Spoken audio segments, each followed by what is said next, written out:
ಕುಪ್ಪಸ್ sir, Shankar ಕುಪ್ಪಸ್ sir, ಹೇಳಿ madam. Shankar ಕುಪ್ಪಸ್ sir, start ಆಗಿದೆ sir, recording start ಆಗಿದೆ. ಓಕೆ, ಸ್ಟಾರ್ಟ್ ಮಾಡ್ತೀನಿ.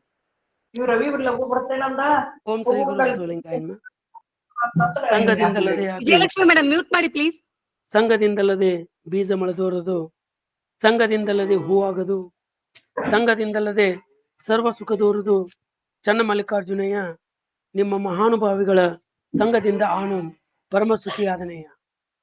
ಪ್ರಾತಸ್ಮರಣೆಯಾದ ಬಸವಾದಿ ಶಿವಶರಣರನ್ನ ಸ್ಮರಿಸಿಕೊಂಡು ಆ ಪರಂಪರೆಯಲ್ಲಿ ಈ ನಾಡಿನಲ್ಲಿ ಆಗೋಗಿರ್ತಕ್ಕಂಥ ಎಲ್ಲ ದಾರ್ಶನಿಕರನ್ನ ಈ ಸಂದರ್ಭದಲ್ಲಿ ಸ್ಮರಣೆ ಮಾಡುತ್ತಾ, ಇವತ್ತಿನ ದಿವಸ ಅಕ್ಕನ ಅರಿವು ಹಾಗೂ ವಚನ ಅಧ್ಯಯನ ವೇದಿಕೆಯ ಸಂಯುಕ್ತ ಆಶ್ರಯದಲ್ಲಿ ಶ್ರೇಷ್ಠ ಶರಣ ಮತ್ತು ಲಿಂಗಾಯತ ಮೊದಲ ನ್ಯಾಯಾಧೀಶ ಶ್ರೀ ವೀರಭದ್ರಪ್ಪ ಹಲ್ಬಾವಿ ಈ ಒಂದು ಉಪನ್ಯಾಸ ಕಾರ್ಯಕ್ರಮ, ಈ ಉಪನ್ಯಾಸ ಕಾರ್ಯಕ್ರಮದಲ್ಲಿ ಭಾಗವಹಿಸಿರ್ತಕ್ಕಂಥ ಎಲ್ಲ ಶರಣ ತಂದೆ ತಾಯಿಗಳಿಗೆ ಶರಣು ಶರಣಾರ್ಥಿಗಳು. ಈಗ ಈ ಕಾರ್ಯಕ್ರಮವನ್ನ ಮೊಟ್ಟ ಮೊದಲಿಗಾಗಿ ಈ ವಚನ ಪ್ರಾರ್ಥನೆಯೊಂದಿಗೆ ಈ ಕಾರ್ಯಕ್ರಮಕ್ಕೆ ಚಾಲನೆ ನೀಡಿದ್ದಾರೆ ಗಾನಕೋಗಿಲೆ ಶರಣೆ ವಿದ್ಯಾ ಮಗ್ದುಮ್ ಅವರು. ಈ ವೇದಿಕೆಯನ್ನು ಹಂಚಿಕೊಂಡು ಈ ಕಾರ್ಯಕ್ರಮವನ್ನು ಚಾಲನೆ ಕೊಡಬೇಕು ವಚನ ಪ್ರಾರ್ಥನೆಯೊಂದಿಗೆ ಅಂತ ಅವರಲ್ಲಿ ವಿನಂತಿಸ್ಕೊಳ್ತಾ ಇದ್ದೀನಿ.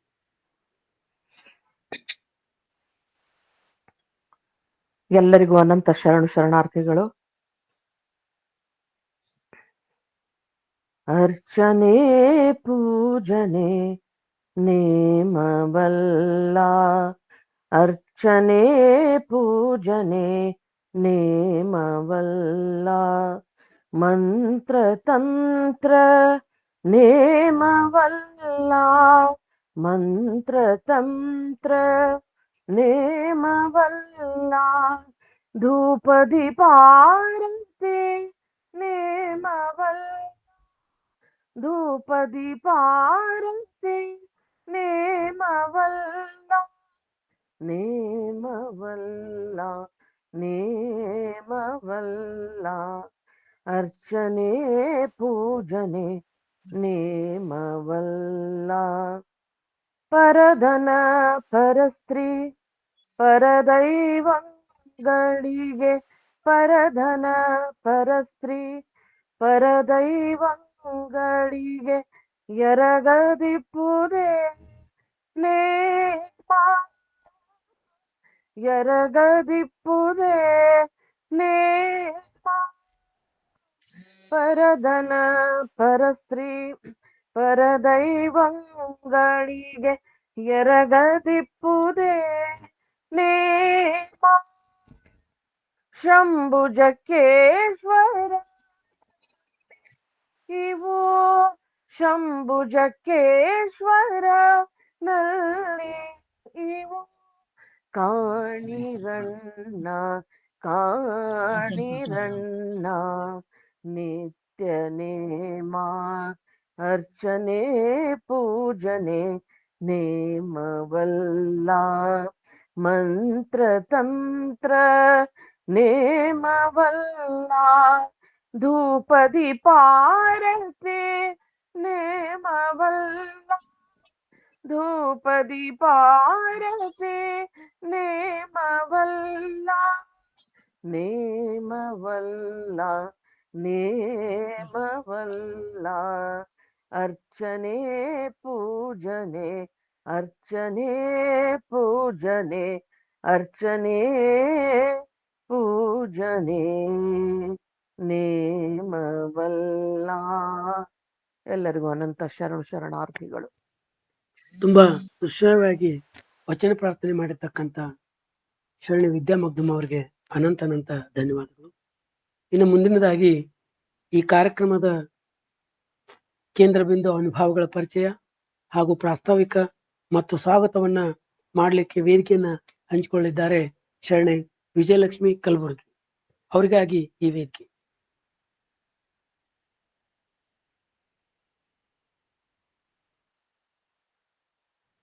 ವಿಜಯಲಕ್ಷ್ಮಿ ಕಲಬುರ್ಗಿ ಅವರು ಸ್ವಾಗತ, ಪ್ರಾಸ್ತಾವಿಕ ಹಾಗೂ ಅನುಭವಿಗಳ ಪರಿಚಯವನ್ನು ಮಾಡಿಕೊಡ್ಬೇಕಂತ ಅವ್ರು ವಿನಂತಿಸ್ಕೊಳ್ತಾ ಇದ್ದಾರೆ. Thank you sir. Om Shri Guru Basavalingaya ನಮಃ. ನಾನು ಘನ ತಾನು ಘನವೆಂಬ ಹಿರಿಯರುಂಟೆ ಜಗದೊಳಗೆ, ಹಿರಿದು ಕಿರಿದೆಂದಲ್ಲಿ ಏನಾಯಿತು, ಹಿರಿದು ಕಿರಿದೆಂಬ ಶಬ್ದ ಒಡಗಿದರೆ ಆತಿ ಶರಣ ಗುಹೇಶ್ವರ. ಎಲ್ಲರಿಗೂ ಶರಣು ಶರಣಾರ್ಥಿಗಳು. ವಚನ ಅಧ್ಯಯನ ವೇದಿಕೆ, ಬಸವಾದಿ ಶರಣರ ಚಿಂತನ ಕೂಟ ಹಾಗೂ ಅಕ್ಕನ ಅರಿವು ಸಂಘಟನೆಯೊಂದಿಗೆ ಅಂತರ್ಜಾಲ ವೇದಿಕೆಯ ಮೂಲಕ ನಡೆಯುವ ಇಂದಿನ ವಿಶೇಷ ಉಪನ್ಯಾಸ ಕಾರ್ಯಕ್ರಮದಲ್ಲಿ ಅತ್ಯಂತ ಸುಮಧುರವಾಗಿ ವಚನ ಪ್ರಾರ್ಥನೆಗೈದ ಶರಣಿ ವಿದ್ಯಾ ಮಗ್ದುಮ್ ಅಕ್ಕನವರಿಗೆ ಸ್ವಾಗತ ಮತ್ತು ಶರಣು ಶರಣಾರ್ಥಿಗಳು. ಎಂದಿನಂತೆ ನಮ್ಮೆಲ್ಲರ ಅಚ್ಚುಮೆಚ್ಚಿನ ಮಾರ್ಗದರ್ಶಕರಾದ ಡಾಕ್ಟರ್ ಶಶಿಕಾಂತ್ ಪಟನ್ ಸರ್ ಅವರಿಗೂ ಕೂಡ ಸ್ವಾಗತ ಹಾಗೂ ಶರಣಾರ್ಥಿಗಳು. ಶರಣು ಸಮರ್ಪಣೆ ಮಾಡಲಿರುವ ಶರಣೆ ಬಸಮ್ಮ ಭರಮಶೆಟ್ಟಿ ಅಕ್ಕನವರಿಗೆ ಈ ವೇದಿಕೆಯ ಪರವಾಗಿ ಸ್ವಾಗತ ಮತ್ತು ಶರಣು ಶರಣಾರ್ಥಿಗಳು. ಈ ಕಾರ್ಯಕ್ರಮವನ್ನು ಅತ್ಯಂತ ಅಚ್ಚುಕಟ್ಟಾಗಿ ನಿರ್ವಹಣೆ ಮಾಡುತ್ತಿರುವ ಶರಣ ಶಂಕರ್ ಕುಪ್ಪ ಸರ್ ಅವರಿಗೆ ಸ್ವಾಗತ ಮತ್ತು ಶರಣು ಶರಣಾರ್ಥಿಗಳು. ಮತ್ತು ವಚನ ಮಂಗಳ ನಡೆಸಿಕೊಡಲಿರುವ ಶರಣೆ ಸರಸ್ವತಿ ಬಿರಾದರ್ ಅಕ್ಕನವರಿಗೆ ಸ್ವಾಗತ ಮತ್ತು ಶರಣು ಶರಣಾರ್ಥಿಗಳು. ಈ ಕಾರ್ಯಕ್ರಮದ ಸಂಯೋಜಕರಾದ ಶರಣರಾದ doctor Sangamesh Kalhal, doctor Deepak Yaraguppi, doctor Manju Karki ಹಾಗೂ ಶರಣೆಯರಾದ ಶರಣೆ ಅನ್ನಪೂರ್ಣ ಕೆಂಚನಗೌಡರ್, ಶರಣೆ ದಾಕ್ಷಾಯಿಣಿ ಮಂಡಿ, ಡಾಕ್ಟರ್ ಸರಸ್ವತಿ ಬೊಮ್ನಾಳ್ ಇವರೆಲ್ಲರಿಗೂ ಈ ವೇದಿಕೆಯ ಮೂಲಕ ಸ್ವಾಗತ ಮತ್ತು ಶರಣು ಶರಣಾರ್ಥಿಗಳು. ಎಂದಿನಂತೆ ಬಿಡುವಿಲ್ಲದ ತಾಂತ್ರಿಕ ಸಹಾಯವನ್ನು ನೀಡುತ್ತಿರುವ ಶರಣೆ ಡಾಕ್ಟರ್ ದಾನಮ್ಮ ಜಳ್ಕಿ ಅಕ್ಕನವರಿಗೆ ಸ್ವಾಗತ ಮತ್ತು ಶರಣಾರ್ಥಿಗಳು. ಸಂಘಟಕರಾಗಿ ಕೆಲಸವನ್ನು ನಿರ್ವಹಿಸುತ್ತಿರುವ ಶರಣೆ ಶಾರದಮ್ಮ ಪಾಟೀಲ್, ಶರಣೆ ಗೌರಮ್ಮ ನಾಶಿ ಹಾಗೂ ಶರಣೆ ಸುಧಾ ಪಾಟೀಲ್ ಇವರಿಗೂ ಕೂಡ ಸ್ವಾಗತ ಮತ್ತು ಶರಣು ಶರಣಾರ್ಥಿಗಳು. ಈ ಕಾರ್ಯಕ್ರಮದ ಸಂವಾದದಲ್ಲಿ ಪಾಲ್ಗೊಳ್ಳುವ ಎಲ್ಲ ಹಿರಿಯ ಶರಣಜೀವಿಗಳಿಗೆ ವೇದಿಕೆಯ ಪರವಾಗಿ ಮತ್ತು ನನ್ನ ಆತ್ಮೀಯವಾದ ಸ್ವಾಗತ ಮತ್ತು ಶರಣು ಶರಣಾರ್ಥಿಗಳು. ಈ ಕಾರ್ಯಕ್ರಮದ ಮುಖ್ಯ ಘಟ್ಟ ವಿಶೇಷ ಉಪನ್ಯಾಸ ಶರಣ ಶ್ರೇಷ್ಠರು, ಲಿಂಗಾಯತದ ಮೊದಲ ನ್ಯಾಯಾಧೀಶರು, ಶರಣಜೀವಿಗಳು ಆದ ವೀರಭದ್ರಪ್ಪ ಹಾಲ್ಬಾವಿಯರ ಬಗ್ಗೆ ಮಾತನಾಡಲಿರುವ ಶ್ರೀಮತಿ ಗೌರಮ್ಮ ಉಮೇಶ್ ಹಾಲ್ಬಾವಿ ಅವರಿಗೆ ಕೂಡ ಶರಣು ಶರಣಾರ್ಥಿಗಳು ಮತ್ತು ಸ್ವಾಗತ. ಗೌರಮ್ಮ ಉಮೇಶ್ ಹಾಲ್ಬಾವಿ ಅವರ ಬಗ್ಗೆ ಹೇಳಬೇಕನ್ನೋದು ಏನಿಲ್ಲ. ಇವರು ಮೊದಲೇ ಪರಿಚಿತರಾದಂಥ ಶರಣೆ ಅಕ್ಕನವರು. ಇವರ ಪರಿಚಯ ನಮಗೆಲ್ಲರಿಗೂ ಇದ್ದರೂ ಸಹ ಒಂದು ಕಿರು ಪರಿಚಯವನ್ನು ನೀಡಲು ಇಚ್ಛಿಸುತ್ತೇನೆ. ಇವರು ಬೈಲಹೊಂಗಲ ತಾಲೂಕಿನ ಮರಿಕಟ್ಟೆ ಎಂಬ ಗ್ರಾಮದವರು. ಇವರ ತಂದೆ ಶ್ರೀಯುತ ಸಿದ್ದನಗೌಡ ಶಂಕರಗೌಡ ಪಾಟೀಲ್ ಇವರು ಪೊಲೀಸ್ ಅಧಿಕಾರಿಗಳಾಗಿದ್ದರು. ಇವರ ತಂದೆ ಕಿತ್ತೂರು ಸಂಸ್ಥಾನದ ಸಂಬಂಧಿಗಳು ಮತ್ತು ಇವರ ಅಜ್ಜಿ ಕಾಗತೀಯ ದೇಸಾಯಿ ಮನೆತನದ ಮಗಳು. ಗೌರಮ್ಮ ಹಾಲ್ಬಾವಿಯವರ ತಾಯಿ ಶಾರದೆ ಇವರು ಧಾರವಾಡದ ಪ್ರತಿಷ್ಠಿತ ಜಡ್ಜ್ ಆಗಿದ್ದ ಶರಣ ಶ್ರೀಯುತ ವೀರಭದ್ರಪ್ಪ ಹಾಲ್ಬಾವಿಯವರ ಮಗಳು. ಇವರ ತಂದೆ ಪೊಲೀಸ್ ಅಧಿಕಾರಿಯಾಗಿದ್ದರಿಂದ ಇವರ ವಿದ್ಯಾಭ್ಯಾಸ ಬೇರೆ ಬೇರೆ ಊರುಗಳಲ್ಲಿ ಆಯಿತು. ಇವರು ಬೆಳಗಾವಿಯ RLS ಸೈನ್ಸ್ ಕಾಲೇಜಿನಲ್ಲಿ 2ನೇ BSc ಓದುತ್ತಿರುವಾಗಲೇ ಕಾರಣಾಂತರಗಳಿಂದ 18ನೆಯ ವಯಸ್ಸಿಗೆ ಮದುವೆ ಆದ್ದರಿಂದ ಶಿಕ್ಷಣವನ್ನು ಮುಂದುವರಿಸಲಾಗಲಿಲ್ಲ. ಆದರೆ ಇವರಿಗೆ ಓದುವ ಹಂಬಲವಿದ್ದುದರಿಂದ ವಿವಾಹದ ನಂತರ ಒಬ್ಬ ಗೃಹಿಣಿಯಾಗಿದ್ದುಕೊಂಡು ಕನ್ನಡವನ್ನು ಮೇಜರ್ ವಿಷಯವನ್ನಾಗಿಸಿಕೊಂಡು ಎಕ್ಸ್ಟರ್ನಲ್ BA ಮಾಡಿಕೊಂಡರು. ಇವರ ಯಜಮಾನರಾದ ಉಮೇಶ್ ಹಾಲ್ಬಾವಿಯವರು ಮೆಕ್ಯಾನಿಕಲ್ ಇಂಜಿನಿಯರ್. ಇಂಡೋನೇಷಿಯಾದಲ್ಲಿ ಕೆಲಸ ಮಾಡಲು ಅವಕಾಶ ಸಿಕ್ಕಿತು. ಗೌರಮ್ಮ ಹಾಲ್ಬಾವಿಯವರು ಅವರೊಂದಿಗೆ ಇಂಡೋನೇಷಿಯಾಗೆ ತೆರಳಿ ಅಲ್ಲಿ 8 ವರ್ಷಗಳ ಕಾಲ ನೆಲೆಸಿದ್ದರು. ಇವರಿಗೆ 2 ಹೆಣ್ಣು ಮಕ್ಕಳು. ಇಬ್ಬರು ಕೂಡ ಇಂಜಿನಿಯರ್ಗಳಾಗಿದ್ದು ಬೆಂಗಳೂರಿನಲ್ಲಿ ವಾಸವಾಗಿದ್ದಾರೆ ಮತ್ತು ಕೆಲಸವನ್ನು ನಿರ್ವಹಿಸುತ್ತಿದ್ದಾರೆ. ಗೌರಮ್ಮ ಹಾಲ್ಬಾವಿಯವರು ಇಂಡೋನೇಷ್ಯಾದಲ್ಲಿ ಇದ್ದುಕೊಂಡು ಭಾರತೀಯ ಸಂಜಾತರು ನಡೆಸುತ್ತಿದ್ದ ರಜನಿಗಂಧ ಎಂಬ ಇಂಗ್ಲಿಷ್ ಪತ್ರಿಕೆಯಲ್ಲಿ 2 ವರ್ಷ ಸಂಪಾದಕಿಯರಾಗಿ ಕೆಲಸ ನಿರ್ವಹಿಸುವುದಲ್ಲದೆ ಕರ್ನಾಟಕ ಇತಿಹಾಸದ ಬಗ್ಗೆ ಅನೇಕ ಲೇಖನಗಳನ್ನು ಪ್ರಕಟಿಸಿದ್ದಾರೆ. ಸ್ಥಳೀಯ ಇಂಗ್ಲಿಷ್ ಪತ್ರಿಕೆ ಇಂಡೋನೇಷ್ಯಾ ಅಬ್ಸರ್ವರ್ನಲ್ಲಿ ವುಮೆನ್ಸ್ ರೋಲ್ ಇನ್ ಸೊಸೈಟಿ ಎಂಬ ಲೇಖನ ಬರೆದಿದ್ದಕ್ಕೆ ಅವರಿಗೆ ಬಹುಮಾನ ದೊರಕಿತು. ದ ಬುದ್ಧ ವಾಸ್ ಬಾರ್ನ್ ಎಂಬ ದೀರ್ಘ ಕವನಕ್ಕೆ ಇಂಡಿಯನ್ ಎಂಬಸಿಯಿಂದ ಪುರಸ್ಕಾರ ಸಿಕ್ಕಿತು. ಸ್ವತಃ ಅಂಬಾಸಿಡರ್ ಅವರು ಮೆಚ್ಚುಗೆ ವ್ಯಕ್ತಪಡಿಸಿ ಅವರ ಜೀವಮಾನದ ಮರೆಯಲಾಗದ ಘಟನೆ. ಅವರು ಸ್ಥಳೀಯ ಕಲೆಗಳ ಬಗ್ಗೆ ಆಸಕ್ತಿ ತೋರಿಸಿ ಜಾಗೂರ್ ಬ್ಯಾಟಿಕ್ ಕಲೆಯನ್ನು ಕಲಿತು ಪ್ರದರ್ಶನಗಳನ್ನು ಕೈಕೊಂಡು ಪುರಸ್ಕಾರಗಳನ್ನು ಪಡೆದುಕೊಂಡಿದ್ದಾರೆ. ಸದ್ಯ ಇವರು ಧಾರವಾಡದಲ್ಲಿ 30 ವರ್ಷಗಳಿಂದ ನೆಲೆಸಿದ್ದು, ಧಾರವಾಡದ ಅಕ್ಕನ ಬಳಗದಲ್ಲಿ 2 ವರ್ಷ ಸೆಕ್ರೆಟರಿಯಾಗಿ ಮತ್ತು 2 ವರ್ಷ ಉಪಾಧ್ಯಕ್ಷರಾಗಿ ಕಾರ್ಯನಿರ್ವಹಿಸಿದ್ದಾರೆ. ಧಾರವಾಡದ ಉಳಿವಿ ಚೆನ್ನಬಸವೇಶ್ವರ ದೇವಸ್ಥಾನದಲ್ಲಿ ಕಳೆದ 20 ವರ್ಷಗಳಿಂದ ಪ್ರತಿ ಬುಧವಾರ ವಚನೋತ್ಸವ ಕಾರ್ಯಕ್ರಮವನ್ನು ನಡೆಸುತ್ತಿದ್ದಾರೆ. ಒಬ್ಬ ಗೃಹಿಣಿ ಏನು ಬೇಕಾದರೂ ಸಾಧಿಸಬಲ್ಲಳು ಎಂಬುದಕ್ಕೆ ಗೌರಮ್ಮ ಹಾಲ್ಬಾವಿಯವರು ಉದಾಹರಣೆಯಾಗಿದ್ದಾರೆ. ಹವ್ಯಾಸಿ ಲೇಖಕಿ ಮತ್ತು ಕವನಗಾರ್ತಿಯಾಗಿದ್ದು ವಚನ ಸಾಹಿತ್ಯದಲ್ಲಿ ತಮ್ಮ ಸೇವೆಯನ್ನು ಸಲ್ಲಿಸುತ್ತಿರುವರು. ಇಂತಹ ಅಪ್ರತಿಮ ವ್ಯಕ್ತಿ ಅಥವಾ ಶಕ್ತಿಯು ಪರಿಚಯ ಮಾಡಿಕೊಡುವುದು ನನ್ನ ಸೌಭಾಗ್ಯವೇ ಸರಿ ಎಂದು ಭಾವಿಸಿ ತಮಗೆ ಮತ್ತೊಮ್ಮೆ ಈ ವೇದಿಕೆಯ ಪರವಾಗಿ ಹಾಗೂ ನನ್ನ ಪರವಾಗಿ ಸ್ವಾಗತ ಮತ್ತು ಶರಣಾರ್ಥಿಗಳನ್ನು ಅರ್ಪಿಸುತ್ತೇನೆ. ಅವಕಾಶ ನೀಡಿದ್ದಕ್ಕಾಗಿ ಈ ವೇದಿಕೆಯನ್ನು ಮನದಿಂದ ವಂದಿಸುತ್ತೇನೆ. ಶರಣಾರ್ಥಿಗಳು. ಸುದೀರ್ಘವಾಗಿ ಸ್ವಾಗತ, ಪ್ರಾಸ್ತಾವಿಕ ಹಾಗೂ ಅನುಭಾವಿಗಳ ಪರಿಚಯ ಮಾಡಿಕೊಟ್ಟಿರ್ತಕ್ಕಂಥ ಶರಣಿ ವಿಜಯಲಕ್ಷ್ಮಿ ಕಲಬುರ್ಗಿ ಅವರಿಗೆ ಅನಂತ ಧನ್ಯವಾದಗಳು. ಇನ್ನು ಮುಂದಿನ ಕಾರ್ಯಕ್ರಮ ಉಪನ್ಯಾಸ. ಪ್ರಾಯಶಃ ಈ ಭಾಗದಲ್ಲಿ ಉತ್ತರ ಕರ್ನಾಟಕದಲ್ಲಿ ಹುಟ್ಟಿ ಉತ್ತರ ಕರ್ನಾಟಕದಲ್ಲಿ ಬೆಳೆದು ಶ್ರೇಷ್ಠ ಶರಣ ಹಾಗೂ ಲಿಂಗಾಯತ ಮೊದಲ ನ್ಯಾಯಾಧೀಶರೆನಿಸಿಕೊಂಡಿರ್ತಕ್ಕಂಥ ಶ್ರೀ ವೀರಭದ್ರಪ್ಪ ಹಲ್ಬಾವಿ ಇವರ ಬಗ್ಗೆ ಸುದೀರ್ಘ 1 ತಾಸು ಶರಣೆ ಗೌರಮ್ಮ ಹಲ್ಬಾಯಿ ಅವರು ತಮ್ಮ ಉಪನ್ಯಾಸವನ್ನು ನೀಡಬೇಕಂತ ಕೇಳ್ಕೊಂಡು, ತದನಂತರ ಅವರು ಉಪನ್ಯಾಸ ಆದ ನಂತರ ಸಂವಾದ ಇರುತ್ತೆ. ಸಂವಾದದಲ್ಲಿ ಭಾಗವಹಿಸುವವರು ಹ್ಯಾಂಡ್ ರೈಸ್ ಮಾಡ್ಬೇಕಂತ ವಿನಂತಿಸಿಕೊಂಡು ಈಗ ವೇದಿಕೆಯನ್ನ ಶರಣೆ ಗೌರಮ್ಮ ಹಲ್ಬಾವಿ ಅವರಿಗೆ ಬಿಟ್ಕೊಡ್ತಾ ಇದ್ದಾರೆ.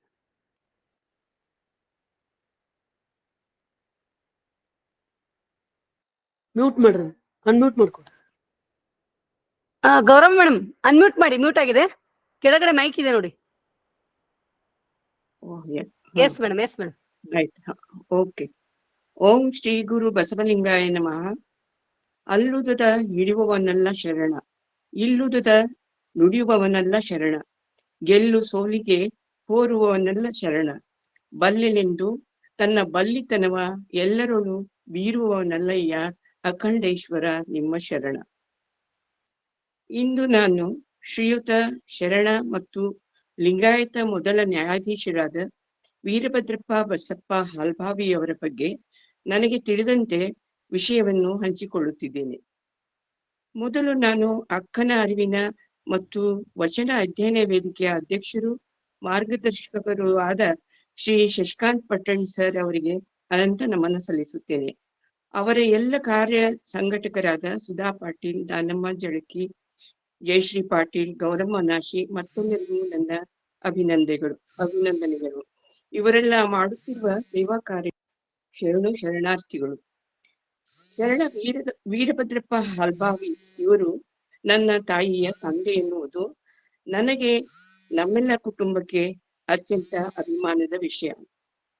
ಅವರ ವ್ಯಕ್ತಿತ್ವದ ಬಗ್ಗೆ ಮಾತನಾಡಲು ಹೇಳಿದಾಗ ನನಗೆ ಅವರ ಘನ ವ್ಯಕ್ತಿತ್ವವನ್ನು ಹೇಳಲು ಸಾಧ್ಯವೇ, ಅದಕ್ಕೆ ನ್ಯಾಯ ಒದಗಿಸಬಹುದಾ ಎಂಬ ಅನುಮಾನ ಉಂಟಾಯಿತು. ಆದರೂ ಧೈರ್ಯದಿಂದ ನನಗೆ ತಿಳಿದ ಅವರ ಚರಿತ್ರೆಯ ಆಧಾರದ ಮೇಲೆ ಮಾತನಾಡುವುದಾಗಿ ವಿಚಾರ ಮಾಡಿ ಒಪ್ಪಿಕೊಂಡೆ. ಅದಕ್ಕೂ ಮಿಗಿಲಾಗಿ ಮಾನ್ಯ ಪಟ್ಟಣ್ ಸರ್ ಅವರು ಆಡು ಮುಟ್ಟದ ಗಿಡ ಇಲ್ಲ ಅನ್ನುವಂತೆ ಶರಣ ಸಾಹಿತ್ಯದ ಎಲ್ಲ ಮಗ್ಗಲು ತಿಳಿದವರು. ಅವರು ಇನ್ನೂ ಹೆಚ್ಚಿನ ನಾನು ಬಿಟ್ಟ ಅಥವಾ ನನ್ನ ಬುದ್ಧಿಗೆ ನಿಲುಕದ ವಿಷಯಗಳನ್ನು ಹೇಳುತ್ತಾರೆ ಎಂಬ ನಂಬಿಕೆಯಿಂದ ನನಗೆ ಕಂಡಂತೆ ಅಥವಾ ತಿಳಿದಂತೆ ಮಾತನಾಡುತ್ತೇನೆ. ಅದರಲ್ಲಿ ತಪ್ಪುಗಳಾದರೆ ಕುಟುಂಬ ಸಹಿತ ಶರಣ ಸಾಹಿತ್ಯದ ಹಿರಿಯರು ಕ್ಷಮಿಸಬೇಕೆಂದು ಕೇಳಿಕೊಳ್ಳುತ್ತೇನೆ. ಇಲ್ಲಿ ಸೇರಿದಂತಹ ಎಲ್ಲರಿಗೂ ಶರಣಾರ್ಥಿಗಳು. ಮೊದಲು ನಾನು ಪರಮ ಪೂಜ್ಯ ಡಾಕ್ಟರ್ ತೋಂಟದ ಸಿದ್ಧಲಿಂಗ ಸ್ವಾಮಿಗಳ ಪಾದಗಳಿಗೆ ಅನಂತ ಶರಣುಗಳನ್ನು ಸಲ್ಲಿಸುತ್ತೇನೆ. ಲಿಂಗಾಯತ ಪ್ರಗತಿಪರ ಸಮಾಜ ಸ್ಥಾಪನೆ ಸಂಸ್ಥೆಯ ಅಡಿಯಲ್ಲಿ ಅವರು ಮಾಡಿದ ಸಮಾಜಮುಖಿ ಕಾರ್ಯಗಳಿಗೆ ಎಣೆಯೇ ಇಲ್ಲ. ಲಿಂಗಾಯತ ಅಧ್ಯಯನ ಸಂಸ್ಥೆ ಸ್ಥಾಪಿಸಿ 500ಕ್ಕೂ ಅಧಿಕ ಕೃತಿಗಳನ್ನು ಹೊರತಂದಿದ್ದಾರೆ. ಇದು 1975ರಲ್ಲಿ ಸ್ಥಾಪನೆಯಾಯಿತು. ಇದು ಪೂಜ್ಯರು ಕೈಕೊಂಡ ಅಪ್ರತಿಮ ಕಾರ್ಯ. ಈ ಸಂಸ್ಥೆ ಅಂಗವಾಗಿ ವೀರಶೈವ ಸಾಹಿತ್ಯ ರತ್ನಮಾಲೆ ಮತ್ತು ವೀರಶೈವ ಪುಣ್ಯ ಪುರುಷರ ಸಾಹಿತ್ಯ ರತ್ನಮಾಲೆ ಪ್ರಾರಂಭವಾಯಿತು. ಇದರ ಅಡಿಯಲ್ಲಿ ವೀರಶೈವ ಪುಣ್ಯ ಪುರುಷರ ಚರಿತ್ರೆಗಳನ್ನು ಪ್ರಕಟಿಸುವ ಕಾರ್ಯವನ್ನು ಕೈಗೆತ್ತಿಕೊಂಡರು. ಸಮಾಜಕ್ಕಾಗಿ ದುಡಿದ, ಅದಕ್ಕಾಗಿ ತಮ್ಮ ಜೀವನವನ್ನು ಮುಡುಪಾಗಿಟ್ಟ ಮಹನೀಯರ ದರ್ಶನ ಮಾಡಿಸುವುದು ಈ ಪ್ರಕಟಣೆಯ ಉದ್ದೇಶ. ಇದರಿಂದ ಸಮಾಜ ಹೇಗಿತ್ತು ಎಂದು ಇಂದಿನ ಯುವ ಪೀಳಿಗೆಗೆ ಅರ್ಥವಾಗಬೇಕು ಎನ್ನುವುದು ಅವರ ಉದ್ದೇಶವಾಗಿತ್ತು. ಸಮಾಜ ಹೇಗಿತ್ತು, ಹೇಗಾಗಿದೆ, ತಮ್ಮ ಸೇವೆಯನ್ನು ನೀಡಿದ ಮಹಾತ್ಮರ ಜೀವನಗಾಥೆ, ಅವರು ಮಾಡಿದ ತ್ಯಾಗ, ಕಾರ್ಯಶೀಲತೆಯನ್ನು ತಿಳಿಸಿಕೊಡುವುದಾಗಿದೆ. ಮರಣವೇ ಮಹಾನವೇ, ಎಮ್ಮವರಿಗೆ ಸಾವಿಲ್ಲ, ಎಮ್ಮವರು ಸಾವನ್ನರಿಯರು, ಸಾವೆಂಬುದು ಸಯವಲ್ಲ ಎಂದು ಶರಣರು ಸಾವನ್ನು ಸಂಭ್ರಮಿಸಿದವರು. ಶರಣರು ಸಾವೆಂಬುದು ದೇಹಕ್ಕೆ ಹೊರತು ಆತ್ಮಕ್ಕಲ್ಲ ಎಂದು ಅರಿದ ಅವರು ನಿತ್ಯ ಮುಕ್ತರಾಗ ಬಯಸಿದರು. ಸಾವಿಲ್ಲದ ಶರಣರಾದರು. ಈ ಸಾವಿಲ್ಲದ ಶರಣರು ಮಾಲಿಕೆಯಲ್ಲಿ ನಾನು ಇಂದು ಪೂಜ್ಯ ವೀರಭದ್ರಪ್ಪ ಹಾಲ್ಬಾವಿಯವರ ಬಗ್ಗೆ ಮಾತನಾಡುತ್ತಿದ್ದೇನೆ.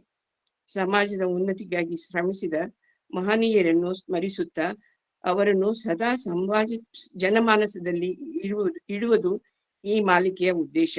ಇದನ್ನು ಭಕ್ತಿ ಭಾವದಿಂದ ಮತ್ತು ಕೃತಜ್ಞತೆಯಿಂದ ಅಕ್ಕನಾರಿಯು ಬಳಗ ಮಾಡುತ್ತಿರುವರು. ಅದಕ್ಕೆ ಮಾರ್ಗದರ್ಶಕರಾಗಿ, ಅಧ್ಯಕ್ಷರಾಗಿ ಪಟೇಲ್ ಸರ್ ಅವರಿಗೆ ಮತ್ತೊಮ್ಮೆ ಅನೇಕ ಧನ್ಯವಾದಗಳು. ವೀರಭದ್ರಪ್ಪನವರ ಬಗ್ಗೆ 2 ಕೃತಿಗಳು ವೀರಶೈವ ಅಧ್ಯಯನ ಸಂಸ್ಥೆಯಿಂದ ಪ್ರಕಟವಾಗಿವೆ. ಹಾಲ್ಬಾವಿ ವೀರಭದ್ರಪ್ಪನವರು 1982ರಲ್ಲಿ, ಇದರ ಲೇಖಕರು ಡಾಕ್ಟರ್ ವೀರಣ್ಣ ರಾಜೂರವರು. ವೀರಶೈವ ಪುರುಷರ ಸಾಹಿತ್ಯ ರತ್ನಮಾಲೆ ಶೀರ್ಷಿಕೆ ಅಡಿಯಲ್ಲಿ ಪ್ರಕಟವಾದ 57ನೇ ಕೃತಿ ಇದಾಗಿದೆ. 2ನೇವರು ಹಾಲ್ಬಾವಿ ವೀರಭದ್ರಪ್ಪನವರ ಆತ್ಮಚರಿತ್ರೆ. ಲೇಖಕರು ಡಾಕ್ಟರ್ MM ಕಲಬುರ್ಗಿ. 2007ರಲ್ಲಿ ಪ್ರಕಟವಾಗಿದೆ. ಅನೇಕ ಪತ್ರಿಕೆಗಳಲ್ಲಿ ಅವರ ಬಗ್ಗೆ ಲೇಖನಗಳು ಪ್ರಕಟವಾಗಿವೆ. 1818ನೇ ಇಸ್ವಿಯಲ್ಲಿ ಕರ್ನಾಟಕದ ರಾಜಕೀಯ ಪ್ರಭುತ್ವ ಪೇಶ್ವೆ ಅವರಿಂದ ಇಂಗ್ಲಿಷರಿಗೆ ಬದಲಾವಣೆಯಾಯಿತು. ಇದರಿಂದ ಮಧ್ಯಮ ವರ್ಗದ ಲಿಂಗಾಯತ ಸಮಾಜಕ್ಕೆ ಅಭಿವೃದ್ಧಿಯ ದಾರಿ ತೆರೆದುಕೊಟ್ಟಿತೆಂದು ಡಾಕ್ಟರ್ MM ಕಲಬುರ್ಗಿ ಸರ್ ಅಭಿಪ್ರಾಯಪಡುತ್ತಾರೆ. ಈ ಕಾಲಘಟ್ಟವನ್ನು ಅವರು ಡೆಪ್ಯೂಟಿ ಚನ್ನಬಸಪ್ಪನವರ ಯುಗ, ಅರ್ಟಾಡ್ ರುದ್ರಗೌಡರ ಯುಗ, ಕೇಲಿ ಸಪ್ತರ್ಷಿಗಳ ಯುಗವೆಂದು ಗುರುತಿಸಿದ್ದಾರೆ. ಆ ಯುಗದಲ್ಲಿ ಸಮಾಜಕ್ಕೆ ಶೈಕ್ಷಣಿಕ, ಆರ್ಥಿಕ, ಧಾರ್ಮಿಕ ಕೊಡುಗೆಗಳು ಸಂದವು. ಶ್ರೀಯುತ ವೀರಭದ್ರಪ್ಪನವರನ್ನು ಅವರು ಅರ್ಟಾಡ್ ರುದ್ರಗೌಡರ ಯುಗದ ಪ್ರಮುಖರೆಂದು ಗುರುತಿಸುತ್ತಾರೆ. ಕೌಟುಂಬಿಕ ವಿಷಯ, ಅವರ ಜೀವನದ ಸಣ್ಣ ಪರಿಚಯ. ವೀರಭದ್ರಪ್ಪಜಿನವರ ಮೂಲ ಊರು ಜಮಖಂಡಿ ತಾಲೂಕಿನ ಗೋಟೆ ಗ್ರಾಮ. ತಂದೆ ನಿಜಗುಣಪ್ಪನವರು, ಹೇರಲ್ಗಿ. ತಾಯಿ ಶಿವಗಂಗಮ್ಮ. ಇವರ ಮನೆತನದ ಹೆಸರು ಹೇರಲ್ಗಿ ಎಂದಾಗಿತ್ತು. ಅವರಿಗೆ ಒಬ್ಬ ದೊಡ್ಡಪ್ಪ ಇದ್ದರು. ಅವರ ಹೆಸರು ಕರಿಬಸಪ್ಪ. ಅವರ ಕುಟುಂಬ ಸ್ಥಿತಿವಂತವಾಗಿತ್ತು. ಕಿರಾಣಿ ಅಂಗಡಿ ಇಟ್ಟುಕೊಂಡು ಜೀವನ ನಡೆಸುತ್ತಿದ್ದರು. ಅಜ್ಜಿನವರು 1877ರಲ್ಲಿ ಹುಟ್ಟಿದರು ಎಂದು ಅವರು ತಮ್ಮ ಕಥನದಲ್ಲಿ ಹೇಳಿಕೊಂಡಿದ್ದಾರೆ. ಅಂದು ಗೋಕುಲಾಷ್ಟಮಿ ದಿನವಾಗಿತ್ತೆಂದು ಹೇಳಿದ್ದಾರೆ.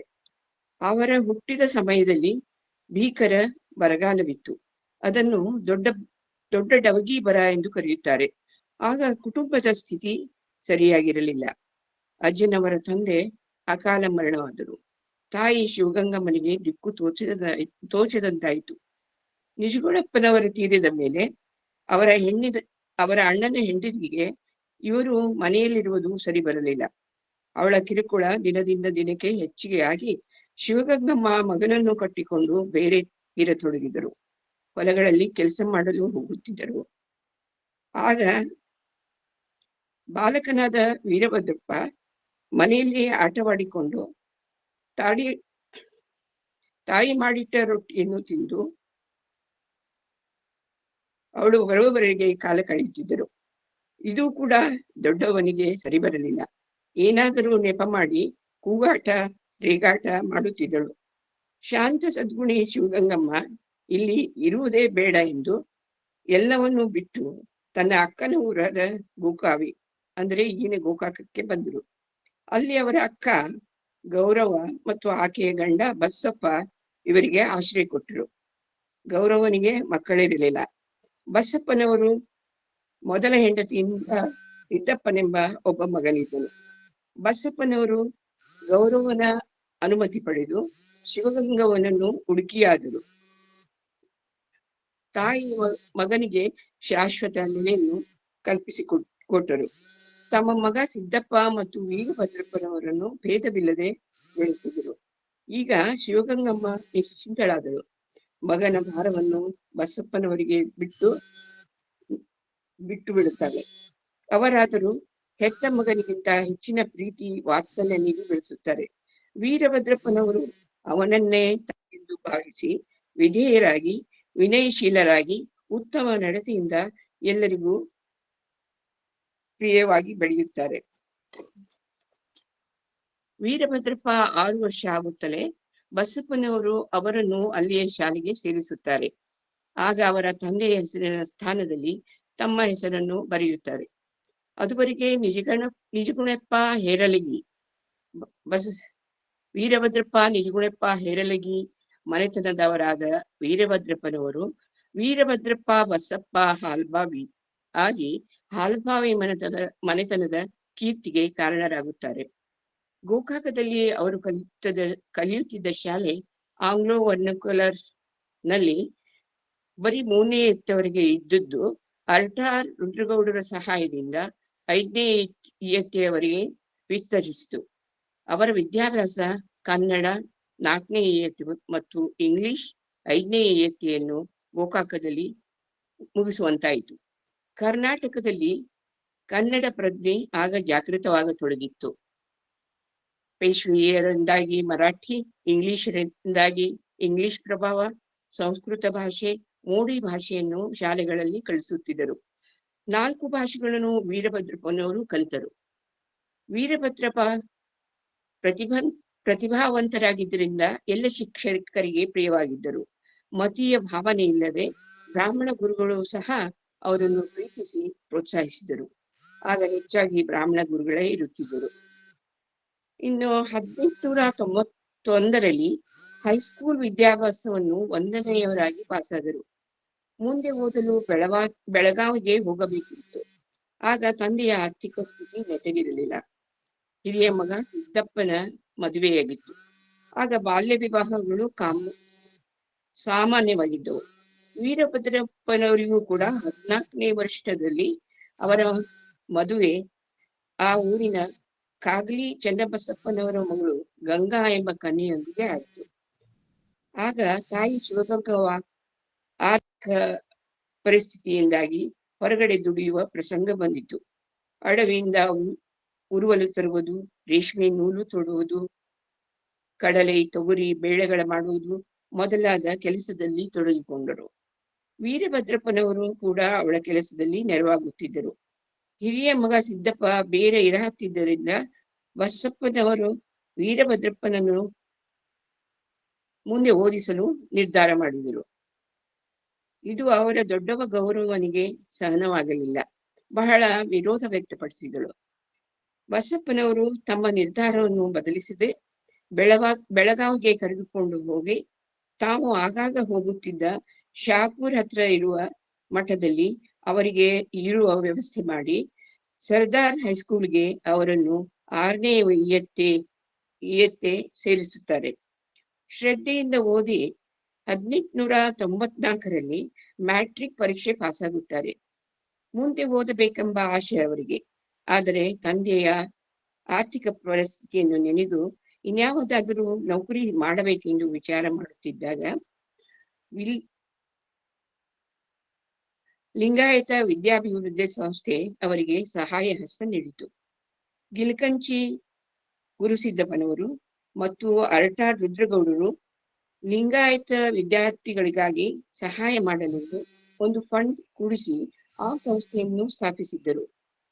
ವೀರಭದ್ರಪ್ಪನವರ ಮ್ಯಾಟ್ರಿಕ್ ಅಂಕಪಟ್ಟಿಯನ್ನು ನೋಡಿ ಅವರಿಗೆ ವಿದ್ಯಾರ್ಥಿ ವೇತನವನ್ನು ಆ ಸಂಸ್ಥೆಯಿಂದ ಒದಗಿಸಿಕೊಟ್ಟರು.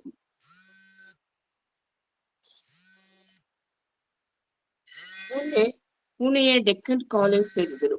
ಇಂಟರ್ ಪರೀಕ್ಷೆ ಪ್ರಥಮ ದರ್ಜೆಯಲ್ಲಿ ಪಾಸಾದರು. ಸರ್ಕಾರದ ವಿದ್ಯಾರ್ಥಿ ವೇತನ ಅವರಿಗೆ ಸಿಕ್ಕಿತು. ಆರ್ಥಿಕ ಸಂಕಷ್ಟಗಳು ದೂರವಾದವು. ಕೈಯಲ್ಲಿ ದುಡ್ಡಿದೆ ಎಂದು ಅವರು ಎಂದೂ ದುಂದು ವೆಚ್ಚ ಮಾಡಲಿಲ್ಲ. 1898ರಲ್ಲಿ BA ಪದವಿಯನ್ನು ಪ್ರಥಮ ದರ್ಜೆಯಲ್ಲಿ ಪಡೆದರು. ಗೋಕಾವಿಗೆ ತಿರುಗಿ ಬರುತ್ತಾರೆ. ಅಲ್ಲಿ ಪ್ಲೇಗ್ ಬೇನೆ ಹಬ್ಬಿತ್ತು. ಆಗ ಪ್ಲೇಗ್, ಕಾಲರಾ, ಮಲೇರಿಯಾ, ಮೈಲಿ ಮುಂತಾದ ಸಾಂಕ್ರಾಮಿಕ ರೋಗಗಳಿಗೆ ಸರಿಯಾದ ಔಷಧೋಪಚಾರ ಇರಲಿಲ್ಲ.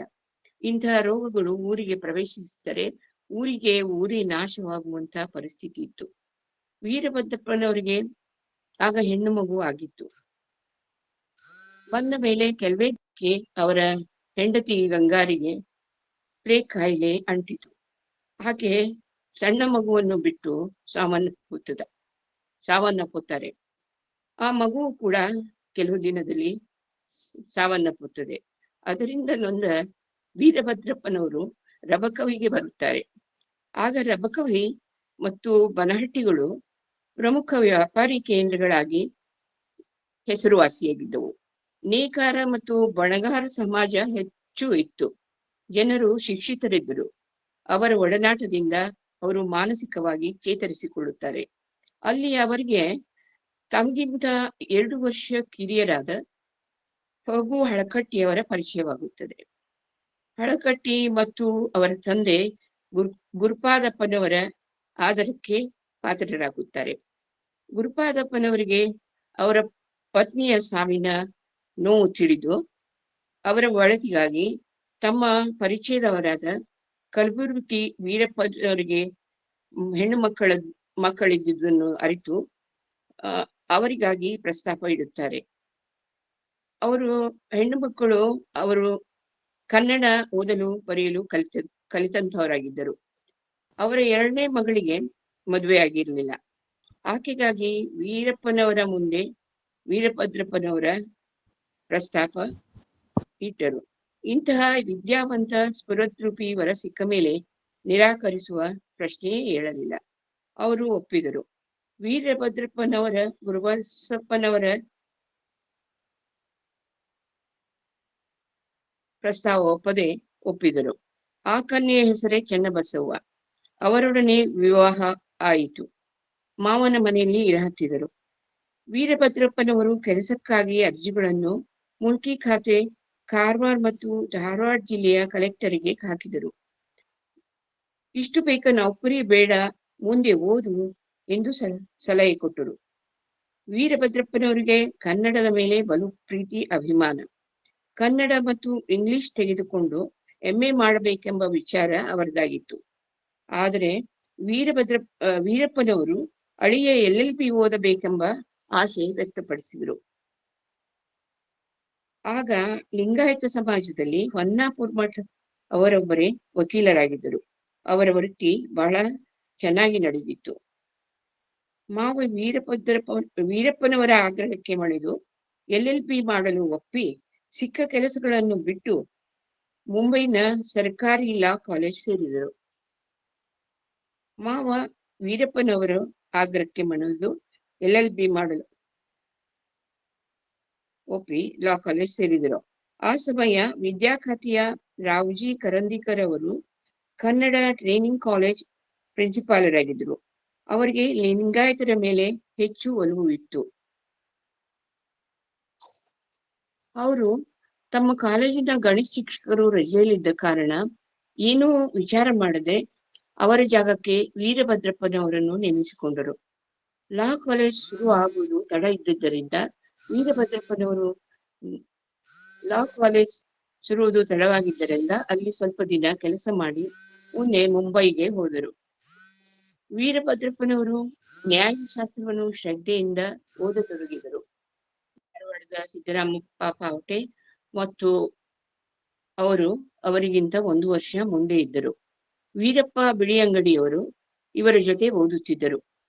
ಮೂವರಲ್ಲಿ ಆರೋಗ್ಯಕರವಾದ ಸ್ಪರ್ಧೆ ಇತ್ತು. ಮೂವರು ಅಧ್ಯಾಪಕರ ಪ್ರೀತಿ ವಿಶ್ವಾಸ ಗಳಿಸಿದ್ದರು. ಇಲ್ಲಿ ವೀರಭದ್ರಪ್ಪನವರ ಜೀವನಕ್ಕೆ ಹೊಸ ತಿರುವು ಸಿಕ್ಕಿತು. ಆಗ ಮುಂಬಯಿಯಲ್ಲಿ ಲಿಂಗಾಯತ ವರ್ತಕರು ದಲಾಲಿ ವ್ಯಾಪಾರ ನಡೆಸುತ್ತಿದ್ದರು. ವಾರದ ಮಲ್ಲಪ್ಪನವರು, ಗಂಗಾಧರಪ್ಪ ಸಾಬೋಜಿ ಇವರು ವಿದ್ಯಾಪ್ರೇಮಿಗಳು, ಸಮಾಜ, ಧರ್ಮ, ಕನ್ನಡ ಸಾಹಿತ್ಯ, ಸಂಸ್ಕೃತಿಯ ಅಭಿಮಾನವುಳ್ಳವರಾಗಿದ್ದರು. ಅದರಿಂದ ಇವರ ಪರಿಚಯವಾಯಿತು. ಅವರು ಮಾಡುವ ಸಾಮಾಜಿಕ ಕಾರ್ಯಗಳಲ್ಲಿ ನೆರವಾಗುತ್ತಿದ್ದರು. ಈ ಇಬ್ಬರು ಮಹನೀಯರಿಗೆ ಲಿಂಗಾಯತ ವಿದ್ಯಾರ್ಥಿಗಳಿಗಾಗಿ ಧಾರವಾಡದ ಲಿಂಗಾಯತ ವಿದ್ಯಾಭಿವೃದ್ಧಿ ಸಂಸ್ಥೆಯಂತೆ ಅಲ್ಲಿಯೂ ಕೂಡ ಲಿಂಗಾಯತ ಫಂಡ್ ಸ್ಥಾಪಿಸಬೇಕು ಎಂಬ ಒಲವು ಇತ್ತು. ಇದರಿಂದ ಸಮಾಜಕ್ಕೆ ನೆರವಾಗಬೇಕೆಂಬ ಆಸೆ ಇತ್ತು. ಇದೇ ಜಂಗಮ ಸೇವೆ. ಸಮಾಜಕ್ಕಾಗಿ ದುಡಿದ, ತಮ್ಮನ್ನು ಅರ್ಪಿಸಿಕೊಂಡ ಇವರಂತಹ ಕೊಡುಗೆಯಿಂದ ನಮ್ಮ ಸಮಾಜ ಮುಂದೆ ಬಂದಿದೆ. ಇವರೆಲ್ಲ ವಿಚಾರಗಳು, ಅಭಿರುಚಿಗಳು ಸಮಾಜದ ಕಳಕಳಿ, ಸಮಾಜದ ಆಧಾರ ಸ್ತಂಭವಾಗಿವೆ. ಆಗ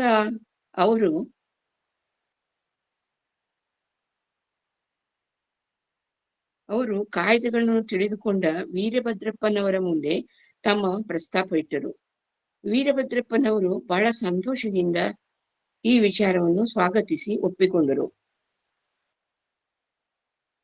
ಪ್ರೀತಿಯಿಂದ ಸಂಸ್ಥೆಗೆ ಬೇಕಾದ ಎಲ್ಲ ನಿಯಮಾವಳಿಗಳನ್ನು ಸಿದ್ಧ ಮಾಡಿಕೊಟ್ಟರು. ಈ ಸಂಸ್ಥೆ 1901ರಲ್ಲಿ ಅಸ್ತಿತ್ವಕ್ಕೆ ಬಂತು. ಲಿಂಗಾಯತ ವಿದ್ಯಾರ್ಥಿಗಳ ಅಭಿವೃದ್ಧಿಗೆ ವರವಾಯಿತು. ಇದೇ ವರ್ಷದಲ್ಲಿ 1901ರಲ್ಲಿ LLB ಪದವಿ ಪಡೆದರು. ಈ ಪದವಿ ಪಡೆದ ಉತ್ತರ ಕರ್ನಾಟಕದ ಲಿಂಗಾಯತರಲ್ಲಿ 2ನೇಯವರಾಗಿ ಪ್ರಶಸ್ತಿ ಪಡೆದರು. ಮೊದಲನೆಯವರು ಸಿದ್ದರಾಮಪ್ಪ ಪಾವಟೆಯವರು. ಆಗ ವಾರದ ಮಲ್ಲಪ್ಪನವರ ಅಧ್ಯಕ್ಷತೆಯಲ್ಲಿ ಲಿಂಗಾಯತ ಫಂಡ್ ವತಿಯಿಂದ 20-2-1902ರಲ್ಲಿ ಬಿಳಿಯಂಗಡಿ ಮತ್ತು ಹಳಕಟ್ಟಿಯವರನ್ನು ಆಹ್ವಾನಿಸಿ ವೀರಭದ್ರಪ್ಪನವರಿಗೆ ಸತ್ಕಾರ ಮಾಡಿ ಗೌರವ ಸಂಕೇತವಾದ ಮಾನಪತ್ರವನ್ನು ವಾರದ ಮಲ್ಲಪ್ಪನವರು ಮತ್ತು ಗಂಗಾಧರಪ್ಪ ಸಾಬೋಜಿಯವರು ಕೊಟ್ಟರು.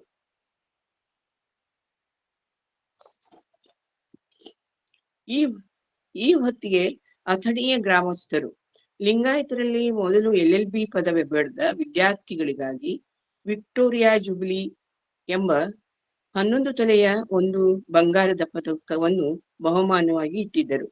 ಅದು ಇಂಗ್ಲೆಂಡ್ ರಾಣಿ ವಿಕ್ಟೋರಿಯಾ ಭಾರತದಲ್ಲಿ 50 ವರ್ಷ ಆಡಳಿತ ನಡೆಸಿದ ನೆನಪಿಗಾಗಿ ಇಟ್ಟಂತದ್ದು. ಈ ಪದಕವು ವೀರಭದ್ರಪ್ಪನವರಿಗೆ ಸಿಕ್ಕಿತು. ಮೊದಲು ಪಡೆದವರು ಸಿದ್ದರಾಮಪ್ಪ ಪಾವಟೆಯವರು. 1902ರಲ್ಲಿ ಈ ಪದಕ ಕೊಡುವ ಸಮಾರಂಭ ಬೆಳಗಾವಿಯಲ್ಲಿ ನಡೆಯಿತು. ಬೆಳಗಾವಿ ಕಲೆಕ್ಟರ್ ಅವರಿಂದ ಈ ಪದಕವನ್ನು ಕೊಡಿಸಲಾಯಿತು. ಈ ಸಮಾರಂಭಕ್ಕೆ ನವಲಗುಂದ ಸಂಸ್ಥಾನದ ಶ್ರೀಮಂತ ಲಿಂಗಪ್ಪ ಜಾಯಪ್ಪ ಸರ್ದೇಸಾಯಿ ಮತ್ತು ಡೆಪ್ಯೂಟಿ ಕಲೆಕ್ಟರ್ ಆಗಿದ್ದ ಅರ್ಟಾ ರುದ್ರಗೌಡರು ಬಂದಿದ್ದರು. ಸಭೆಯ ನಂತರ ಸರದೇಸಾಯಿ ಅವರು ವೀರಭದ್ರಪ್ಪನವರನ್ನು ತಮ್ಮ ಮನೆಗೆ ಕರೆದೊಯ್ದು ಸನ್ಮಾನ ಮಾಡಿ ಸಂತೋಷಪಟ್ಟರು. ವೀರಭದ್ರ ಅವರ ವೃತ್ತಿ ಒಂದಾದರೆ ಪ್ರವೃತ್ತಿ ಬೇರೆದೇ ಆಗಿತ್ತು. ಅವರು ಕನ್ನಡದಲ್ಲಿಯ ಒಲವು ಕನ್ನಡ ಸಾಹಿತ್ಯದ ಅಭ್ಯಾಸ ಮಾಡುವುದರಲ್ಲಿ ತೊಡಗಿಸಿತು. 1890ರಲ್ಲಿ ಸ್ಥಾಪನೆಯಾದ ಕರ್ನಾಟಕ ವಿದ್ಯಾವರ್ಧಕ ಸಂಘ ಕನ್ನಡ ಸಾಹಿತ್ಯ, ಭಾಷೆ, ಸಂಸ್ಕೃತಿಗಳ ಬೆಳವಣಿಗೆಯ ಪರವಾಗಿ ಶ್ರಮಿಸುತ್ತಿತ್ತು. ತನ್ನ ಕಾರ್ಯಕ್ರಮಗಳ ಪ್ರಸಾರ ಮತ್ತು ಕನ್ನಡ ಸಾಹಿತ್ಯ ಪ್ರಕಟಣೆಗಾಗಿ ವಾಗ್ಭೂಷಣ ಎಂಬ ಮಾಸಪತ್ರಿಕೆ ಹೊರಡಿಸುತ್ತಿತ್ತು. ಅನೇಕ ಕವಿ ಸಾಹಿತಿಗಳ ಪರಿಚಯವಾಗುತ್ತಿತ್ತು. ವೀರಭದ್ರಪ್ಪನವರ ಗಮನ ಅದರತ್ತ ಹರಿಯಿತು. ಅವರು 1908ರಲ್ಲಿ ಅದರ ಆಜೀವ ಸದಸ್ಯರಾದರು. ಹಣಕಾಸುಗಳ ಕುರಿತ ಲೇಖನಗಳನ್ನು ಪತ್ರಿಕೆಯಲ್ಲಿ ಪ್ರಕಟಿಸಿದರು. ಅವರ ಬರವಣಿಗೆಯ ಶೈಲಿ, ಸೊಗಸನ್ನು ಮತ್ತು ಅವರಿಗೆ ಇಂಗ್ಲಿಷ್ ಮೇಲಿರುವ ಹಿಡಿತವನ್ನು ಅರಿತ ಮೇ ಸಿವಿಲ್ ಎನ್ನುವವರು ತಮ್ಮ ಪ್ರಸಿದ್ಧ ಕೃತಿ ಎ ಫಾರ್ಗಟನ್ ಎಂಪೈರ್ ಎಂಬುದನ್ನು ಕನ್ನಡದಲ್ಲಿ ಅನುವಾದಿಸಲು ವೀರಭದ್ರಪ್ಪನವರಿಗೆ ಬೇಡಿಕೆ ಇಟ್ಟರು. ಅದನ್ನು ಅವರು ಮೂಲ ಕೃತಿಗೆ ಧಕ್ಕೆ ಬರದಂತೆ ಇನ್ನೂ ಸುಂದರಗೊಳಿಸಿ ಬರೆದರು. ಕನ್ನಡದಲ್ಲಿ ವಿಜಯನಗರ ಸಾಮ್ರಾಜ್ಯ ಎಂದು ಕರೆದರು. 1908ರಲ್ಲಿ ವಾಗ್ಭೂಷಣ ಪತ್ರಿಕೆಯಲ್ಲಿ ಪೂರ್ತಿಯಾಗಿ ಪ್ರಕಟವಾಯಿತು. ಉತ್ತಮ ಕೃತಿಯೆಂದು ವಿದ್ವಾಂಸರ ಹೊಗಳಿಕೆ ಪಡೆದಲ್ಲದೆ ಸಂಘದಿಂದ ಇತಿಹಾಸದ ಉತ್ತಮ ಕೃತಿ ಎಂದು ಪುರಸ್ಕಾರ ಪಡೆಯಿತು. ವಿಜಯನಗರ ಸಾಮ್ರಾಜ್ಯ ಸಂಘದವರು ಅದನ್ನು ಪುಸ್ತಕ ರೂಪದಲ್ಲಿ ಪ್ರಕಟಿಸಿದರು. ಇದು ವೀರಭದ್ರಪ್ಪನವರಿಗೆ ತಮ್ಮ ಬರಹದ ಮೇಲೆ ವಿಶ್ವಾಸ ಮೂಡಿಸಿತು. ಸ್ವ ಅಧ್ಯಯನ ಮಾಡುತ್ತಾ ತಮಗೆ ಸಿಕ್ಕ ತಾಳೆಗರಿ ಕಾಗದ ಪ್ರತಿಗಳಲ್ಲಿನ ಗ್ರಂಥಗಳನ್ನು ಸಂಗ್ರಹಿಸಿ ಓದಿ ಪರಿಷ್ಕರಿಸಿ ಬರೆಯುವ ಕಾರ್ಯದಲ್ಲಿ ತೊಡಗಿದರು. ಅವರು ಪರಿಷ್ಕರಿಸಿ ಬರೆದ ಮೊದಲ ಕೃತಿಗಳು ಮಹಾದೇವಿಯಕ್ಕನ ಪುರಾಣ ಮತ್ತು ರಾಘವಾಂಕನ ಕಾವ್ಯ. ತಾವು ವಕೀಲರೆಂಬುದನ್ನು ಮರೆತು ಅವರು ತಮ್ಮನ್ನು ಸಾಹಿತ್ಯ ಅಧ್ಯಯನದಲ್ಲಿ ತೊಡಗಿಸಿಕೊಂಡರು. 1907ರಲ್ಲಿ ಧಾರವಾಡ ಜಡ್ಜ್ ಕೋರ್ಟ್ನಲ್ಲಿ ಕೆಲಸಕ್ಕೆ ಸೇರಿದರು. ಅವರ ಕೆಲಸದಲ್ಲಿನ ಪ್ರಾಮಾಣಿಕತೆ ಮತ್ತು ನಿಷ್ಠೆಯನ್ನು ಗುರುತಿಸಿದ ಮೇಲಾಧಿಕಾರಿಗಳು ಸಬ್ ಜಡ್ಜ್ ಹುದ್ದೆಗೆ ಅವರನ್ನು ನೇಮಕ ಮಾಡಿದವು. 1907ರಿಂದ 1930ರವರೆಗೆ 25 ವರ್ಷ ನ್ಯಾಯ ಖಾತೆಯಲ್ಲಿ ಕೆಲಸ ಮಾಡಿದ ಅವರು ಬಡ್ತಿಯನ್ನು ಪಡೆಯುತ್ತಾ 1ನೇ ವರ್ಗದ ನ್ಯಾಯಾಧೀಶರಾಗಿ ನಿವೃತ್ತಿ ಹೊಂದಿದರು.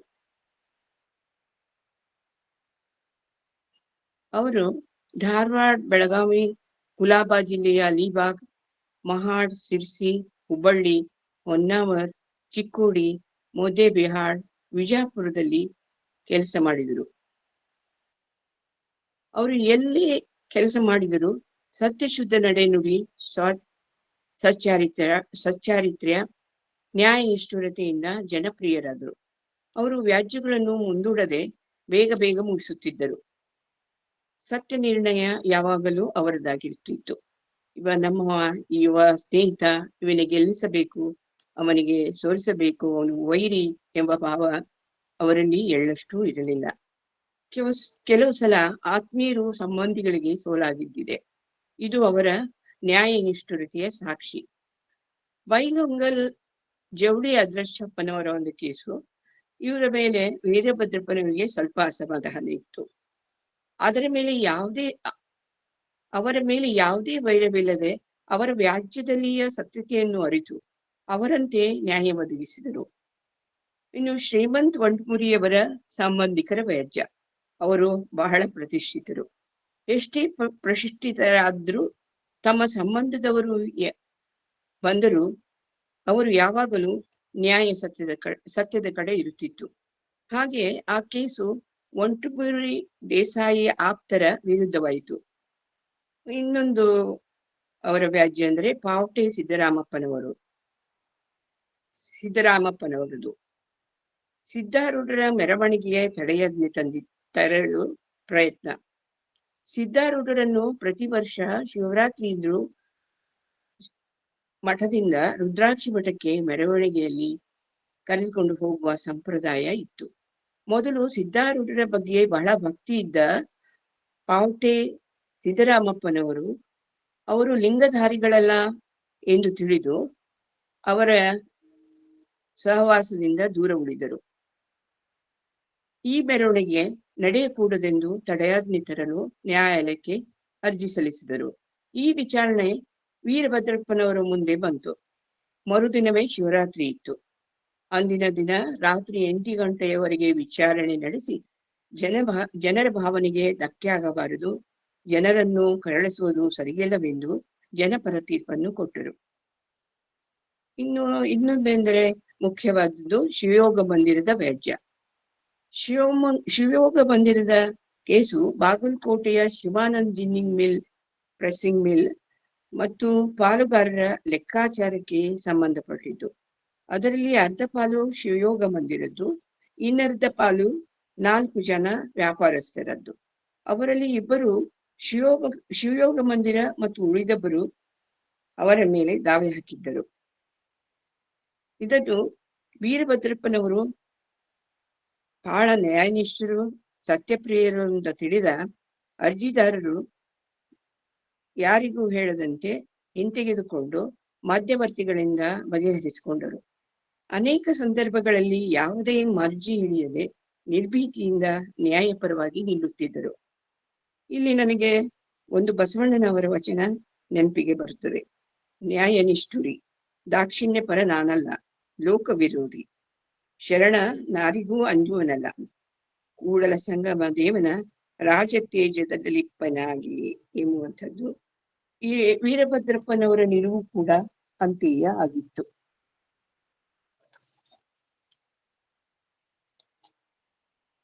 ಕೌಟುಂಬಿಕ ಜೀವನದ ಬಗ್ಗೆ ಇನ್ನಷ್ಟು ವಿಷಯಗಳು. 1900ರಲ್ಲಿ ಚೆನ್ನಬಸವನನ್ನು ಮದುವೆಯಾದ ನಂತರ ಅವರಿಗೆ 1901ರಿಂದ 1924ರವರೆಗೆ 12 ಮಕ್ಕಳಾದರು. ಅವರ 7 ಜನ ಮಕ್ಕಳು ಅಕಾಲ ಮೃತ್ಯುವನ್ನು ಹೊಂದಿದರು. 4 ಜನ ಮಕ್ಕಳು ಹುಟ್ಟುತ್ತಲೇ ತೀರಿದರು. ಮತ್ತೆ ಇನ್ನೊಬ್ಬರಾದ ನಿಜಗುಣಿ ಎಂಬವರು ಮೈಲಿಯ ರೋಗದಿಂದ ತೀರಿದ್ರು. ಮತ್ತೊಬ್ಬರು ನಿಜಗುಣಿ ಎಂಬವರು, ಅವರು ಕೂಡ ಕ್ಷಯ ರೋಗ ಬಂದು ತೀರಿದ್ರು. ಮತ್ತೊಬ್ಬ ಹಿರಿಯ ಮಗಳಾದ ಶಿವಗಂಗಾ ಎಂಬವಳು ಕೂಡ ಕ್ಷಯ ರೋಗದಿಂದ ತೀರಿದಳು. ಉಳಿದವರು 5 ಜನ ಮಕ್ಕಳು: ಸಿದ್ದಪ್ಪ, ದಾನಪ್ಪ, ಗಂಗಾಧರ್, ಸೋಮಶೇಖರ್, ಶಾರದಾ. ಇವರು ಮಕ್ಕಳನ್ನು ಬಹುಶಿಸ್ತಿನಿಂದ ಬೆಳೆಸಿದರು. ಅವರದ್ದು ಬಹಳ ಸುಂದರ ದಾಂಪತ್ಯವಾಗಿತ್ತು. ಚೆನ್ನಬಸಮ್ಮ ಪತಿಗೆ ತಕ್ಕ ಸತಿಯಾಗಿ ಅವರ ಎಲ್ಲ ಕಾರ್ಯಗಳಿಗೆ ಪ್ರೋತ್ಸಾಹ ನೀಡುತ್ತಾ ಅವರ ಕೀರ್ತಿಗೆ ಕಾರಣರಾದರು. ಯಾವುದೇ ವಿರಸವಿಲ್ಲದ ಸಾಮರಸ್ಯದ ಜೀವನ ಸಂಸಾರ ಅವರದಾಗಿತ್ತು. ವೀರಭದ್ರಪ್ಪನವರು ಮಕ್ಕಳಿಗೆ ಉತ್ತಮ ಶಿಕ್ಷಣವನ್ನು ಅವರವರ ಇಚ್ಛೆಗೆ ಅನುಗುಣವಾಗಿ ನೀಡಿದರು. ಸಮಾಜದಲ್ಲಿ ತಲೆ ಎತ್ತಿ ನಿಲ್ಲುವಂತೆ ಮಾಡಿದರು. ಅವರ ಮೊದಲ ಮಗ ಸಿದ್ದಪ್ಪ, ಅವರು ಗೋಕಾಕದಲ್ಲಿ, ಮುಂಬೈಯಲ್ಲಿ ವೈದ್ಯ ಶಿಕ್ಷಣವನ್ನು ಪಡೆದು ಗೋಕಾಕದಲ್ಲಿ ವೈದ್ಯ ವೃತ್ತಿಯನ್ನು ನಡೆಸಿದರು. ಇನ್ನು ಎರಡನೆಯರಾದ ದಾನಪ್ಪನವರು ಪ್ರಸಿದ್ಧ ಚಿತ್ರಕಾರರಾಗಿ ಧಾರವಾಡದಲ್ಲಿ ಪ್ರಥಮ ಕಲಾಶಾಲೆಯನ್ನು ತೆಗೆದರು. ವೆಂಕಟಪ್ಪ ಪ್ರಶಸ್ತಿ ಮತ್ತು ರಾಜ್ಯ ಸರ್ಕಾರದ ಕಲಾ ಪ್ರಶಸ್ತಿಯನ್ನು ಪಡೆದು ಸಮಾಜದ ಹೆಮ್ಮೆಯ ಪುತ್ರರಾದರು. ಗಂಗಾಧರಪ್ಪ ಹಾಲ್ಬಾವಿಯವರು LLB ಪ್ರಥಮ ದರ್ಜೆಯಲ್ಲಿ ಪಾಸಾದರು. ಅವರಿಗೆ ವಿಶ್ವವಿದ್ಯಾಲಯದಿಂದ ರೋಮನ್ ಲಾ ವಿಷಯದಲ್ಲಿ ಪ್ರಶಸ್ತಿ ಸಿಕ್ಕಿತು. ಅವರು ಅಬಕಾರಿ ಸೂಪರಿಂಟೆಂಡರ್ ಆಗಿ ಕೆಲಸ ಮಾಡಿದರು. 4ನೇವರು ಸೋಮಶೇಖರಪ್ಪನವರು. ಅವರು ಕೊಯಮತ್ತೂರಿನಲ್ಲಿ ಫಾರೆಸ್ಟ್ ಕಾಲೇಜಿನಲ್ಲಿ ಕಲಿತು ಫಾರೆಸ್ಟ್ ರೇಂಜರ್ ಆದರು. ಅವರು ತಮ್ಮ ಹುದ್ದೆಯಲ್ಲಿ ನಿಷ್ಠೆಯಿಂದ ಕೆಲಸ ಮಾಡಿ ತಂದೆಗೆ ತಕ್ಕ ಮಕ್ಕಳೆಂದು ಹೆಸರು ಪಡೆದುಕೊಂಡರು. ಇನ್ನು ಸಣ್ಣ ಮಗಳಾದ ಶಾರದಾ, ಅವರು 4ನೇ ವರ್ಷದಲ್ಲಿಯೇ ತಾಯಿಯನ್ನು ಕಳೆದುಕೊಂಡರು. ಅವರನ್ನು ಬಹುಮುದ್ದಾಗಿ ಅಜ್ಜನವರು ಬೆಳೆಸಿದರು. ಅವರಿಗೆ ಇಂಟರ್ಮೀಡಿಯೇಟ್ ವರೆಗೆ ಶಿಕ್ಷಣ ನೀಡಿದರು. ತಮ್ಮ ಬಣಗಾರ್ ಸಮಾಜದಲ್ಲಿ ವಿದ್ಯಾವಂತ ವರ ಸಿಗುವುದು ದುಸ್ತರ ಇದ್ದಿದ್ದರಿಂದ ಬಸವಣ್ಣನವರ ತತ್ವದಲ್ಲಿ ನಿಷ್ಠೆಯುಳ್ಳ ಅವರು ಬೈಲಹೊಂಗಲ ತಾಲೂಕಿನ ಮರಕಟ್ಟಿ ಗ್ರಾಮದ ಗೌಡ್ಕಿ ಮನೆತನದ ಪಂಚಮಸಾಲಿಯವರಾದ ಸಿದ್ದನಗೌಡ ಶಂಕರಗೌಡ ಪಾಟೀಲ್ ಅವರಿಗೆ ಸಮಾಜದ ವಿರೋಧದ ನಡುವೆಯೂ ಮದುವೆ ಮಾಡಿದರು. ಅವರಿಗೆ 3 ಜನ ಮಕ್ಕಳಾದರು. ಅವರ 2 ಮಕ್ಕಳು ಅಕಾಲ ಮರಣವಾದರು. ಅವರಿಗೆ ಕ್ಷಯ ರೋಗ ಅಂಟಿತು. ಮುಂದೆ ಅವರು 1948ರಲ್ಲಿ ತೀರಿಕೊಂಡರು. ಈ ಘಟನೆ ಅವರಿಗೆ ಬಹಳ ಆಘಾತವನ್ನು ಉಂಟು ಮಾಡಿತು. ವೀರಭದ್ರಪ್ಪನವರು ಅಳಿಯ ಪಾಟೀಲರಿಗೆ 2ನೇ ಮದುವೆ ಆದಾಗ ಅವರ ಹೆಂಡತಿಯನ್ನು ತಮ್ಮ ಮಗಳಂತೆ ಕಂಡರು. ಯಾವುದೇ ಶುಭ ಕಾರ್ಯಕ್ಕೆ ಅಳಿಯನನ್ನು ಆಹ್ವಾನಿಸುತ್ತಿದ್ದರು. ತಾವು ಇರುವವರಿಗೆ ಈ ಸಂಬಂಧವನ್ನು ಉಳಿಸಿಕೊಂಡು ಬಂದರು. ಇದು ಅವರ ವಿಶಾಲ ಭಾವವನ್ನು ತೋರುತ್ತದೆ. ಹೀಗಾಗಿ ಅವರು ಸಮರ್ಥರಾಗಿ ನಿಭಾಯಿಸಿದರು.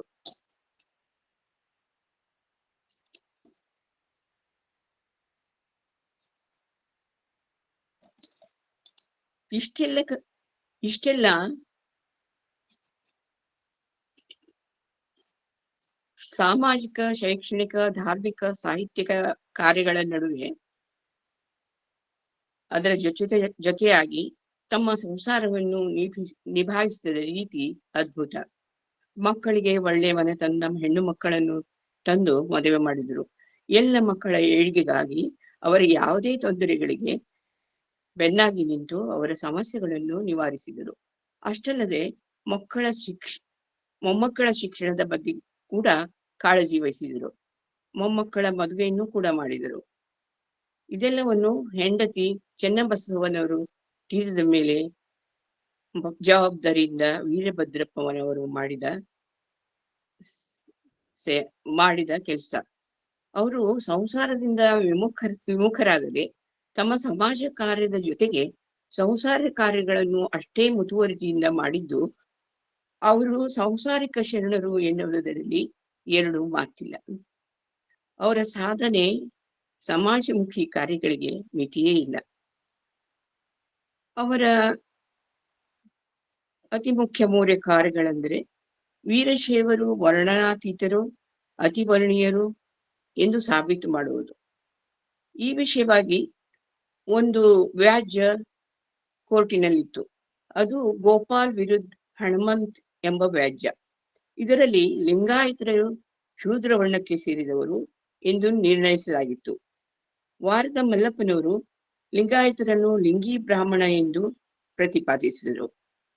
ಆಗ ವಚನ ಸಾಹಿತ್ಯ ಸಾಕಷ್ಟು ಅಧ್ಯಯನ ಮಾಡಿದ ಉತ್ತರ ಕರ್ನಾಟಕದ ಹಿರಿಯರೆಲ್ಲ ಹಾನಗಲ್ ಕುಮಾರಸ್ವಾಮಿಗಳನ್ನು ಮುಂದೆ ಇಟ್ಟುಕೊಂಡು ಲಿಂಗದ ಆಶ್ರಯವುಳ್ಳವರೆಲ್ಲ ಲಿಂಗಾಯತರು, ಅವರನ್ನು ವೀರಶೈವರನ್ನು ಕೂಡ ಕರೆಯಬಹುದು ಎಂಬ ನಿರ್ಧಾರಕ್ಕೆ ಬಂದರು. ಈ ಜನಾಂಗದ ಹಿಂದೆ ಬ್ರಾಹ್ಮಣ ಎಂಬ ಶಬ್ದವನ್ನು ಸೇರಿಸುವುದು ಅಥವಾ ಶೂದ್ರರೆಂದು ಕರೆಯುವುದು ಸಂಪೂರ್ಣ ತಪ್ಪು. ಇವರು ವರ್ಣಾತೀತರು, ಹಿಂದೂ ಜನಾಂಗಕ್ಕೆ ಸೇರಿದ ಒಂದು ಶ್ರೇಷ್ಠ ವರ್ಗದವರು ಎಂದು ಪರಿಗಣಿಸಬೇಕು ಎಂದು ಕಾಯ್ದೆಯ ಸಂಪೂರ್ಣ ಅರಿವಿದ್ದ ವೀರಭದ್ರಪ್ಪನವರು ಆಧಾರ ಸಹಿತ ಇಂಗ್ಲಿಷ್ನಲ್ಲಿ ವರದಿ ತಯಾರಿಸಿದರು. ಎಂಥೋವನ್ನ ಅವರಿಗೆ ಕಳಿಸಿದರು. ಅವರು ಮತ್ತೆಲ್ಲ ಪ್ರಮುಖ ಲಿಂಗಾಯತ ನಾಯಕರ ಅಭಿಪ್ರಾಯ ಪಡೆದು 1906ರಲ್ಲಿ ತಾವು ರಚಿಸಿದ ಹಿಂದೂಸ್ಥಾನ್ ಧರ್ಮಕೋಶದಲ್ಲಿ ಲಿಂಗಾಯತ ಎಂಬ ಪದವನ್ನು ಸೇರಿಸಿದರು.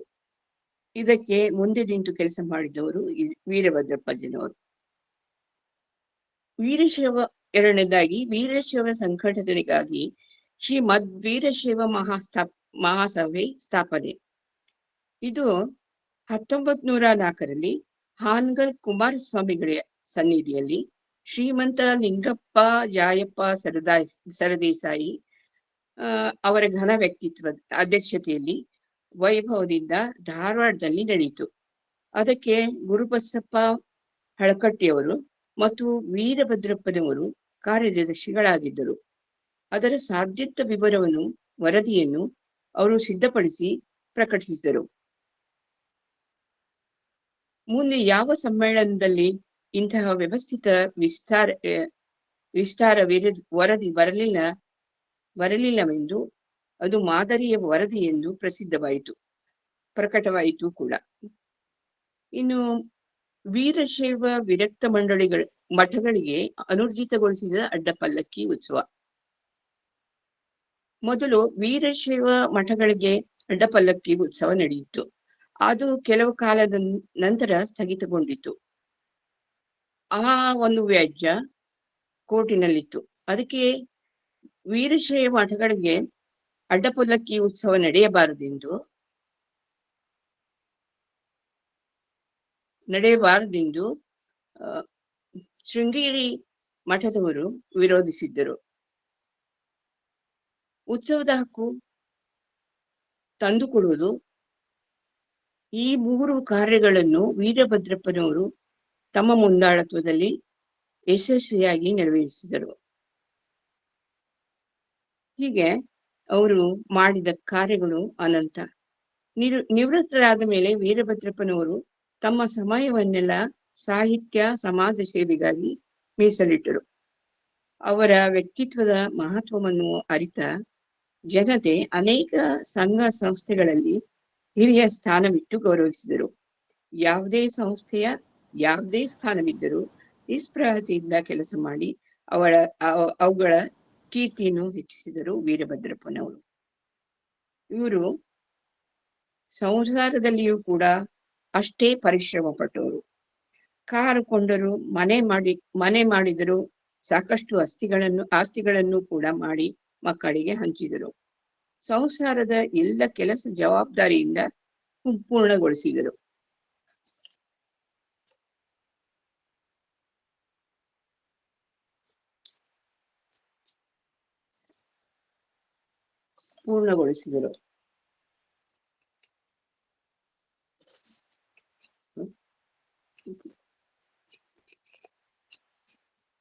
ಅವರ ಮಾರ್ಗದರ್ಶನದಲ್ಲಿ ಮೆರೆಯುತ್ತಿರುವ ಈಗಿನ ಸಂಸ್ಥೆಗಳೆಂದರೆ ಲಿಂಗಾಯತ ವಿದ್ಯಾಭಿವೃದ್ಧಿ ಸಂಸ್ಥೆ ಧಾರವಾಡ, ಕರ್ನಾಟಕ ವಿದ್ಯಾವರ್ಧಕ ಸಂಘ ಧಾರವಾಡ, ಕರ್ನಾಟಕ ಐತಿಹಾಸಿಕ ಸಂಶೋಧನಾ ಸಂಸ್ಥೆ, ಕರ್ನಾಟಕ ವಿದ್ಯಾಸಂಸ್ಥೆ ಬೆಳಗಾವ್, ಕಿತ್ತೂರು ಚೆನ್ನಮರಾಣಿ ಇತಿಹಾಸ ಮಂಡಲ ಬೈಲಹೊಂಗಲ್, ಲಿಂಗಾಯತ ಕಾನೂನು ಮಂಡಲ ಧಾರವಾಡ, ಸ್ವರಾಜ್ಯ ವಿಮಾ ಕಂಪನಿ ಧಾರವಾಡ ಮುಂತಾದವು. ಮೊದಲು ವಿದ್ಯಾವೇತನಕ್ಕಾಗಿ ಶುರುವಾದ ವಿದ್ಯಾಭಿವೃದ್ಧಿ ಸಂಸ್ಥೆ ಸಾಹಿತ್ಯ ಮತ್ತು ಬೇರೆ ಕೆಲಸಗಳಲ್ಲಿ ತೊಡಗಿಕೊಂಡಿತು. ಲಿಂಗಾಯತ ವಿದ್ಯಾಭಿವೃದ್ಧಿ ಸಂಸ್ಥೆಯಿಂದ ಅನೇಕ ಪ್ರಕಟಣೆಗಳು ಹೊರಬಂದವು.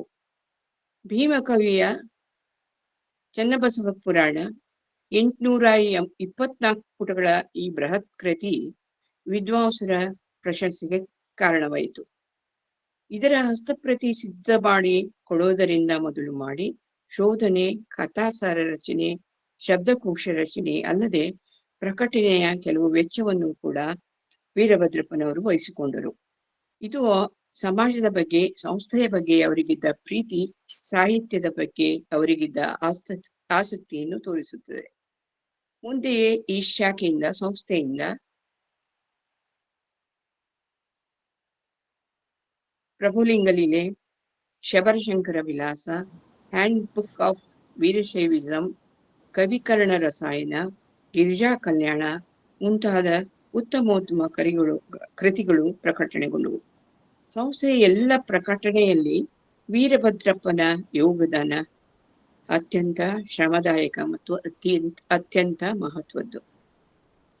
ಕರ್ನಾಟಕ ವಿದ್ಯಾವರ್ಧಕ ಸಂಸ್ಥೆಯ ನಿಕಟ ಸಂಬಂಧ ಹೊಂದಿದ್ದ ಅವರು ನಿವೃತ್ತರಾಗಿ ಬಂದ ನಂತರ ಕಾರ್ಯಾಧ್ಯಕ್ಷರಾಗಿ ಸಂಸ್ಥೆಯ ಆರ್ಥಿಕ ಸ್ಥಿತಿ ಸುಧಾರಿಸಿ ಹೊಣೆ ಹೊತ್ತು ಅದರ ಆರ್ಥಿಕ ಸ್ಥಿತಿ ಕೆಡದಂತೆ ಖರ್ಚು ವೆಚ್ಚವನ್ನು ತಗ್ಗಿಸಿ 1938ರವರೆಗೆ ಶಕ್ತಿ ಮೀರಿ ಕಾರ್ಯ ಮಾಡಿದರು. ಕರ್ನಾಟಕ ಐತಿಹಾಸಿಕ ಸಂಶೋಧನಾ ಸಂಸ್ಥೆಯ ಅಧ್ಯಕ್ಷರಾಗಿ ವಿಜಯನಗರ ಇತಿಹಾಸವನ್ನು ಜನಮನಕ್ಕೆ ತಲುಪಿಸುವ ಮಹತ್ ಕಾರ್ಯ ಮಾಡಿದರು. ವಿಜಯನಗರ ಸಾಮ್ರಾಜ್ಯ ಸ್ಥಾಪನೆಯ 600 ವರ್ಷದ ಸಂವತ್ಸರೋತ್ಸವದಲ್ಲಿ ಅವರ ಮುಂದಾಳತ್ವದಿಂದ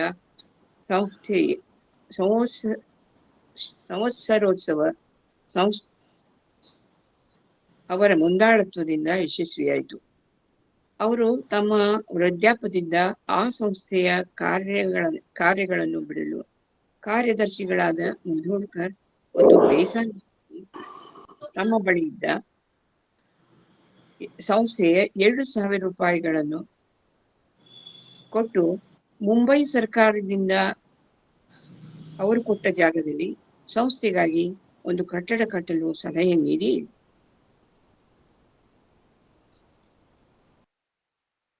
ಅಲ್ಲಿಂದ ನಿವೃತ್ತರಾದರು. ಬಡತನದಿಂದ ಬಂದವರು ದುಡ್ಡಿನ ವ್ಯವಹಾರದಲ್ಲಿ ಬಹಳ ಕಟ್ಟುನಿಟ್ಟಿನವರು. ಮನೆಯಲ್ಲಿಯೂ ಕೂಡ ಅವರ ವ್ಯವಹಾರ ಹಾಗೆಯೇ ಇತ್ತು.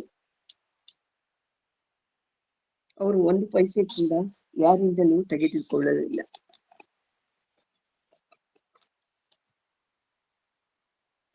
ಸಂಸ್ಥೆಗೆ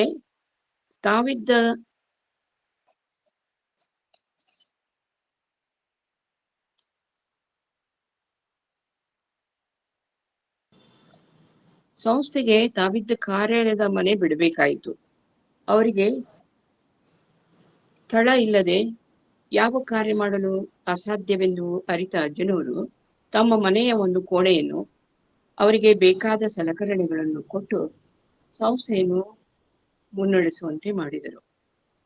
ಕೇಲಿ ಸಂಸ್ಥೆಯು 1916ರಲ್ಲಿ SS ಬಸವನಾಳ್ ಮತ್ತು MR ಸಾಕರೆ ಮುಂತಾದವರ ಪ್ರಯತ್ನದಿಂದ ಸ್ಥಾಪಿತವಾಯಿತು. ಅದರಿಂದ ಅನೇಕ ವಿದ್ಯಾಸಂಸ್ಥೆಗಳು ಡಾಕ್ಟರ್ ನಂದಿಮಠರ ಪ್ರಯತ್ನದಿಂದ ಉಗಮವಾದವು. ಅಲ್ಲಿಯ ಕೆಲವು ಭಿನ್ನಾಭಿಪ್ರಾಯಗಳು ಬಂದಾಗ ವ್ಯವಸ್ಥಾಪಕ ಮಂಡಳಿಯಲ್ಲಿ ಒಬ್ಬರಾದ ಅಜ್ಜನವರು ಹೆಚ್ಚಿನ ಮುತುವರ್ಜಿ ವಹಿಸಿ ಅವುಗಳನ್ನೆಲ್ಲ ಪರಿಹರಿಸಿದರು. ಕಿತ್ತೂರು ಚೆನ್ನಮ್ಮರಾಣಿ ಇತಿಹಾಸ ಮಂಡಲ ಇದು ತಲ್ಲೂರು ರಾಯನಗೌಡರ ನೇತೃತ್ವದಲ್ಲಿ ಸ್ಥಾಪಿತವಾಯಿತು. ಅನೇಕ ಸಂಘ ಸಂಸ್ಥೆಗಳಲ್ಲಿ ಕಾರ್ಯ ಮಾಡಿ ಯಶಸ್ವಿಯಾದ ಅಜ್ಜನವರನ್ನು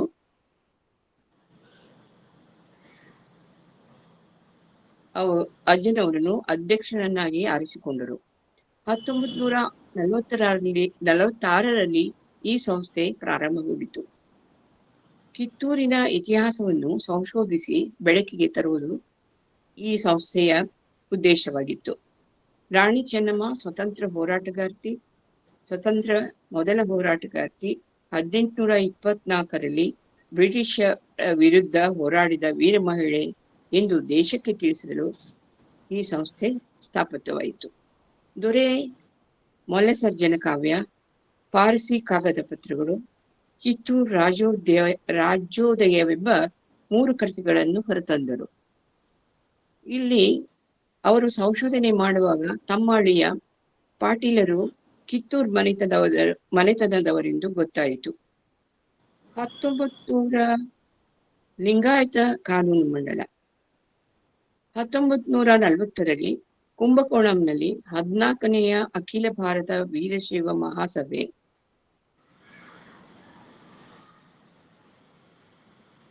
ಶ್ರೀ MS ಸರ್ದಾರ್ ಇವರ ನೇತೃತ್ವದಲ್ಲಿ ಅಧ್ಯಕ್ಷತೆಯಲ್ಲಿ ನಡೆಯಿತು. MS ಸರ್ದಾರ್ ಇವರ ಹಿಂದೂ ಕಾಯ್ದೆಗಳನ್ನು ಲಿಂಗಾಯತರಿಗೆ ಅನ್ವಯಿಸದೆ ಅವರಿಗಾಗಿ ಕಾನೂನು ಬೇರೆ ಇರಬೇಕು, ಅವರು ಹಿಂದೂಗಳಲ್ಲ, ಸಿಖ್ ಬೌದ್ಧ ಜೈನರಂತೆ ಲಿಂಗಾಯತ ಧರ್ಮವು ಬೇರೆ, ಅದಕ್ಕೆ ಸ್ವತಂತ್ರ ಕಾನೂನು ಬೇಕೆಂಬ ವಿಚಾರ ಮಾಡಿ ಆ ಕಾನೂನುಗಳು ಯಾವುವು, ಹೇಗಿರಬೇಕು ಎಂದು ನಿರ್ಣಯ ಮಾಡಲು ಮಂಡಳಿಯಲ್ಲಿ ಅಜ್ಜನವರನ್ನು ಅಧ್ಯಕ್ಷರಾಗಿ ನೇಮಿಸಿದರು. ಅವರಿಗೆ ಅದು ಗೊತ್ತಿರಲಿಲ್ಲ.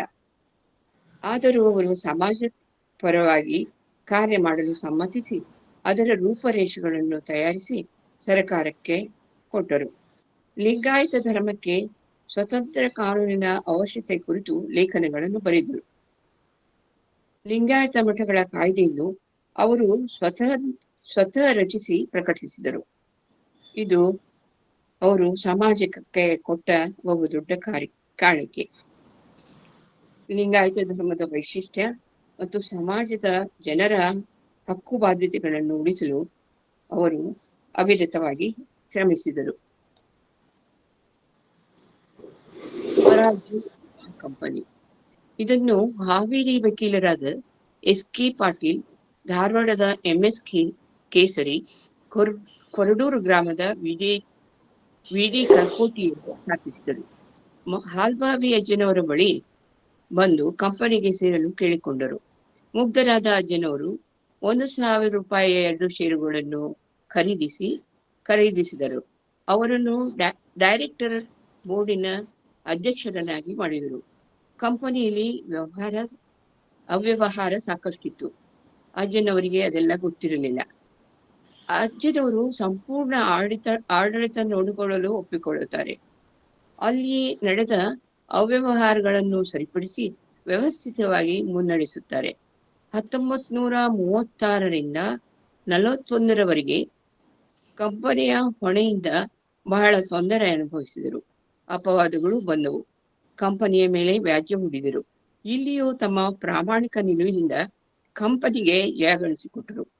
ಸತ್ಯಮೇವ ಜಯತೆ ಎಂಬ ಮಾತು ಅವರಿಂದ ನಿಜವಾಯಿತು. ಧಾರವಾಡ ವಿ ಬಸವೇಶ್ವರ ಧರ್ಮಪಂಡ ಸಂಸ್ಥೆಯ ಅಧ್ಯಕ್ಷರಾಗಿ ದೇವಸ್ಥಾನದ ಅಭಿವೃದ್ಧಿಗೆ ಕಾರಣ ಪುರುಷರಾದರು. ವಿಜಾಪುರದ ಬಸವೇಶ್ವರ ವಿದ್ಯಾವರ್ಧಕ ವ್ಯವಸ್ಥಾಪಕ ಮಂಡಳ ಸದಸ್ಯರಾಗಿ ಸೇವೆ ಮಾಡಿದರು. ದೇವಿ ಹೊಸೂರ ಜನತೆಗೆ ಲಿಂಗರಾಜ್ ದೇಸಾಯಿಯವರು ದೇಣಿಗೆ ಕೊಟ್ಟಿದ್ದರು. ಒಂದು ಕಟ್ಟಡವು ಅಲ್ಲಿತ್ತು. ಅದನ್ನು ಏನು ಮಾಡಬೇಕೆಂಬ ವಿಚಾರ ಅಲ್ಲಿಯ ಮುಖ್ಯಸ್ಥರಿಗೆ ಇತ್ತು. ಆಗ ವೀರಭದ್ರಪ್ಪ ಅಜ್ಜನವರು ಅಲ್ಲಿ ಅವರ ಹೆಸರಿನಲ್ಲಿ ಒಕ್ಕಲತನ ಶಾಲೆ ಪ್ರಾರಂಭಿಸಲು ಸಲಹೆ ಕೊಟ್ಟರು. ಅದು ಮುಂದೆ ಬಹಳ ಪ್ರಸಿದ್ಧವಾಗಿದೆ. ಆರ್ಥಿಕ ತೊಂದರೆಯಿಂದ ಬಳಲುತ್ತಿದ್ದ ಸಂಘ ಸಂಸ್ಥೆಗಳಿಗೆ ಮರುಜೀವ ನೀಡಿ ಅವುಗಳನ್ನು ಮುಂದಲಿಗೆ ತಂದ ಅವಿರಳ ಶರಣರು ನಮ್ಮ ವೀರಭದ್ರಪ್ಪಜ್ಜನವರು. ಅವರ ಸಾಧನೆಗಳು ಸಿದ್ಧಿಗಳ ಬಗ್ಗೆ ಹೇಳಲು ಸಮಯ ಸಾಲದು. ನಮ್ಮ ಕೈಗೆ ನಿಲುಕದ ವ್ಯಕ್ತಿತ್ವ ವೀರಭದ್ರಪ್ಪಜ್ಜನವರು. ಅವರು ತಮ್ಮ ಆತ್ಮಕಥನದಲ್ಲಿ ಕುಟುಂಬ, ತಾವು ಮಾಡಿದ ಕೆಲಸ, ಸಂಘ ಸಂಸ್ಥೆಗಳು, ತಾವು ಅನುಭವಿಸಿದ ನೋವು, ಕಷ್ಟ, ತಮ್ಮ ಚಿಂತನೆಗಳ ಬಗ್ಗೆ ಸುಂದರವಾಗಿ ಬರೆದಿದ್ದಾರೆ, ವಿವರವಾಗಿ ವಿವರಿಸಿದ್ದಾರೆ. ಕಷ್ಟಗಳು ಬಂದಾಗಲೇ ಸುಖದ ನಿಜ ಅರಿವು ಮನುಷ್ಯನಿಗೆ ಆಗುತ್ತದೆ ಎಂಬ ವ್ಯಾಖ್ಯಾನ ಅವರದಾಗಿತ್ತು. ಅವರು ಕಟ್ಟುನಿಟ್ಟಿನ ಲಿಂಗಾಯತ ಧರ್ಮಾಚರಣೆಯನ್ನು ಆಚರಿಸುತ್ತಿದ್ದರು. ಅವರ ಮನೆ ದೇವತೆ ಶರಣೆ ದಾನಮ್ಮ. ಅವರಲ್ಲಿ ಬಹಳ ನಿಷ್ಠೆಯನ್ನಿಟ್ಟವರಾಗಿದ್ದರು. ಹಾಗಾಗ ದಾನಮ್ಮ ದೇವಿಯ ಆಶೀರ್ವಾದ ಪಡೆಯಲು ಗುಡ್ಡಾಪುರಕ್ಕೆ ಹೋಗುತ್ತಿದ್ದರು.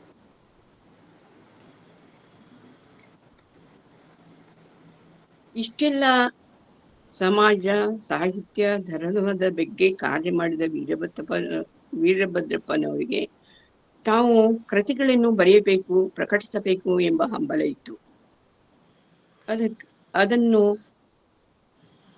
ಮನಸ್ಸಿನಲ್ಲಿ ತಂದಿಕೊಂಡ ವೀರಭದ್ರಪ್ಪಜ್ಜನವರು ಶಂಕರ ದಾಸಿಮಯ್ಯನ ಪುರಾಣ, ಶಂಕರ ದಾಸಿಮಯ್ಯನ ರಗಳೆ, ಶಂಕರ ದಾಸಿಮಯ್ಯನ ಪುರಾಣ ಕಥಾಸಾರ, ಲಿಂಗಾಯತ ಮತದ ತತ್ವಗಳು ಎಂಬ ಕೃತಿಗಳನ್ನು ಹೊರತಂದರು. ಶಂಕರ ದಾಸಿಮಯ್ಯನ ಪುರಾಣ ಇದನ್ನು ಅವರು ಹಸ್ತಪ್ರತಿಗಳಿಂದ ಸಂಪಾದಿಸಿದ್ದಾರೆ. ಕಥೆಗೆ ಹೊಂದುವಂತಹ ವರ್ಣಚಿತ್ರಗಳನ್ನು ಕಲಾ ತಪಸ್ವಿಗಳಾದ ಹೆಸರು ಪಡೆದ ತಮ್ಮ ಮಗ ದಾನಪ್ಪನವರಿಂದ ಬರೆಸಿ ಅಂದಗೊಳಿಸಿದ್ದಾರೆ. ಅದರ ಮುದ್ರಣ ವೆಚ್ಚವನ್ನು ತಾವೇ ಮಾಡಿ ಲಿಂಗಾಯತ ವಿದ್ಯಾಭಿವೃದ್ಧಿ ಸಂಸ್ಥೆಯ ಸಾಹಿತ್ಯ ಸಮಿತಿಗೆ ಬಿಟ್ಟುಕೊಟ್ಟಿದ್ದಾರೆ. ಅದರ ಆದಾಯವನ್ನು ಗೋಕಾಕ್ ಹೈಸ್ಕೂಲಿನಲ್ಲಿ 6ನೇ ಇಯತ್ತೆಯಲ್ಲಿ ಓದುತ್ತಿರುವ 1ನೇ ನಂಬರ್ನಲ್ಲಿ ಪಾಸಾದ ವಿದ್ಯಾರ್ಥಿಗೆ ತಮ್ಮ ಮಗ ನಿಜಗುಣಿ ಹಾಲ್ಬಾವಿ ಹೆಸರಲ್ಲಿ ಪಾರಿತೋಷಕ ಕೊಡಬೇಕು ಮತ್ತು ಇನ್ನೊಬ್ಬ ವಿದ್ಯಾರ್ಥಿಗೆ ಯೋಗ್ಯ ಬಹುಮಾನ ಕೊಡಬೇಕು ಎಂದು ನಿರ್ದೇಶಿಸಿದ್ದಾರೆ. ಕೊಡಬೇಡ, ಕೊಡದೆ ಇರಬೇಡ ಎನ್ನುವುದು ಸರ್ವಜ್ಞನ ವಾಣಿ. ಅಂದರೆ ತನ್ನಲ್ಲಿರುವುದರಲ್ಲಿ ಸಮಾಜಕ್ಕೆ ದಾನ ಮಾಡಿ ಸಮಾಜದ ಋಣ ತೀರಿಸಬೇಕು ಎಂಬ ಅರ್ಥ. ಅಜ್ಜಿನವರು ಅನೇಕ ಸಂಸ್ಥೆಗಳಿಗೆ, ಸಂಘಗಳಿಗೆ ವಿದ್ಯಾರ್ಥಿ ವೇತನಕ್ಕೆ ದಾನದಾಸೋಹ ಮಾಡಿದ್ದಾರೆ.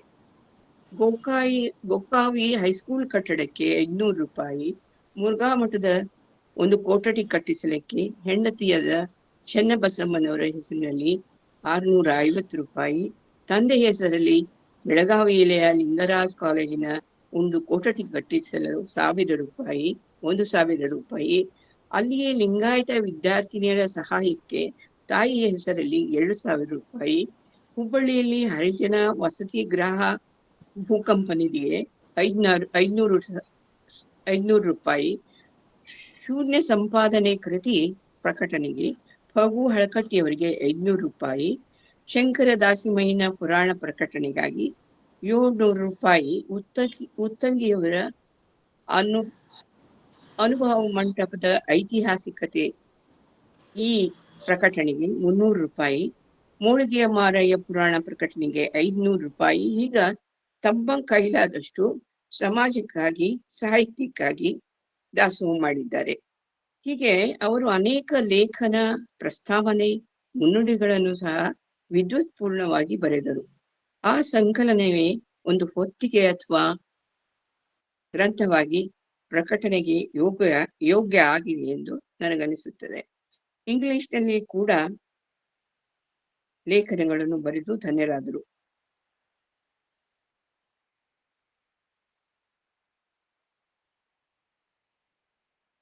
ಎಲ್ಲ ಲೇಖನಗಳು ಲಿಂಗಾಯತ ಸಮಾಜದ ಬಗ್ಗೆ ಇದೆ.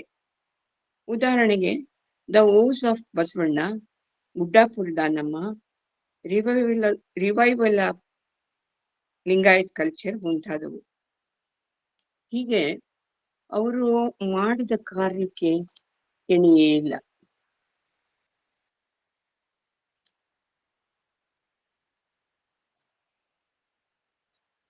ಅವರು ಪ್ರವಾಸ ಪ್ರಿಯರಾಗಿದ್ದರು. ಕಂಚಿ, ಕಾಶಿ, ರಾಮೇಶ್ವರ, ಶ್ರೀಶೈಲ, ಉಜ್ಜಿನಿ, ಬಸವ ಕಲ್ಯಾಣ, ನಾಸಿಕ ಮುಂತಾದ ಕ್ಷೇತ್ರ ಪ್ರವಾಸದ ಟಿಪ್ಪಣಿಗಳನ್ನು ಬರೆದು ಇಡುತ್ತಿದ್ದರು. ಅವರ ಎಲ್ಲ ಕಾರ್ಯಗಳನ್ನು, ಸೇವೆಯನ್ನು ಗಮನಿಸಿ ಕನ್ನಡ ಸಾಹಿತ್ಯ ಪರಿಷತ್ತು ಸನ್ಮಾನ ಪತ್ರವನ್ನು ಅವರಿಗೆ ನೀಡಿತು. ಇಷ್ಟೆಲ್ಲ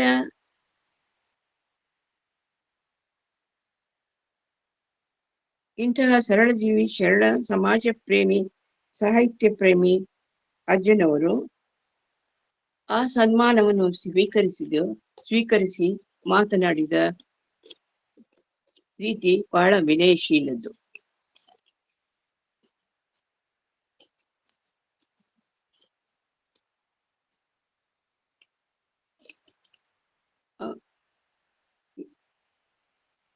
ಸನ್ಮಾನ ಪತ್ರ ಸ್ವೀಕರಿಸಿ ಕನ್ನಡ ಸಾಹಿತ್ಯ ಪರಿಷತ್ತಿನಿಂದ ಸಿಕ್ಕ ಮೇಲೆ ಅಜ್ಜನವರು ಹೇಳಿದ ಮತ್ತು ಆಡಿದ ಮಾತುಗಳು ಅವರು ಎಷ್ಟು ವಿನಯಶಾಲಿಗಳು ಎಂದು ತೋರಿಸುತ್ತದೆ. ಇದು ಆಗ ಜಯಚಾಮರಾಜೇಂದ್ರ ಒಡೆಯರು ಮೈಸೂರು ಮಹಾರಾಜರಾಗಿದ್ದರು. ಅವರು ಕೂಡ ಅಜ್ಜನವರನ್ನು ಬಹಳ ಪ್ರಶಂಸಿಸಿ ಅವರ ಕೆಲಸ ಕಾರ್ಯಗಳನ್ನು ನೆನಪಿಸುತ್ತಾ ಅವರಿಗೆ ಶ್ರೇಷ್ಠ ಶರಣರು ಎಂದು ಹೇಳುತ್ತಾರೆ. ಇದೆಲ್ಲನೂ ಆದ ನಂತರ ಅಜ್ಜನವರು ಹೇಳಿದ ರೀತಿ, ನನ್ನ ಜೀವನದಲ್ಲಿ ಅಷ್ಟೊಂದು ನೆನಪಿಡುವಂತಹ ಕೆಲಸ ನಾನೇನು ಮಾಡಿಲ್ಲ. ಅವರೇ ಹೇಳಿದ್ದು, ನಾನು ಸಾಹಿತ್ಯ ಸಮಿತಿಯ ಕಾರ್ಯದಲ್ಲಿ ಅಳಿಲು ಸೇವೆಯನ್ನು ಮಾತ್ರ ಮಾಡಿದ್ದೇನೆ. ನಾನು ಕಡ್ಡಿಯಷ್ಟು ಮಾಡಿದ ಸಾಹಿತ್ಯ ಸೇವೆಯನ್ನು ಗುಡ್ಡದಷ್ಟು ಮಾಡಿ ಸಂಸತ್ತಿನವರು, ಸಾಹಿತ್ಯ ಪರಿಷತ್ತಿನವರು ಅನಿರೀಕ್ಷಿತವಾಗಿ ಈ ರೀತಿ ನನಗೆ ಮರ್ಯಾದೆಯನ್ನು ಕೊಟ್ಟು ಉದಾರ ಅಂತಃಕರಣದಿಂದ ನನಗೆ ಈ ಸನ್ಮಾನವನ್ನು ಕೊಟ್ಟಿದ್ದಾರೆ. ಸಾರ್ವಜನಿಕ ಸಂಸ್ಥೆಗಳಲ್ಲಿ ಹೇಳತಕ್ಕದ್ದೇನೂ ಮಾಡಿಲ್ಲವೆಂದು ನನ್ನ ಮನಸ್ಸಾಕ್ಷಿಯಾಗಿ ಹೇಳುತ್ತೇನೆ ಎಂದು ಪ್ರತಿಕ್ರಿಯಿಸಿದ್ದಾರೆ. ವಿನಯವೇ ವಿದ್ಯೆಗೆ ಭೂಷಣ ಎಂಬ ಮಾತು ಇಲ್ಲಿ ಸತ್ಯವಾಯಿತು.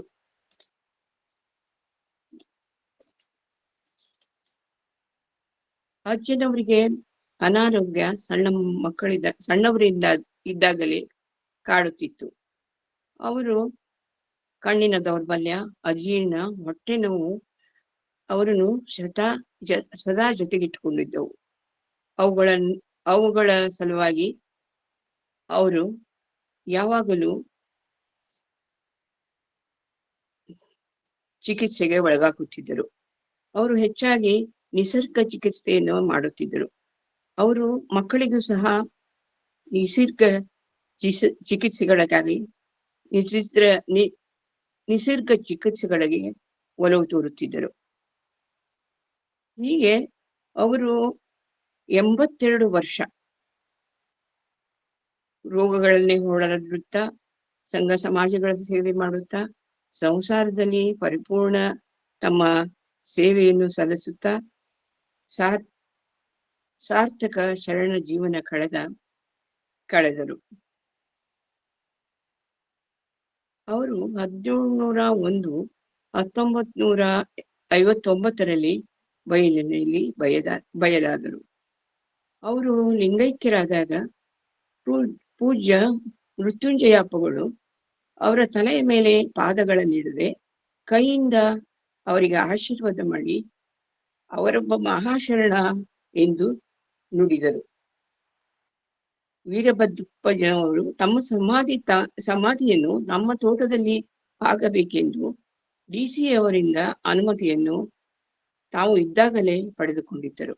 ಅಂತಹ ಸ್ಥಿತಪ್ರಜ್ಞರು ವೀರಭದ್ರಪ್ಪಯ್ಯನವರು. ಕಲ್ಯಾಣ ನಗರದಲ್ಲಿ ಅವರ ಸಮಾಧಿ ಸ್ಥಳ, ಧಾರವಾಡದಲ್ಲಿ ಹಾಲ್ಬಾವಿ ಕಾಲೋನಿ, ಹಾಲಬಾವಿ ಮಾರ್ಗ ಅವರನ್ನು ಯಾವಾಗಲೂ ನೆನಪಿಸುತ್ತವೆ. ಅವರ ಇರುವನ್ನು ಯಾವತ್ತೂ ಹಸಿರಾಗಿಸಿವೆ. ಓಂ ಶ್ರೀ ಗುರು ಬಸವಲಿಂಗಾಯ ನಮಃ. ನನಗೆ ತಿಳಿದ ಮಟ್ಟಿಗೆ ನಾನು ಅವರ ಬಗ್ಗೆ ಹೇಳಿದ್ದೇನೆ. ತಪ್ಪು ತಡೆಗಳಾಗಿದ್ದರೆ ಸಹೃದಯರಾದ ತಾವು ಕ್ಷಮಿಸಬೇಕೆಂದು ಕೇಳಿಕೊಳ್ಳುತ್ತಾ ಅದರ ಹೆಚ್ಚಿನ ಮಾಹಿತಿಯನ್ನು ಶಶಿಕಾಂತ್ ಪಟ್ಟಣ ಸರ್ ಅವರು ಹೇಳುತ್ತಾರೆಂಬ ನಿರೀಕ್ಷೆಯೊಂದಿಗೆ ನನ್ನ ಮಾತಿಗೆ ವಿರಾಮ ಹೇಳುತ್ತೇನೆ. ನನಗೆ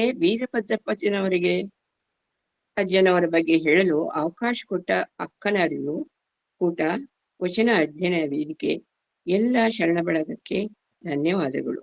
ಎಲ್ಲರಿಗೂ ಶರಣಾರ್ಥಿಗಳು. ಓಂ ಶ್ರೀ ಗುರು ಬಸವಲಿಂಗಾಯ ನಮಃ. ಇಲ್ಲಿವರೆಗೂ ಸಮಗ್ರವಾಗಿ 1 ತಾಸು ಶ್ರೀತ ವೀರಭದ್ರಪ್ಪ ಹಾಲ್ಬಾಯಿ ಅವರ ಬದುಕು ಬರಹವನ್ನ ನಮ್ಮ ಮುಂದ ಕಣ್ಣಿಗೆ ಕಟ್ಟಿಕೊಟ್ಟಂತ ಗೌರಮ್ಮ ಹಾಲ್ಬಾಯಿ ಅವರಿಗೆ ಧನ್ಯವಾದಗಳು. ಪ್ರಾಯಶಃ ಅನೇಕ ತ್ಯಾಜ್ಯಗಳನ್ನ ಅಂದ್ರೆ ಇವತ್ತ ಸಿದ್ಧಾರೂಢ ಮಠದ್ದಿರ್ಬಹುದು, ಆಮೇಲೆ ಶಿವೋಗಿ ಮಂದಿರದಿರ್ಬಹುದು, ಇವುಗಳನ್ನ ಸಮರ್ಥವಾಗಿ ನಿಭಾಯಿಸಿದ ಕೀರ್ತಿ ಶ್ರೀ ವೀರಭದ್ರಪ್ಪ ಹಾಲ್ಬಾಯಿ ಅವರಿಗೆ ಸಲ್ಲುತ್ತಿರ್ತಕ್ಕಂಥ ಮಾತು. ಜೊತೆಗೆ ಅವರ ಒಂದು ವೈಯಕ್ತಿಕ ಬದುಕು, ಸುಮಾರು 12 ಮಕ್ಕಳಿದ್ರೆ 7 ಮಕ್ಕಳು ಅನಾರೋಗ್ಯದಿಂದ ಅವ್ರು ಅಗಲ್ತಾರೆ. 5 ಮಕ್ಕಳಿಗೆ ಒಳ್ಳೆ ವಿದ್ಯಾಭ್ಯಾಸವನ್ನು ಕೊಟ್ಟು ಈ ನಾಡಿನಲ್ಲಿ ಬಹಳಷ್ಟು ಪ್ರಮುಖ ಪಾತ್ರ ವಹಿಸಿರ್ತಕ್ಕಂಥ ವೀರಭದ್ರಪ್ಪ ಹಾಲ್ಬಾಯಿ ಅವರ ಬಗ್ಗೆ ಬಹಳಷ್ಟು ಮಾರ್ಮಿಕವಾಗಿ ನೀಡಿದಂತ ಶರಣೆ ಗೌರಮ್ಮ ಹಾಲ್ಬಾಯಿ ಅವರಿಗೆ ಮತ್ತೊಮ್ಮೆ ಈ ವಚನ ಅಧ್ಯಯನ ವೇದಿಕೆ ಮುಖಾಂತರ ಅವರಿಗೆ ಅನಂತ ಧನ್ಯವಾದಗಳನ್ನ ಅರ್ಪಿಸ್ತಾ ಇದ್ದೇನೆ. ಬಹುಶಃ ಇವತ್ತಿನ ಈ ಕಾರ್ಯಕ್ರಮದಲ್ಲಿ ಬಹಳಷ್ಟು ಹಾಲ್ಬಾಯಿ ಮನೆತನದವರು ಭಾಗವಹಿಸಿದ್ದಾರೆ. ಅವರಿಗೆ ನಮ್ಮ ಸಮರ್ಥ ಈ ವಚನ ಅಧ್ಯಯನ ವೇದಿಕೆ ಮುಖಾಂತರ ನಾನು ಅವರಿಗೆ ಧನ್ಯವಾದಗಳನ್ನ ಅರ್ಪಿಸ್ತಾ ಇದ್ದೇನೆ. ಈಗ ಮುಂದಿನ ಕಾರ್ಯಕ್ರಮ ಮಾರ್ಗದರ್ಶನ ನುಡಿ ಡಾಕ್ಟರ್ ಶಶಿಕಾಂತ್ ಪಟ್ಟಣ ಅವರಿಂದ ಮಾರ್ಗದರ್ಶನ ನುಡಿಯನ್ನ ನುಡಿಬೇಕಂತ ಅವರಲ್ಲಿ ವಿನಂತಿಸ್ಕೊಳ್ತಾ ಇದ್ದೇನೆ. ಓಂ ಶ್ರೀ ಗುರು ಬಸವಲಿಂಗಯ್ಯನ್ಮ. ಎಲ್ಲ ಶರಣರನ್ನ ದಾರ್ಶನಿಕರನ್ನ ನೆನೆಸುತ್ತಾ ಮಾತೋಶ್ರೀ ಗೌರಮ್ಮ ಅವರ ಬಹಳಷ್ಟು ವಿಷಯಗಳನ್ನ ಅವರು 2 ಕಡೆಯಿಂದ ಸಂಬಂಧ, ಒಂದು ತಾಯಿ ಅಜ್ಜ ಅಂತಂದ್ರೆ ತಾಯಿ ತಂದಿ, ಮತ್ತು ಅವ್ರ ಮನೆಯವರ ತಂದಿ ಅಂದ್ರೆ ಅಜ್ಜ 2 ಕಡೆ. ಅಂದ್ರೆ ದಾನಪ್ಪ ಹಾಲ್ಬಾವಿ ಅಂತಕ್ಕಂಥ ಒಬ್ಬ ಅಂತಾರಾಷ್ಟ್ರೀಯ ಮಟ್ಟದ ಕಲಾವಿದರನ್ನ ಜನ್ಮಕ್ಕೆ ಕಾರಣರಾದಂಥ ಶ್ರೀ ವೀರಭದ್ರಪ್ಪನವರು ಅವ್ರ ಮಗನ ಕೈ ಹಿಡಿದಂಥವ್ರು ಗೌರಮ್ಮಕ್ಕವ್ರು. ಅವ್ರಿಗೂ ಎಷ್ಟು ಒಂದು ವ್ಯಕ್ತಿತ್ವ ಅಂತಂದ್ರೆ ಹಾಲ್ಬಾವಿಯವರು ಎಲ್ಲ ಮುಗಿಸಿ ಕೊನೆಗೆ ನಾನು ಜೀವನದೊಳಗೆ ಏನು ಮಾಡಲಿಲ್ಲ ಅಂತಕ್ಕಂಥ ಒಂದು ನರೇಷನ್, ಒಂದು ಡಿಕ್ಲರೇಷನ್ ಮಾಡ್ತಾರೆ. ನಾನು ಏನು ಮಾಡಿಲ್ಲ, ಬಹುಶಃ ಈ ರೀತಿಯಾಗಿ ಹೇಳ್ತಕ್ಕಂಥ ಕೆಲಸ ಬಹಳ ಜನ, ಅದಕ್ಕೆ ಶರಣ ಶ್ರೇಷ್ಠ ಅಂತಕ್ಕಂಥ ಉದ್ದೇಶಕ್ಕೆ ಶರಣ ಶ್ರೇಷ್ಠ ಶ್ರೀ ಹಾಲ್ಬಾವಿಯವರು. ಅವರ ವ್ಯಕ್ತಿತ್ವವನ್ನು ನನಗೆ ಯಾಕೆ ಆಕರ್ಷಿತ ಆಯ್ತು ಅಂತಂದ್ರೆ, ವಿದ್ಯಾವರ್ಧ ಸಂಘ ನಾವು ರಾಹ ದೇಶಪಾಂಡೆ ಅಲ್ಲಿ ನೋಡಿದಾಗ ಹಾಲ್ಬಾವಿಯವರು ಬಂತು. ನಾನು KLE ಸಂಸ್ಥೆ, ನಾನು ವಿದ್ಯಾರ್ಥಿ ದಿಶವಾಗಿದ್ದಾಗ 40 ವರ್ಷದ ಹಿಂದೆ ಲಿಂಗರಾಜ್ ಕಾಲೇಜು ಹಾಸಾಕ್ ಹೋದ್ನೆ. ಅಲ್ಲೇ ಶ್ರೀ ವೀರಭದ್ರಪ್ಪ ಹಾಲ್ಬಾವಿ ಅಂತ ಕಲ್ಲಿನ ಮೇಲೆ ಒಂದ್ ಕಡೆ ಇತ್ತು, ಷಣ್ಮುಖಪ್ಪ ಅಂಗಡಿ, ಇವರೆಲ್ಲರ ಹೆಸರಿತ್ತು. ಯಾರಿವರು ಅವಾಗಿಂದ ಕೊರಿತಿತ್ತು. ಅದನ್ನ ಬೆಣ್ಣು ಹತ್ತಿ ನೋಡಿದಾಗ ಇವರು ಅಕ್ಕವ್ರು ಹೇಳಿಲ್ಲ ಅದನ್ನ, ಗೌರಮ್ಮ ಅಕ್ಕವರು 1902 LLB ಮಾಡಿದವರು. ಬಹಳ ಮೊದಲಿಗೆ ಹೊನ್ನಾಪುರ ಮಠ ಅವರಾದ್ಮೇಲೆ ಇವರು ಸಿದ್ದರಾಮಪ್ಪ ಅವ್ರು, ಇವ್ರ ನಂತರ ಮಾಡ್ಯಾರ ಸಿದ್ದರಾಮಪ್ಪ ಪಾವಟೆ ಅವರು. ಸಿದ್ದರಾಮಪ್ಪ ಪಾವಟೆ, ಬಿಳೆ ಅಂಗಡಿ ಮತ್ತು ಇವರು 3 ಮಂದಿ ಕೂಡಿ ವಕೀಲ್ ಮಾಡ್ಬೇಕಾದ್ರೆ ಅವ್ರ ಜೊತೆಗೆ ಇನ್ನೊಂದು ವ್ಯಕ್ತಿತ್ವ ಅಂತಂದ್ರೆ ಆಲೂ ವೆಂಕಟರಾಯರು, ಹಳಕಟ್ಟಿ ಅವರು ಅಂದ್ರೆ ಬಹಳ ಜನರಿಗೆ 1902 ಇಡೀ ಸಮಗ್ರ ಕರ್ನಾಟಕದ ಏಕೀಕರಣದ ಪರಿಕಲ್ಪನೆ ಯಾರಿಗೂ ಗೊತ್ತಿರಲಿಲ್ಲ. ಕರ್ನಾಟಕ ಏಕೀಕರಣ ಅಂದ್ರೆ ಏನು ಹಂಚಿ ಹೋಗ್ಬಿಟ್ಟಿತ್ತು. ಇದು ಮುಂಬೈ ಕರ್ನಾಟಕ, ಮಡ್ರಾಸ್ ಕರ್ನಾಟಕ, ಆಮೇಲೆ ಹೈದರಾಬಾದ್ ಕರ್ನಾಟಕ ಅಂತ ತಿಳ್ಕೊಂಡು ಕರ್ನಾಟಕ ಹಂಚಿ ಹೋಗಿತ್ತು. ಇದರ ಬಗ್ಗೆ ಒಂದು ಸ್ಥೂಲ ಸಮಿತಿಯನ್ನ ಮಾಡ್ತಾರೆ ಹಳಕಟ್ಟಿಯವ್ರು ಕುಡ್ಕೊಂಡು ಮಾಡ್ತಾರೆ. ಅದಕ್ಕೆ ಕರಡು ಒಂದು ಅಲ್ಲಿಯೇ ಒಂದು ನಿಯೋಜನೆ ಮಾಡ್ಬೇಕಂತ ತಿಳ್ಕೊಂಡು ಹೇಳಿದಾಗ ಅದಕ್ಕೆ ವೀರಭದ್ರಪ್ಪ ಹಲ್ಬಾವಿ ಕೊಡ್ರಿ ಅವ್ರು ಮಾಡ್ತಾರಂತ. ಒಬ್ಬ ಇಂಗ್ಲಿಷ್ ಅಧಿಕಾರಿ ಇವ್ರ ಜಡ್ಜ್ಮೆಂಟ್ ಕೊಡೋದು ನೋಡ್ತಾರ. ಜಡ್ಜ್ಮೆಂಟ್ ಅಂದ್ರೆ ಹೆಂಗಿರ್ತೈತೆ ಅಂದ್ರೆ ವಾದಿ ಪ್ರತಿವಾದಿಗಳ ಡಿಸ್ಕಷನ್ ಆದದ್ದನ್ನ ಆಲ್ರೆಡಿ ಕಂಟೆಂಟ್ ಬಂದಿರ್ತೈತಿ. ಒಂದು 4 ಸಾಲು 5 ಸಾಲಿನಾಗ ಓನ್ಲಿ ಜಡ್ಜ್ಮೆಂಟ್ ಕೊಡ್ತಿರ್ತೈತೆ. ಆದ್ರೆ ಇವರು ಪುಟಗಟ್ಲೆ ಬರೀತಿದ್ರಂತ ವೀರಭದ್ರಪ್ಪ ಹಲ್ಬಾವಿ ಅವರು. ಒಂದು 2 ಪುಟ 3 ಪುಟ ಅಂದ್ರೆ ಸಾಹಿತ್ಯಿಕವಾಗಿ ಅವರು ಸಾಹಿತಿಗಳಾಗಬೇಕಂತಕ್ಕಂಥ ಕನಸ್ಕೊಂಡವ್ರು. ಅವರು ನಾನು MA ಇಂಗ್ಲಿಷ್ ಮಾಡ್ಬೇಕು, MA ಕನ್ನಡ ಮಾಡ್ಬೇಕು, ಕನ್ನಡ ಸಾಹಿತ್ಯಕ್ಕೆ, ವಚನ ಸಾಹಿತ್ಯಕ್ಕೆ ಬಹಳಷ್ಟು ನೋಡ್ರಿ. ಅವ್ರ ಕೃತಿಯೊಳಗೆ ಎಲ್ಲೂ ಕೂಡ ವೀರಶೈವ ಪದ ಬಳಸಿಲ್ಲ. ಅಷ್ಟೇ ಅಲ್ಲ, ತಮ್ಮ ಜಜ್ಮೆಂಟ್ನೊಳಗೆ Lingayats can be called as a Veerashaiva ಅಂತಾರೆ. ಎಲ್ಲೂ ಕೂಡ ವೀರಶೈವ ಶುಡ್ ನಾಟ್ ಬಿ ಅಂದ್ರೆ Veerashaiva can be called as Lingayats can be called as laterally Veerashaiva ಅಂದ್ರೆ ಲಿಂಗಾಯತ ಅಂತಕ್ಕಂಥದ್ದು ಮೂಲ. ಅವ್ರ ಹಲವಾರು ಕೃತಿಯೊಳಗೆ ಕೂಡ ಲಿಂಗಾಯತ ಅಂತಕ್ಕಂಥ ಪದ ಬಂತು. ಎರಡನೇದು ಅವ್ರು ಬಗೆಹರಿಸಿದಂಥ ದೊಡ್ಡ ವ್ಯಾಜ್ಯಗಳು. ಅಡ್ಡ ಪಲ್ಲಕ್ಕಿ ವ್ಯಾಜ್ಯ ಅಂತ ಅಂದ್ರೆ ಶೃಂಗೇರಿ ಅವ್ರು ಹೇಳಿಲ್ಲ, ಬ್ರಾಹ್ಮಣ ಮೂಲದ ಬ್ರಾಹ್ಮಣ ಸಂಘದ ಹೋಗಿ ಬೆಂಗಳೂರಿಂದ ಶೃಂಗೇರಿ ಮಠಕ್ಕೆ ಇದು ನಮ್ಗೆ ಅಸಹ್ಯ ಮಾಡ್ತಾರ, ಇದನ್ನ ಬಂದ್ ಮಾಡ್ಬೇಕು. ಅಲ್ಲಿ ವ್ಯಾಸನ ತೋಳು ಕಟ್ತಾರ. ಬಹಳ ಮಂದಿ ಗೊತ್ತಿಲ್ಲ ಅಡ್ಡ ಪಲ್ಲಕ್ಕಿಗೆ ಮತ್ತು ನಂದಿ ಕೋಲಿಗೆ ವ್ಯಾಸನ ತೋಳು ಅಂದ್ರೆ ವ್ಯಾಸನ ಕೈ. ಅಂದ್ರೆ ವೀರಭದ್ರ ಹೋಗಿ ಅದನ್ನ ಕಡಿತಾನ, ವ್ಯಾಸನ ತೋಳು ಕೈ ಕಡಿತಾನ, ಅದನ್ನ ಕಡಿದು ನಂದಿ ಕೋಲಿ ಕಡ್ತಾನ ಅಂತಕ್ಕಂಥ ಒಂದು ಪೌರಾಣಿಕ ಕಲ್ಪನೆ. ಹಿಂಗಾಗಿ ಅದು ಬ್ರಾಹ್ಮಣರಿಗೆ ಅಸಹ್ಯ ಆಗಿರ್ತದೆ. ನಮ್ಮ ಸಮಾಜಕ್ಕೆ, ನಮ್ಮ ಸಮುದಾಯಕ್ಕೆ ಇವ್ರು ನೋವು ಮಾಡ್ತಾರ. ಅದಕ್ಕೆ ಅವರು ಒಂದು ಕೋರ್ಟ್ ಕೇಸ್ ಹಾಕಿ ಹೆಂಗಾರ ಮಾಡಿ ಇವ್ರನ್ನ ಇದನ್ನ ಹಿಂದೆ ತೆಗಿಸ್ಬೇಕಂದಾಗ ಅದು ಪಾರಂಪರಿಕವಾಗಿ ಅದಕ್ಕೆ ಆಟಾಡಿದ್ರು ಕೂಡ ಕೊಡುಗೆ ಭಾಳ ಐತಿ. ಅಂದ್ರೆ ಇದಕ್ಕೆ ಇವ್ರು ಸಪೋರ್ಟ್ ಆಗಿ ನಿಂತಾರೋ ವ್ಯಕ್ತಿತ್ವ ಅಂದ್ರೆ ವೀರಭದ್ರಪ್ಪ ಹಾಲ್ಬಾವಿ ಅವರ ಸಂಪೂರ್ಣ ವ್ಯಕ್ತಿತ್ವ ಹಿಂದೆ ಆಟಾಡಿದ್ರು ಕೂಡ ಬಹಳ ದೊಡ್ಡ ವ್ಯಕ್ತಿತ್ವ ಗಿಲಗಂಚಿ ಗುರುಸಿದ್ದಪ್ಪನವರು. ಯಾಕಂದ್ರೆ ಲಿಂಗಾಯತ್ ಫಂಡ್ ಅಂತಕ್ಕಂಥ ಅವಾಗಿನ ಕಾಲಕ್ಕೆ 1.5 ಲಕ್ಷ 2 ಲಕ್ಷ ರೂಪಾಯಿ ಕೊಡಿಸಿದ್ರು. ಅವ್ರು 49-50 ವರ್ಷ ಗಿಲಗಂಚಿ ಗುರುಸಿದ್ದಪ್ಪನವ್ರು ಬದುಕಿದ್ದು. ಆಟಾಡಿದ್ರು ಅವರು ಕೂಡಿ ಒಂದು ಲಿಂಗಾಯತ ಸಮಾಜದ ಬಗ್ಗೆ ಬರೀ ಬಹಳ ದೊಡ್ಡ ಕನಸನ್ನ ಕಂಡಂತವ್ರು. ಆ ಒಂದು ವ್ಯಾಜ್ಯವನ್ನ ಅತ್ಯಂತ ಸೂಕ್ಷ್ಮವಾಗಿ ಅವರು ಲಿಂಗಾಯತ ಧರ್ಮದ ಪರವಾಗಿ ಕೊಟ್ಟರು ಅಂತಕ್ಕಂಥದ್ದು. ಎರಡನೇದು ದೊಡ್ಡ ಒಂದು ತಪ್ಪು ಗ್ರಹಿಕೆ ಅಂತಂತಾರ. 1920 ಇದನ್ನ ಭಾಳ ಸಲ ಹೇಳ್ತೀನಿ, ನಾನ್ ಬ್ರಾಹ್ಮಿನ್ ಮೂವ್ಮೆಂಟ್ ಅಂತಕ್ಕಂಥದ್ದು. ನಾನ್ ಬ್ರಾಹ್ಮಿನ್ ನಾ ಇದನ್ನ ವೀರಭದ್ರಪ್ಪನವ್ರು ಎಷ್ಟು ದೊಡ್ಡವರು ಅಂತಕ್ಕಂಥದ್ದು ಹೇಳ್ಬೇಕಂದ್ರೆ ಇವ್ರು 1898 ಇವ್ರೇನು BA ಮಾಡಿದಾಗ ಬೇಂದ್ರೆ ಅವರು 2 ವರ್ಷದವ್ರು ಇದ್ರು. 1894 ಇವರು SSLC ಮಾಡಿದಾಗ ಬಸವನಗೌಡರು 1 ವರ್ಷದವ್ರು ಇದ್ರು. ನಾವು ಬಸವನಗೌಡರನ್ನ ಬೇಂದ್ರೆ ಅವ್ರನ್ನ ಎಷ್ಟು ದೊಡ್ಡ ಕನ್ನಡದ ದೊಡ್ಡ ಸಾಹಿತ್ಯ ಶಿರೋಮಣಿ ಅಂತ ಪರಿಗಣಿಸ್ತೀವಿ. ಅವ್ರಿಗಿಂತ ಮುಂಚೆ ಬಹಳಷ್ಟು ಸಾಹಿತ್ಯಿಕ, ಸಾಂಸ್ಕೃತಿಕ, ಧಾರ್ಮಿಕ, ಆಧ್ಯಾತ್ಮಿಕ, ರಾಜಕೀಯ, ಶೈಕ್ಷಣಿಕ ಕ್ರಾಂತಿಯನ್ನ ಹುಟ್ಟಾಕ್ತಕ್ಕಂಥವ್ರು ಅಂತಂದ್ರೆ ವೀರಭದ್ರಪ್ಪ ಹಲ್ಬಾವಿ ಅವರು. ನನಗೆ ಅವ್ರಿಗೆ ಭಾಳ ಮನಸ್ಸಿಗೆ ನೋವು ಹಾಕಿತ್ತು ನನಗೆ. ಹಲ್ಬಾವಿ ಇವ್ರ ಚರಿತ್ರೆ ಯಾಕೆ ಬಂದಿಲ್ಲ? ನಾನು ಸುಮಾರಾಗಿ ನಮ್ಮ ಗೌರಮ್ಮ ತಾಯಿಯವರಿಗೆ ನಾನು ನೀವೇ ಮಾತಾಡ್ಬೇಕ್ರಿ, ಆ ಕುಡಿ ನೀವು ಆ ವಂಶದ ಕುಡಿ ನೀವೇ ಮಾತಾಡ್ರಿ ಅಂತ. ಅವ್ರನ್ನ ನಾನು ಲೇಖನ ಬರೆದು ಕಳಿಸ್ತೀನಿ, ನಾನು ಮಾತಾಡೋಲ್ಲ ಅಂತ ಹಿಂದ್ಕೂ ಒಮ್ಮೆ ಅಂತಿದ್ರು. ಮತ್ತು ಅವ್ರ ಮಾವನವರು ಅಂತ DV ಅವ್ರ ಬಗ್ಗೆನೂ ಹೇಳಿದೆ ನಾವು ಮುಂದೆ. DV ಹಲ್ಬಾವಿ ಅವ್ರ ಬಗ್ಗೆನೂ ಕೂಡ, ಯಾಕಂದ್ರೆ DV ಹಲ್ಬಾವಿ ಅವ್ರ ಪುಸ್ತಕ ಓದ್ಬೇಕಾದ್ರು ತಂದೆ ಬರ್ತೈತಿ. ಎಷ್ಟೊಂದು ವಿಸ್ತಾರವಾಗಿ ಮಾಡಿದಾರೆ ಅಂತಂದ್ರೆ, ಒಂದು ನಾನ್ ಬ್ರಾಹ್ಮಿನ್ ಮೂವ್ಮೆಂಟ್ ಆದಾಗ ಅಲ್ಲಿ ಸ್ವಲ್ಪ ಹಾನಗಲ್ ಕುಮಾರಸ್ವಾಮಿಗಳಿಗೆ ಮತ್ತು ಸಿದ್ದಾರೂಢರಿಗೆ ಮನಸ್ತಾಪ ಬರ್ತೈತಿ. ಯಾಕಂದ್ರೆ ಅದರ ಅಧ್ಯಕ್ಷತೆಯನ್ನು ಸಿದ್ದಾರೂಢರು ವಹಿಸ್ತಾರೆ. ಸಿದ್ದಾರೂಢರು ಜಂಗಮರಲ್ಲ, ಜಾತಿ ಜಂಗಮರಲ್ಲ. ಈ ಮನಸ್ಥಿತಿಯನ್ನು ಸಿದ್ದರಾಮಪ್ಪ ಪಾವಟಿಯವ್ರು ಹೇಳ್ತಾರೆ. ಸಿದ್ದರಾಮಪ್ಪ ಪಾವಟಿಯವ್ರು ಹೇಳಿದಾಗ ಸಿದ್ದರಾಮಪ್ಪ ಪಾವಟಿಯವರು ಒಂದು ಕಾರಣ ಕೊಡ್ತಾರ. ಇವರು ಸಿದ್ದಾರೂಢರು ಲಿಂಗ ಕಟ್ಟಿಲ್ಲ, ಅದಕ್ಕೆ ಅವ್ರ ಕಡೆ ಹೋಗಬೇಡ ಅಂತ ತಿಳ್ಕೊಂಡು ಆ ಕೋರ್ಟಿನ ವ್ಯಾಜ್ಯವನ್ನೂ ಕೂಡ ಬಗೆಹರಿಸೋರು ಅಂತಂದ್ರೆ ವೀರಭದ್ರಪ್ಪ. ಅಂದ್ರೆ ಮಠದ ವ್ಯಾಜ್ಯವನ್ನ ಬಗೆಹರಿಸೋರು ಅಂದ್ರೆ ವೀರಭದ್ರಪ್ಪ ಹಲ್ಬಾವಿ ಅವರು. ಮೂರನೇದ್ದು ಅದು ವೀರಶೈವ ಮಹಾಸಭಾ ಸ್ಥಾಪನೆ ಆಯಿತು. ವೀರಶೈವ ಮಹಾಸಭಾ ಆರಂಭದ ಪ್ರಧಾನ ಕಾರ್ಯದರ್ಶಿಯಾಗಿ ಗುರುಬಸಪ್ಪ ಹಳಕಟ್ಟಿ ಫಕೀರಪ್ಪನವ್ರ ತಂದೆಯವರು ಇವರಿಬ್ರು ಕೂಡ ಕಾರ್ಯದರ್ಶಿಯಾಗಿ ಕೆಲಸ ಮಾಡಿದರು. ಯಾಕಂದ್ರೆ ಶ್ರೀಮಂತ್ ಸರ್ದಾರ್ ದೇಸಾಯಿಗೆ ಏನು ಕಲ್ಪನೆ ಇರ್ತಿದ್ದಿಲ್ಲ, ಅವ ಅಕ್ಷರ ಜ್ಞಾನ ಕಡಿಮೆ. ನಮ್ಮ ಸಮಾಜದೊಳಗೆ ಇವರಿಬ್ರು ಕೂಡ ಅಖಿಲ ಭಾರತ ವೀರಶೈವ ಮಹಾಸಭೆಯನ್ನು 1904, 6 ಏನ್ ಮಾಡಿದಲ್ಲ ಇವು ಅಂದ್ರೆ ಬಳ್ಳಾರಿ ಅಧಿವೇಶನ ಆಗುವವರೆಗೆ ಸಮಗ್ರವಾಗಿ ಇವರು ಕಾರ್ಯದರ್ಶಿಯಾಗಿ ಕೆಲಸ ಮಾಡ್ತಾರೆ. ಯಾಕಂದ್ರೆ ಆಟಾಡುದ್ರುಗೌಡರು ಇದನ್ನ 1912 ನಿಪ್ಪಾಣಿಯವರು ನಡೆದಂಥ ವೀರಶೈವ ಮಹಾಸಭೆ ಅಧಿವೇಶನದಾಗ ಹಲ್ಬಾವಿ ಅವರ ಉಲ್ಲೇಖವನ್ನು ಮಾಡ್ತಾರೆ. ಹಲ್ಬಾವಿ ಅವರ ಉಲ್ಲೇಖ ಅಂದ್ರೆ ಎಷ್ಟು ಕೆಲಸ ಮಾಡಿದ್ರು ಕೂಡ ತಾವು ಎಲ್ಲೂ ಕೂಡ ಪ್ರದರ್ಶನವಾದಿಗಳಾಗಿರಲಿಲ್ಲ. 4 ಮಾಡಿ 20 ರೂಪಾಯಿ ತೋರಿಸ್ಕೊಳ್ಳೋರು ಭಾಳ ಇರ್ತಾರ. ಇವ್ರು 100 ರೂಪಾಯಿ ಮಾಡಿ 10 ಪೈಸಾದಷ್ಟು ತೋರಿಸ್ಕೊಳ್ಳೋಂಥ ಕೆಲಸ ಮಾಡಿದ್ರು. ನಾ ಇದನ್ನ ಯಾಕೆ ಹೇಳ್ತೀನಿ ಅಂತಂದ್ರೆ, ಅಲ್ಲಿ ಏನು ಅಟಾರ್ದುರ್ಗೌಡರು ಮತ್ತು ಇವರು ವಾರದ ಮಲ್ಲಪ್ಪನವರು ವೀರಶೈವ ಮಹೋತ್ಸವ ಸ್ಥಾಪನಾ ಮಾಡ್ಬೇಕಂತ ಜಾಗ ನೋಡಕ್ ಹೋಗಾರ. ಅದಕ್ಕೆ ಬಹಳಷ್ಟು ಜನ ಲ್ಯಾಂಡ್ ಕೊಡ್ತಾರ. ಅಡ್ನೂರು ಗೌಡ್ರು, ಅಣ್ಣಿಗಿರಿಯಲ್ಲಿ ಅಡ್ನೂರು ಗೌಡ್ರು ಅಂತಕ್ಕಂಥವ್ರಾಗ್ಲಿ ಬಹಳ ಜನ ಸಹಾಯ ಮಾಡ್ತಾರ.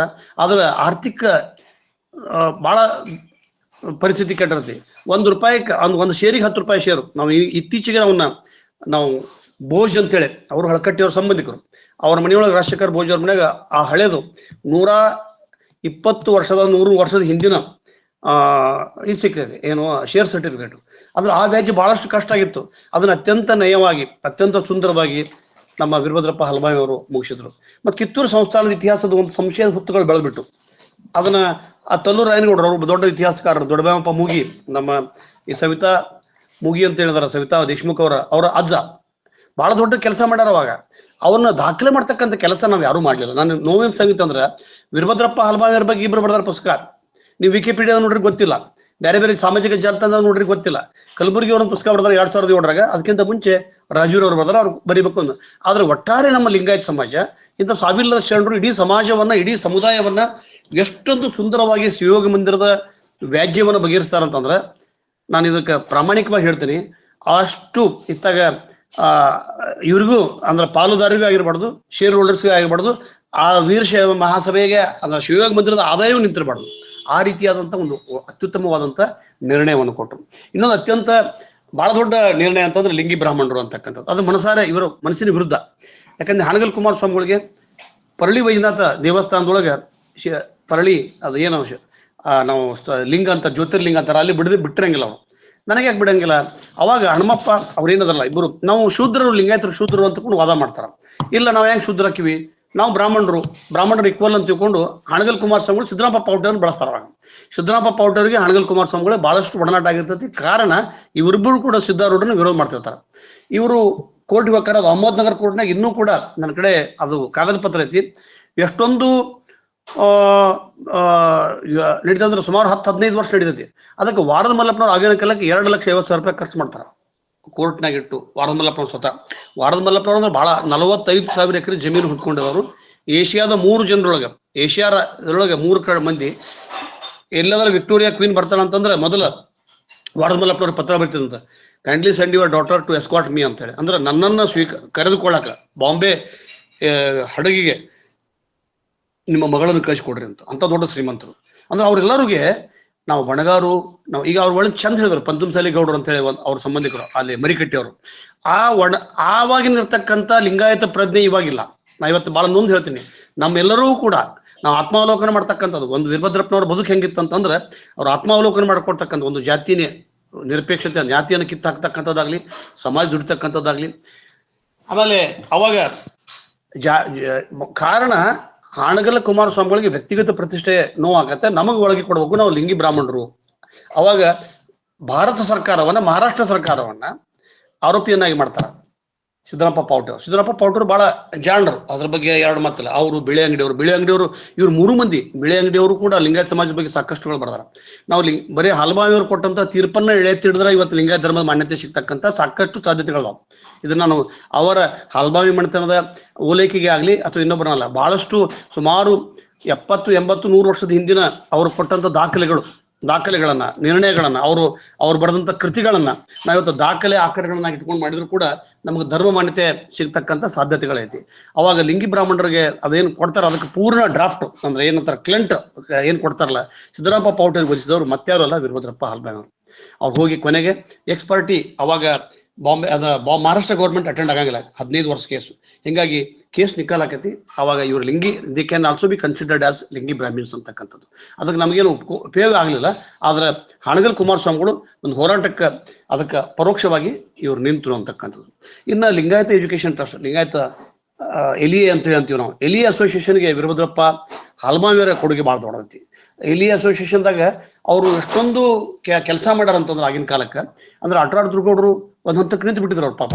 ಅದಾದ ನಂತರ ಅದನ್ನು ತಗೊಂಡು ಹೋಗ್ತಕ್ಕಂಥ ಕೆಲಸವನ್ನ ವೀರಭದ್ರಪ್ಪ ಹಲ್ಬಾವಿ ಮಾಡಿದ್ರು. ಆಮೇಲೆ ಮುರುಘಾ ಮಠ ಅವ್ರು ಹೇಳಿದ್ರೆ ಅವ್ರು ಬರೀ 600-700 ರೂಪಾಯಿ ಏನ್ರಿ ಇದು ಇಷ್ಟೇನು. ಇವತ್ತು ನಮ್ಗೆ 600-700 ರೂಪಾಯಿ, 50 ರೂಪಾಯಿಗೆ 1 ತೊಲಿ ಬಂಗಾರ ಇದ್ದಾಗ 700-800 ಕೊಟ್ಟ ಅಂದ್ರೆ ನೀವು ವಿಚಾರ ಮಾಡ್ರಿ. ಇವತ್ತಿನ ಲೆಕ್ಕಾಚಾರ ಮಾಡಿದ್ರೆ 7 ಲಕ್ಷ 8 ಲಕ್ಷ ರೂಪಾಯಿ ಬೆಲೆ ಆಗತ್ತೆ. ಮುರುಘಾ ಮಠಕ್ಕೆ ರೂಮ್ ಕಟ್ಸೋದಾಗ್ಲಿ, ತಾವು ಗಳಿಸಿದಂಥ ಆದಾಯದೊಳಗೆ ತಾವು ಒಂದಿಷ್ಟು ಅಮೌಂಟನ್ನು ಇದನ್ನ ಕೊಡಬೇಕು ಅಂತ ತಿಳ್ಕೊಂಡು ಬೇರೆ ಬೇರೆ ಬೇರೆ ಉಳಿವಿಗೂ ಕೊಟ್ರ, ಆಮೇಲೆ ಮುರುಘಾ ಮಠಕ್ಕೆ ಕೊಟ್ರ, ಉಳಿಬಸಪ್ಪನ ಗುಡಿ ಅಲ್ಲಿಯೂ ಕೊಟ್ರ. ಎಲ್ಲಾ ಕಡೆಗೆ ದಾಸೋಹ ದಾನ ಅಂತಕ್ಕಂಥದ್ದಲ್ಲ, ಇಷ್ಟೆಲ್ಲ ಕೊಟ್ಟರು ಕೂಡ ಕೊನೆಗೆ ನಾನು ಏನೂ ಕೊಟ್ಟಿಲ್ಲ ಅಂತಕ್ಕಂಥದ್ದು. ಇವತ್ತಿನ ಧಾರವಾಡದ ಪ್ರಮುಖ ರಸ್ತೆಯೊಳಗಿರ್ತಕ್ಕಂಥ ಸಮಗ್ರವಾದ ಜಾಗ, ಇದನ್ನ ಅವ್ರಿಗೆ ಎಲ್ಲರಿಗೂ ನಿಮ್ಗೆ ಸ್ಪಷ್ಟವಾಗಿ ಹೇಳ್ತೀನಿ. ನಾವು ಎಲ್ಲರ ಹೆಸರಾಗ್ತೀವಿ, ರಾಜೇಶ್ ಪಂಡ್ರವು, ಮುದುಬಿಡರು, ಎಲ್ಲರೂ ಹೆಸರಾಗ್ತೀವಿ ನಾವು. ಪಾಟ್ಲಿ ಪುಟ್ಟಪ್ಪನವ್ರ ಮೂರ್ತಿ ಪಾಪ ಅವರು ಬಹಳ ವರ್ಷ ಕೆಲಸ ಮಾಡಿದ್ರು. ಆದ್ರೆ ಆ ಸ್ಥಳ ಸಂಪೂರ್ಣವಾಗಿ ವ್ಯಾಜ್ಯವನ್ನ ಬಗೆಹರಿಸಿ ಸುಮಾರು 20 ವರ್ಷ ಕಾರ್ಯಾಧ್ಯಕ್ಷರಾಗಿ ಕೆಲಸ ಮಾಡ್ತಾರೆ ವೀರಭದ್ರಪ್ಪ ಹಾಲ್ಬಾಯಿ ಅವರು. ಇವತ್ತು ಕರ್ನಾಟಕ ವಿದ್ಯಾವರ್ಧಕ ಸಂಸ್ಥೆ ಇವತ್ತು ತಿಂಗಳಿಗೆ ಏನಾದ್ರು 15-20 ಲಕ್ಷ ರೂಪಾಯಿ ಬಾಡಿಗೆ ಉತ್ಪನ್ನ ಬರ್ತೈತಂದ್ರೆ ಅದು ಮತ್ತಾರೊಂದು ಅಲ್ಲ, ವೀರಭದ್ರಪ್ಪ ಹಾಲ್ಬಾವಿ ಅಂತ ಅವ್ರು ಪ್ರಾಮಾಣಿಕವಾಗಿ ಕೆಲಸ ಮಾಡಿದ್ರು ಅಂತಕ್ಕಂಥ ಒಂದು ಕೆಲಸ. ಮತ್ತು ಹಲವಾರು ಕೃತಿಗಳಿಗೆ ಸಾಹಿತ್ಯ ಪ್ರಶಸ್ತಿಗಳು ಬಂದವು. ನಾವು ಅಕ್ಕವರು ಅದನ್ನ ಮಾನಪತ್ರ ಸಮ್ಮತ್ರ ಅಲ್ಲ, ಇಡೀ ಅವರೆಲ್ಲ ಶಬರಣ ಇದಾಗ್ಲಿ, ಆಮೇಲೆ ಶಂಕರದಾಸಿಮಯನ ಕೃತಿಗಳನ್ನಾಗ್ಲಿ, ಸಂಪಾದನಾ ಕೃತಿಗಳು, ಇದು ಬಹಳ ಮುಖ್ಯ ಅಂತಂದ್ರೆ ಇವ್ರು ಹೇಳಿದಲ್ಲ, ಇವರು ವಕೀಲರು ಜಡ್ಜರದಾರು ಅಥವಾ ಸಾಹಿತಿಗಳು ಅಂತಕ್ಕಂಥದ್ದು ಇದಾಕಿತ್ತು. ಅಂದ್ರೆ ಇವರ ಕೊಡ್ತಕ್ಕಂಥ ನಿರ್ಣಯಗಳು ಅಥವಾ ಇವ್ರ ಉಲ್ಲೇಖ ಮಾಡ್ತಕ್ಕಂಥ ರೀತಿಗಳು, ವಾದ ಮಾಡ್ತಕ್ಕಂಥದ್ದು ಹೆಂಗಿತ್ತಂದ್ರೆ ಸಾಹಿತ್ಯಿಕವಾಗಿತ್ತು. ಸಾಕಷ್ಟು ವಿಷಯಗಳನ್ನು ಸಂಗ್ರಹಿಸಿದ್ರು. ಅವಾಗ ಅಷ್ಟೇ ಅಲ್ಲ, ಬ್ರಿಟಿಷ್ ಅಲ್ಲಿ ಆಕ್ಟ್ನೊಳಗೆ ಅಲ್ಲಿರ್ತಕ್ಕಂಥ ಎಲ್ಲ ಕಾನೂನುಗಳನ್ನ ಪರಿಣಿತರಾಗಿದ್ರು. ಮತ್ತು ಕನ್ನಡ, ಇಂಗ್ಲಿಷ್, ಮರಾಠಿ ಒಳಗೆ ಸಾಕಷ್ಟು ಮಾಡಿದ್ರು. ಮತ್ತು ಇನ್ನೂ ಒಂದು ಉದ್ದೇಶ ಹೆಚ್ಚಿಂದು ಅಂದ್ರೆ ಅಲ್ಲಿ ಪಂಡಿತಪ್ಪ ಚಿಕ್ಕೋಡಿ, ತಮ್ಮಣ್ಣಪ್ಪ ಚಿಕ್ಕೋಡಿ, ಗುರುಬಸಪ್ಪ ಹಳಕಟ್ಟಿ ಇವ್ರನ್ನ ಯಾಕೆ ನೆನೆಸ್ಬೇಕಂದ್ರೆ ಆ ಒಂದು ವಾತಾವರಣ ಇತ್ತು. ಪಂಡಿತಪ್ಪ ಚಿಕ್ಕೋಡಿ ಬಹಳ ದೊಡ್ಡ ರೆಡಿಕಲ್ ಪಾರ್ಟಿ ಲೀಡರ್ ಅವರು, ಅಂಬೇಡ್ಕರ್ ಜೊತೆಗೆ ನೇರವಾದ ಸಂಬಂಧ ಹೊಂದ್ಕೊಂತವ್ರು, ಸಿದ್ದಪ್ಪ ಕಂಬಳಿಯವ್ರ ಜೊತೆಗೆ ನೇರವಾದ ಸಂಬಂಧ ಹೊಂದವ್ರು. ತಮ್ಮಣ್ಣಪ್ಪ ಚಿಕ್ಕೋಡಿ ಇವ್ರ ಮಾವ, ಅಷ್ಟೇ ಅಲ್ಲ ಅವ್ರ ಸಾಹಿತಿ, ಹಳಕಟ್ಟಿಯವರ ಮಾವ, ಸೋದರ ಮಾವ, ಭಾಗೀರಥಿ ಅವ್ರ ತಂದೆ. 2 ವರ್ಷದಾಗಿದ್ದಾಗ ಅವ್ರ ತಾಯಿ ತೀರ್ಕೊಂತಾರ. ಅದನ್ನ ಇಡೀ ಜೋಪಾನ ಮಾಡ್ತಕ್ಕಂಥ ಹಳಕಟ್ಟಿಯವ್ರ ತಂದ್ರು. ಹಿಂಗಾಗಿ ಇಡೀ ಏನು ಗುರುಬಸಪ್ಪನವರಾಗ್ಲಿ, ವೀರಭದ್ರಪ್ಪ ಹಾಲ್ಬಾವಿ ಅಂದ್ರೆ ವೀರಭದ್ರಪ್ಪ ಹಾಲ್ಬಾವಿ ಅವರು ಯಾರಪ್ಪ ಅಂತಂದ್ರೆ ಹಳಕಟ್ಟಿಯವರ ತಂದೆಯ ಸ್ನೇಹಿತ ಅಥವಾ ಹಳಕಟ್ಟಿಯವರ ತಂದೆ ಸಮಾನ. ನಾನು ಈ ವಿಷಯ ಹೇಳ್ತೀನಿ. ಅಂದ್ರೆ ಆ ಕಾಲಕ್ಕೆ ಅಂದ್ರೆ ಹಳಕಟ್ಟಿಯವ್ರು ನಾವು ಇವತ್ತು ನೆನೆಸ್ತೀವಿ, ಹಳಕಟ್ಟಿಯವ್ರು ಅಷ್ಟೇ ಕೆಲಸ ಮಾಡ್ಯಾರ. ಹಳಕಟ್ಟಿಯವ್ರಿಗಿಂತ ಹೆಚ್ಚಿಗೆ ಹಳಕಟ್ಟಿಯವ್ರ ವಚನ ಸಾಹಿತ್ಯಕ್ಕೆ, ಬ್ಯಾಂಕಿಗೆ, ಶಿಕ್ಷಣ ಸಂಸ್ಥೆ ಕೊಟ್ಟರೆ ಇಡೀ ಸಮುದಾಯಕ್ಕೆ, ಇಡೀ ಸಮಾಜಕ್ಕೆ, ಇಡೀ ಧಾರ್ಮಿಕ, ಶೈಕ್ಷಣಿಕ ಮತ್ತು ಸಂಘ ಸಂಸ್ಥೆಗಳಿಗೆ ತಮ್ಮ ಜೀವನದ ಕೊನೆಯ ದಿನ 82-83 ವರ್ಷಗಳ ಬದುಕಿದ್ರಲ್ಲ, ಕೊನೆಯವರೆಗೂ ಕೂಡ ವೀರಭದ್ರಪ್ಪ ಹಾಲ್ಬಾವಿ ಅವರು ಏನ್ ಮಾಡಿದಾರೆ ಅಂದ್ರೆ ಸಮಾಜಕ್ಕೆ ತಮ್ಮನ್ನ ತೊಡಗಿಸಿಕೊಂಡ್ರು ಅಂತಕ್ಕಂಥ ಒಂದು ಕಪ್ಪು ಚುಕ್ಕಿ ಇರಲಿಲ್ಲ. ಆ ಬ್ರಿಟಿಷ್ ಕಾಲಕ್ಕೆ ಎಂಥ ವೈಭವಪೂರಿತವಾದಂಥ ಬದುಕಬಹುದಾಗಿತ್ತು, ಸರಳವಾಗಿ. ಅವಾಗ ಇವು ಬರ್ತಿದ್ವು, ಆ ಕುದುರೆಗಳನ್ನ ಹತ್ಕೊಂಡು ಹೋಗ್ತಕ್ಕಂಥ ಒಂದು ರಥಗಳ, ಆಮೇಲೆ ಗಾಡಿಗಳು ಬರ್ತಿದ್ವು, ಯಾವುದೂ ಇಲ್ಲ, ನೇರವಾಗಿ ಹೋಗ್ತಕ್ಕಂಥ ಕೆಲಸವನ್ನ ಅವ್ರು ಮಾಡಿದ್ರು. ಅವ್ರು ಹೇಳ್ದಂಗೆ ಧಾರವಾಡದೊಳಗೆ ಆ ಹಾಲ್ಬಾವಿ ಒಂದು ಒಠಾರ ಆಗಲಿ, ಧಾರವಾಡ, ಗದಗ, ನಮ್ಮೂರೊಳಗೂ ರಾಮದುರ್ಗದೊಳಗೂ ಕೂಡ ಹಾಲ್ಬಾವಿ ಅಂತಕ್ಕಂಥ ಒಂದು ಮನೆತನ ಐತಿ. ಬೆಳಗಾವದೊಳಗೂ ಹಾಲ್ಬಾವಿ ಅಂತಕ್ಕಂಥ ಮನೆತನ, ಧಾರವಾಡದಾಗೂ ಅದಾರ ಇವರೆಲ್ಲರೂ ಕೂಡ. ಆಮೇಲೆ ರಬಕವಿ ಯೂನಿಟ್ಗೆ ಅದಾರ. ಇವರೆಲ್ಲರೂ ಕೂಡ ವಂಶಾವಳಿ ಅಂತ ತೆಗೆದಾಗ ಒಂದೇ ಕುಟುಂಬದಿಂದ ಬಂದಂಥ ಬೇರೆ ಬೇರೆ ಕೌಲುಗಳು ಅಂತಕ್ಕಂಥ ವಿಚಾರ. ಇನ್ನು Shankara ಕುಪ್ಪಸ್ತವ್ರು ಹೇಳಿದಾರ, sir D V Halbavi ಅವ್ರು ಯಾರು ಅಂದ್ರೆ, ಡಿ ವಿ ಹಾಲ್ಬಾವಿ ಅವ್ರು ಯಾರೂ ಅಲ್ಲ, ದಾನಪ್ಪ ವೀರಭದ್ರಪ್ಪ ಹಾಲ್ಬಾವಿ ಅಂತಂದ್ರೆ ವೀರಭದ್ರಪ್ಪ ಹಾಲ್ಬಾವಿ ಅವರ ಮಗ, ಅಂತಾರಾಷ್ಟ್ರೀಯ ಮಟ್ಟದ ದೊಡ್ಡ ಕಲಾವಿದರು. ನಾನು ಅವ್ರ ಬಗ್ಗೆ ಮಾತಾಡಕ್ಕೆ 4-5 ಜನರನ್ನ ಕೇಳ್ಕೊಂಡೆ. ನಾನು ವಿಜಯಕುಮಾರ್ ತೀಲಿ ಅವ್ರು ಕೇಳ್ಕೊಂಡು, ಸರ್ ನೀವು ಮಾತಾಡ್ರಿ ಮಿಣಜಿಗೆ ಅವ್ರ ಬಗ್ಗೆ, TP ಅಕ್ಕಿ ಅವ್ರ ಬಗ್ಗೆ ನಾನು ಎಲ್ಲ ಲಿಸ್ಟ್ ಮಾಡಿ ಇಟ್ಟಿವಿ. ನಮ್ಗೆ ಒಮ್ಮೆ ಸಿಗಂಗಿಲ್ಲ. ಇವತ್ತು ನಿಜಕ್ಕೂ ಅಕ್ಕ ಅವರು ಬಹಳಷ್ಟು ವಿಷಯ ಅತ್ಯಂತ ಸಂಯಮದಿಂದ ಅವನ್ನೆಲ್ಲ ಬರ್ಕೊಂಡು ಹೋಮ್ವರ್ಕ್ ಮಾಡಿ, ಮತ್ತು ಅವ್ರು ಒಳ್ಳೆಯ ಲೇಖಕಿಯರು ಕೂಡ. ನನಗೆ ಬಂದಾಗ ನಾನು ಹೇಳಿದೆ, ಅಕ್ಕವ್ರು ನೀವು ಟೈಪ್ ಮಾಡಿದ್ರಿ, ನನಗೆ ಸಾಫ್ಟ್ ಕಾಪಿ ಕಳಿಸ್ರಿ, ಅದನ್ನ ಪುಸ್ತಕ ಮಾಡ್ತೀವಿ ಅಂತ ಕೇಳ್ಕೊಂಡೇವಿ. ಅವ್ರಿಗೆ ಒಂದು 2-3 ಸಲ ಹೇಳಿದೆ, ಮಾಡ್ತಾರೆ, ಟೈಪ್ ಮಾಡಿಸಿ ಕ್ಲೀನಾಗಿ ಕೆಲಸ ಮಾಡ್ತಾರೆ, ಏನೋ ಕೆಲಸ ಮಾಡಿದ್ರು ಅಂತ. ಒಂದು 2 ಲೇಖನ ಕೊಟ್ಟರೆ 2 ಲೇಖನ ಸುಮಾರು 70-80 ಪುಟದ ಒಂದು ಪುಸ್ತಕ ಆಗುತ್ತೆ. ಅವ್ರು ಇನ್ನೊಂದು 2-3 ಲೇಖನ ಬರೀರಿ, ಒಂದು 100 ಪುಟದಾಗುತ್ತೆ ಅಂತ ತಿಳ್ಕೊಂಡು ನಾನು ಹೇಳಿದೆ. ಅವ್ರು ಮಾಡಲಿ. ಅವ್ರಿಗೆ, ಅವ್ರ ಮನೆಯವ್ರಿಗೆ, ಸಮಸ್ತ ಹಾಲ್ಬಾವಿ ಕುಟುಂಬ, ಯಾಕಂದ್ರೆ ಇಡೀ ಲಿಂಗಾಯತ ಸಮುದಾಯದ ಮೇಲೆ ಬಸವಾದಿ ಶರಣರು ಒಂದು ಸ್ಥಾಪಿಸಿದ ಲಿಂಗಾಯತ ಧರ್ಮದ ಇದಕ್ಕೆ ಹಾಲ್ಬಾವಿ ಮನೆತನದ ಕೊಡುಗೆ ಬಹಳ ದೊಡ್ಡದೈತಿ. They have worked a lot. ಹಳಕಟ್ಟಿಯವರು, ಹಾಲ್ಬಾವಿಯವರು, ಬಿಳೆ ಅಂಗಡಿಯವರು, ಪಾವಟಿಯವರು, ಅದೇ ಹೇಳಿದಲ್ಲ, ಅದೇ ವಾತಾವರಣದಾಗಿರ್ತಕ್ಕಂಥವ್ರು ಇವರೆಲ್ಲರೂ ಕೂಡ ಬಹಳಷ್ಟು ದುಡಿದ್ರು. ನಾವು ಯಾರನ್ನ ದೂಷಿಸಲಾರ್ದ. ಆದ್ರೆ ವೀರಭದ್ರಪ್ಪನವರ ಹಾಲ್ಬಾವಿ ಅವ್ರ ಕೆಲಸ ಅಂತಂದ್ರೆ ಮಾಡುವಂತಿರಬೇಕು, ಮಾಡದಂತಿರಬೇಕು, ಮಾಡುವ ಮಾಟದೊಳಗೆ ತಾನಿಲ್ಲದಂತಿರಬೇಕು, ಕೂಡಲ ಸಂಗನ ಶರಣರ ನೆನೆಯದಂತಿರಬೇಕು. ಗೌರಮ್ಮ ಅವರು ಇವತ್ತು ಪಾಪ ಎಷ್ಟು ಸಂಯಮದಿಂದ ಸಮಾಧಾನವಾಗಿ ಎಲ್ಲವನ್ನು ಹೇಳಿ, ನಾನು ಸ್ವಲ್ಪ ತಿಳಿದೀನಿ, ನಾನು ಸ್ವಲ್ಪ ಹೇಳಿನಿ ಅಂತಕ್ಕಂಥ ವಿನಯಶೀಲತೆ, ಅಥವಾ ಏನೂ ಭಾಳ ತಿಳ್ಕೊಂಡಿಲ್ಲ ಅಂತಕ್ಕಂಥದ್ದು ವಿನಯಶೀಲತೆ, ಅದು ಅಜ್ಜನ ಬಳುವಳಿ, ಹೆರಿಟೇಜ್ ಆಫ್ ಗ್ರ್ಯಾಂಡ್ ಫಾದರ್ ಅಂತಾರಲ್ಲ, ಒಂದು ಹೆರಿಡಿಟ್ರಿ ಆನುವಂಶತೆ. ಅದಕ್ಕೆ ಇಡೀ ಹಾಲ್ಬಾವಿ ಕುಟುಂಬದ ಒಂದು ಉಪಕಾರ ಋಣ ಲಿಂಗಾಯತ್ ಸಮಾಜ ಮೇಲೆ ಐತಿ. We all are grateful to your family, especially Veerabhadrappa Halmavi ಅವರು. ಅವಾಗ ಏನಾದರೂ ಬ್ರಿಟಿಷರ್ಗೆ ಫಾರಿನ್ಗೆ ಹೋಗಿದ್ರೆ ಬೇಕಾದ ಅಥವಾ ಸುಪ್ರೀಂ ಕೋರ್ಟ್ನಾಗ ಕೆಲಸ ಮಾಡ್ಬೋದಿತ್ತು, ಸಾಕಷ್ಟು ಅವಕಾಶಗಳಿತ್ತು. ಅದೇ ರೀತಿ ಹಳಕಟ್ಟಿಯವರು ಅವ್ರು ತಮ್ಮದನ್ನು ತ್ಯಾಗ ಮಾಡಿ ಸಮಾಜವನ್ನು ತಾವು ಬಡವರಾಗಿ ಸಮಾಜವನ್ನು ಶ್ರೀಮಂತಗೊಳಿಸ್ತಕ್ಕಂಥ ಕೆಲಸವನ್ನು ವೀರಭದ್ರಪ್ಪ ಹಾಲ್ಮಾವಿ ಅವರು ಮಾಡಿದರು. ಅದೇ ರೀತಿಯಾಗಿ ಇವರ ಮಾವನವರಾದಂಥ ಸ್ವಾದರ ಮಾವ ಹೌದು, ಇವ್ರ ಮನೆಯವ್ರ ತಂದೆಯವರಾಗಲಿ DV ಹಾಲ್ಮಾವಿ ಅವರ ಬಗ್ಗೆನೂ ಕೂಡ ನಾವು ಮುಂದಿನ ದಿನದೊಳಗೆ ಅವರು ಕೂಡ ಸಾಕಷ್ಟು ಪ್ರಶಸ್ತಿಗಳನ್ನು ಸಾಕಷ್ಟು ಕೆಲಸ ಮಾಡ್ಯಾರ. ಇವ್ the greatest artist of country ಹೇಳಿದ್ರಲ್ಲ, ಭಾಳ ದೊಡ್ಡ ಕಲಾವಿದರು. ಅವರೆಲ್ಲರೂ ಸಂಗ್ರಹಿಸಿವಿ ನಾವು. ಆಮೇಲೆ ಇದ್ರ ಜೊತೆಗೆ ನಾನು ಮಾತೋಶ್ರೀ ಗೌರಮ್ಮ ತಾಯಿಯವ್ರಿಗೆ ನಾನು ವಿನಂತಿ ಮಾಡ್ಕೊಳ್ತೀನಿ, ಅವರೇ ಇವತ್ತಿಂದ ನೀವು ಇವ್ರ ಬಗ್ಗೆ ನೀವು 50 ಪುಟ 3 ಎಷ್ಟಾಗತ್ತೆ ಬರೋದು ಟೈಪ್ ಮಾಡಿ ನಮ್ಗೆ ಕಳಿಸ್ಕೊಟ್ರೆ ಅದನ್ನು ಸಾವಿಲ್ಲದ ಶರಣರ ಮಾಲಿಕೆಯೊಳಗೆ ನಾವು ಕೃತಿಯನ್ನಾಗಿ ತಂದು, ಯಾಕಂದ್ರೆ ಮುಂದಿನ ಜನಾಂಗ ಮೊದಲನೇದು ಕನ್ನಡ ಶಾಲೆಗೆ ಹೋಗೋದು ಬಿಟ್ಟಾರ, ಎರಡನೇದು ಶರಣರಂದ್ರೆ ಬಸವಣ್ಣ ಏನು ಪದ ಹಚ್ಚಾರ ಮುಂಜಾನೆ ಸಂಚಾರಕ್ಕೆ ಭಾಳಷ್ಟು ಗೂಗಲ್ ಮೀಟ್ ಆಗ್ಯಾವು. 5 ರಿಂದ 6, 6 ರಿಂದ 7 ಅಡುಗೆ ಮಾಡೋದು ಬಿಟ್ಬಿಟ್ರೆ ಎಲ್ಲರೂ ಬರೀ ಮೊಬೈಲ್ ಹಿಡ್ಕೊಂಡು ಕುಂಡಿರ್ತಾರೆ ಅಂತಕ್ಕಂಥ ಆರೋಪದ ನಡುವೆ ನಮ್ಮ ಸಮಾಜ ಏನು ಮಾಡಿಟ್ಟು ಹೋಗ್ಯಾರ, ಇಡೀ ಇದನ್ನ ಏನು ಮಾಡಿಟ್ಟು ಹೋಗ್ಯಾರ. ಇವ್ರ ಜೊತೆಗೆ ಹಾಲ್ಮಾವಿ ಅವ್ರ ಜೊತೆಗೆ ಸಿದ್ದಪ್ಪ ಹೊಸಮನಿ ಅವ್ರು ಅಂತಿದ್ರು, ಅವ್ರ ಜೂನಿಯರ್ ಅವರು 19 ಭಾಳ ಸಣ್ಣ. ಆದ್ರೆ ಸಿದ್ದಪ್ಪ ಹೊಸಮನಿ ಅವರು ಕೂಡ ಭಾಳ ದೊಡ್ಡ ವ್ಯಕ್ತಿತ್ವವನ್ನು ಹೊಂದ್ಕೊಂಡವ್ರು. ಸಿದ್ದಪ್ಪ ಕಂಬಳಿಯವರು ಅಂತ ಭಾಳ ದೊಡ್ಡ ವ್ಯಕ್ತಿತ್ವ ಅವರು. ಅಷ್ಟೇ ಅಲ್ಲ, ನಮ್ಮ ಷಣ್ಮುಖಪ್ಪ ಅಂಗಡಿ ಅಂತ ತಿಳ್ಕೊಂಡು ಅವ್ರ ಪ್ಲೀಡರ್ ಇದ್ರು, ದೊಡ್ಡ ವಕೀಲರು, ಭಾಳ ದೊಡ್ಡ ವಕೀಲರು. ಅವ್ರು ಡೆಪ್ಟಿ ಸ್ಪೀಕರ್ ಇದ್ರು ಬಾಂಬೆ ಗೌರ್ಮೆಂಟ್ಗೆ. ಎಷ್ಟೊಂದು ಆತ್ಮೀಯತೆ ಸ್ನೇಹ ಅಂತಂದ್ರೆ ಇವರೆಲ್ಲರೂ ಕೂಡ ಅವ್ರೊಳಗೆ ಬಣಜಿಗಾರು, ಬಣಗಾರು, ಶಿವಶಂಕರ್ ಪಾವಟೆಯವರು, ಇವ್ರು ಬಣಗಾರು, ಇವು ಯಾವೂ ಇರಲಿಲ್ಲ. ನಾವು ಲಿಂಗಾಯತರು, ನಾವು ಕನ್ನಡಿಗರು. ಕನ್ನಡದ ಏಕೀಕರಣ ಹುಟ್ಟಿದ್ದ ಮುಂಬೈದೊಳಗೆ, ಮುಂಬೈ ಲಾ ಕಾಲೇಜ್ ಒಳಗೆ ಹಳಕಟ್ಟಿಯವ್ರ ರೂಮ್ನೊಳಗೆ. ಹಳಕಟ್ಟಿಯವ್ರಿಗೆ ಅದನ್ನ ಕ್ರೆಡಿಟ್ ಸಿಕ್ತು, ಏಕೀಕರಣದ ಪಿತಾಮಹ ಅಂತ ಕೊಟ್ಟಿವಿ ನಾವು. ಅದರ ಹಳಕಟ್ಟಿಯವರು ಕೂಡ, ಹಳಕಟ್ಟಿಯವರಲ್ಲ ಸಾರಿ, ನಮ್ಮ ಆಲೂರು ವೆಂಕಟರ ರೂಮ್ನಾಗ ನಡೀತು. ಅಂದ್ರೆ ಇವರೆಲ್ಲರೂ ಕೂಡ ಕುಂತ್ಕೊಂಡು ಮಾಡಿದಂಥ ತ್ಯಾಗ ಬಲಿದಾನ, ಬಹುಶಃ ನಾವು ಇವತ್ತು ಅವ್ರನ್ನ ಎಷ್ಟು ನೆನೆಸಿದ್ರು ಕಡಿಮೆ. ಆ ತಾಯಿ ಅವರ ಅಂಶಗಳು ಅಂದ್ರೆ ವೀರಭದ್ರಪ್ಪ ಹಾಲ್ಮಾವಿಯವರ ಆನುವಂಶತೆ ತಾಯಿಯವರೊಳಗಿದೆ. ಅವರೊಂದು ಕೃತಿಯನ್ನು ಮಾಡಿ ನಮ್ಗೆ ಕೊಟ್ಟರೆ ನಮ್ಮ ವಚನ ಅಧ್ಯಯನ ವೇದಿಕೆಯಿಂದ ನಾವು ಪ್ರಕಟ ಮಾಡ್ತೀವಿ, ಅದೊಂದು ಉಪಕಾರ ಮಾಡಲಿ ಅಂತ ತಿಳ್ಕೊಂಡು ಅವ್ರು ಕೇಳ್ತಾ ಇವತ್ತು ಪಾಲ್ಗೊಂಡಂಥವ್ರು ಎಲ್ಲರೂ ಕೂಡ ಸಾಕಷ್ಟು ವಿಷಯಗಳನ್ನ ಅವ್ರ ಇಡೀ ಕುಟುಂಬ ಬಂದೈತಿ. ಹಾಲ್ಮಾವಿ ಕುಟುಂಬ ಎಷ್ಟೊಂದು ಅಭಿಮಾನ ನೋಡ್ರಿ. ಇದು ಭಾಳ ದೊಡ್ಡ. ಕಿತ್ತೂರು ಚೆನ್ನಮ್ಮ ಸಂಗೊಳ್ಳಿ ರಾಯಣ್ಣ ಕೇಳ್ತಾಳ, ನೀ ಹೆಂಗೆ ಗೆಲ್ತೀಯಪ್ಪ ನೀನು ಕಿತ್ತೂರು ಅಂತ ಕೇಳಿದಾಗ, ಗೆದ್ದ ಕಿತ್ತೂರ ತಂದ ಉದ್ದ ಬೀಳುವೆ ತಾಯಿ, ಗೆದ್ದ ಕಿತ್ತೂರ ತಂದ ಉದ್ದ ಬೀಳುವೆ ತಾಯಿ, ಕದ್ದ ಮಾತಲ್ಲ ಇಲ್ದಕ್ಕೆ ಬಿದ್ದ ಹೋಗುವೆ ನಾಡಾಗ ಅಂತ. ನನಗೆ ಒಲೆ ನಿನ್ನ ಮುಖ ತೋರ್ಸಂಗಿಲ್ಲ, ನಾನು ಅಲ್ಲೇ ನಾಡಾಗ ಸಾಯ್ತೀನಿ, ನಾನು ಕಿತ್ತೂರು ತಂದು ಕೊಡ್ತೀನಿ ಅಂತಕ್ಕಂಥ ಒಂದು ಮಾತನ್ನು ಹೇಳ್ತಾರೆ. ಆ ರೀತಿಯಾಗಿ ನಮ್ಮ ಹಾಲ್ಮಾವಿ ಮಂತಂದವ್ರು, ಹಾಲು ಬಾವಿ ನೋಡ್ರಿ, ಬಾವಿಯೊಳಗೆ ಹಾಲು ನೀರಿಲ್ಲ ಅಂದ್ರೆ ಅಷ್ಟೊಂದು ಶುದ್ಧವಾದ ಮನಸ್ಸು, ಸರಳವಾದ ಮನಸ್ಸು. ತಾಯಿಯವ್ರನ್ನ ನಾನು ಎಷ್ಟೇ ಸಲ ಮಾತಾಡಿದ್ದು ಭಾಳ ಕಡಿಮೆ, ಅದು ಮಾತಾಡಿದಾಗ ಮನಸ್ಸತಿ ನುಡಿದರೆ ಮುತ್ತಿನ ಹಾರದಂತ ಲಿಂಗ ಮೆಚ್ಚಿ ಹೌದು ಅನ್ಬೇಕಂತಾರಲ್ಲ, ಹಂಗೆ ಗೌರಮ್ಮ ಅವರಾಗಲಿ ಇಡೀ ಕುಟುಂಬದವರಾಗಲಿ ಮಾಡ್ತಾ ಇದ್ದಾರೆ. ಒಂದೇ ಒಂದು ಕೊನೆಯ ಕೋರಿಕೆ, ವೀರಭದ್ರಪ್ಪ ಹಾಲ್ಮಾವಿ ಅವರ ಸಾವಿಲ್ಲದ ಶರಣರ ಮಾಲಿಕೆಯೊಳಗೆ ಇನ್ನೂ ಅಷ್ಟು ಆ್ಯಡ್ ಮಾಡಿ 2 ಪುಸ್ತಕಗಳು ತೊಗೊಂಡು ಚೆನ್ನಾಗಿ ಮಾಡಿಕೊಟ್ರೆ ನಾವು ಖಂಡಿತ ನಮ್ಮ ವೇದಿಕೆಯಿಂದ ಸ್ವತಂತ್ರ ಪುಸ್ತಕವನ್ನಾಗಲಿ ಅಥವಾ 25 ಪುಟ ಬಂದರೆ ನಮ್ಮ ಸಾವಿಲ್ಲದ ಶರಣರ ಅಥವಾ ಯುಗ ಪ್ರವರ್ತಕರು, ಲಿಂಗಾಯತ ಧರ್ಮದ ಯುಗ ಪ್ರವರ್ತಕರು ಅಂತಕ್ಕಂಥದ್ದು ಕೃತಿಯೊಳಗೆ ನಾವು ಅದನ್ನು ಸೇರಿಸ್ತೀವಿ ಅಂತ ಹೇಳ್ತಾ, ನನಗೂ ಕೂಡ ಅವಕಾಶ ಮಾಡಿಕೊಟ್ಟ ತಮ್ಮೆಲ್ಲರಿಗೆ ಭಕ್ತಿಪೂರ್ವಕ ಶರಣಾರ್ಥಿಗಳು. ಇಲ್ಲಿವರೆಗೂ ಸಮಗ್ರವಾಗಿ ಮಾರ್ಗದರ್ಶನ ನುಡಿಯನ್ನು ನೋಡಿರ್ತಕ್ಕಂಥ ಡಾಕ್ಟರ್ ಶಶಿಕಾಂತ್ ಪಟ್ಟಣ್ ಸರ್ ಅವರಿಗೆ ಅನಂತ ಧನ್ಯವಾದಗಳು. ಬಹುಶಃ ಮಾರ್ಗದರ್ಶನ ನುಡಿಯನ್ನ ಇವರಷ್ಟು ಅಚ್ಚುಕಟ್ಟಾಗಿ ಹೇಳುವಂತ ವ್ಯಕ್ತಿಗಳನ್ನ ನಾನು ಎಲ್ಲಿಯೂ ನೋಡಿಲ್ಲ. ಯಾಕಂತ ಹೇಳಿದ್ರೆ ಸಮಗ್ರವಾದಂತ ಮಾಹಿತಿಯನ್ನ ನಮಗೆ ಪ್ರತಿ ವಾರನೂ ಕೂಡ ನೀಡ್ತಾ ಇದ್ದಾರೆ.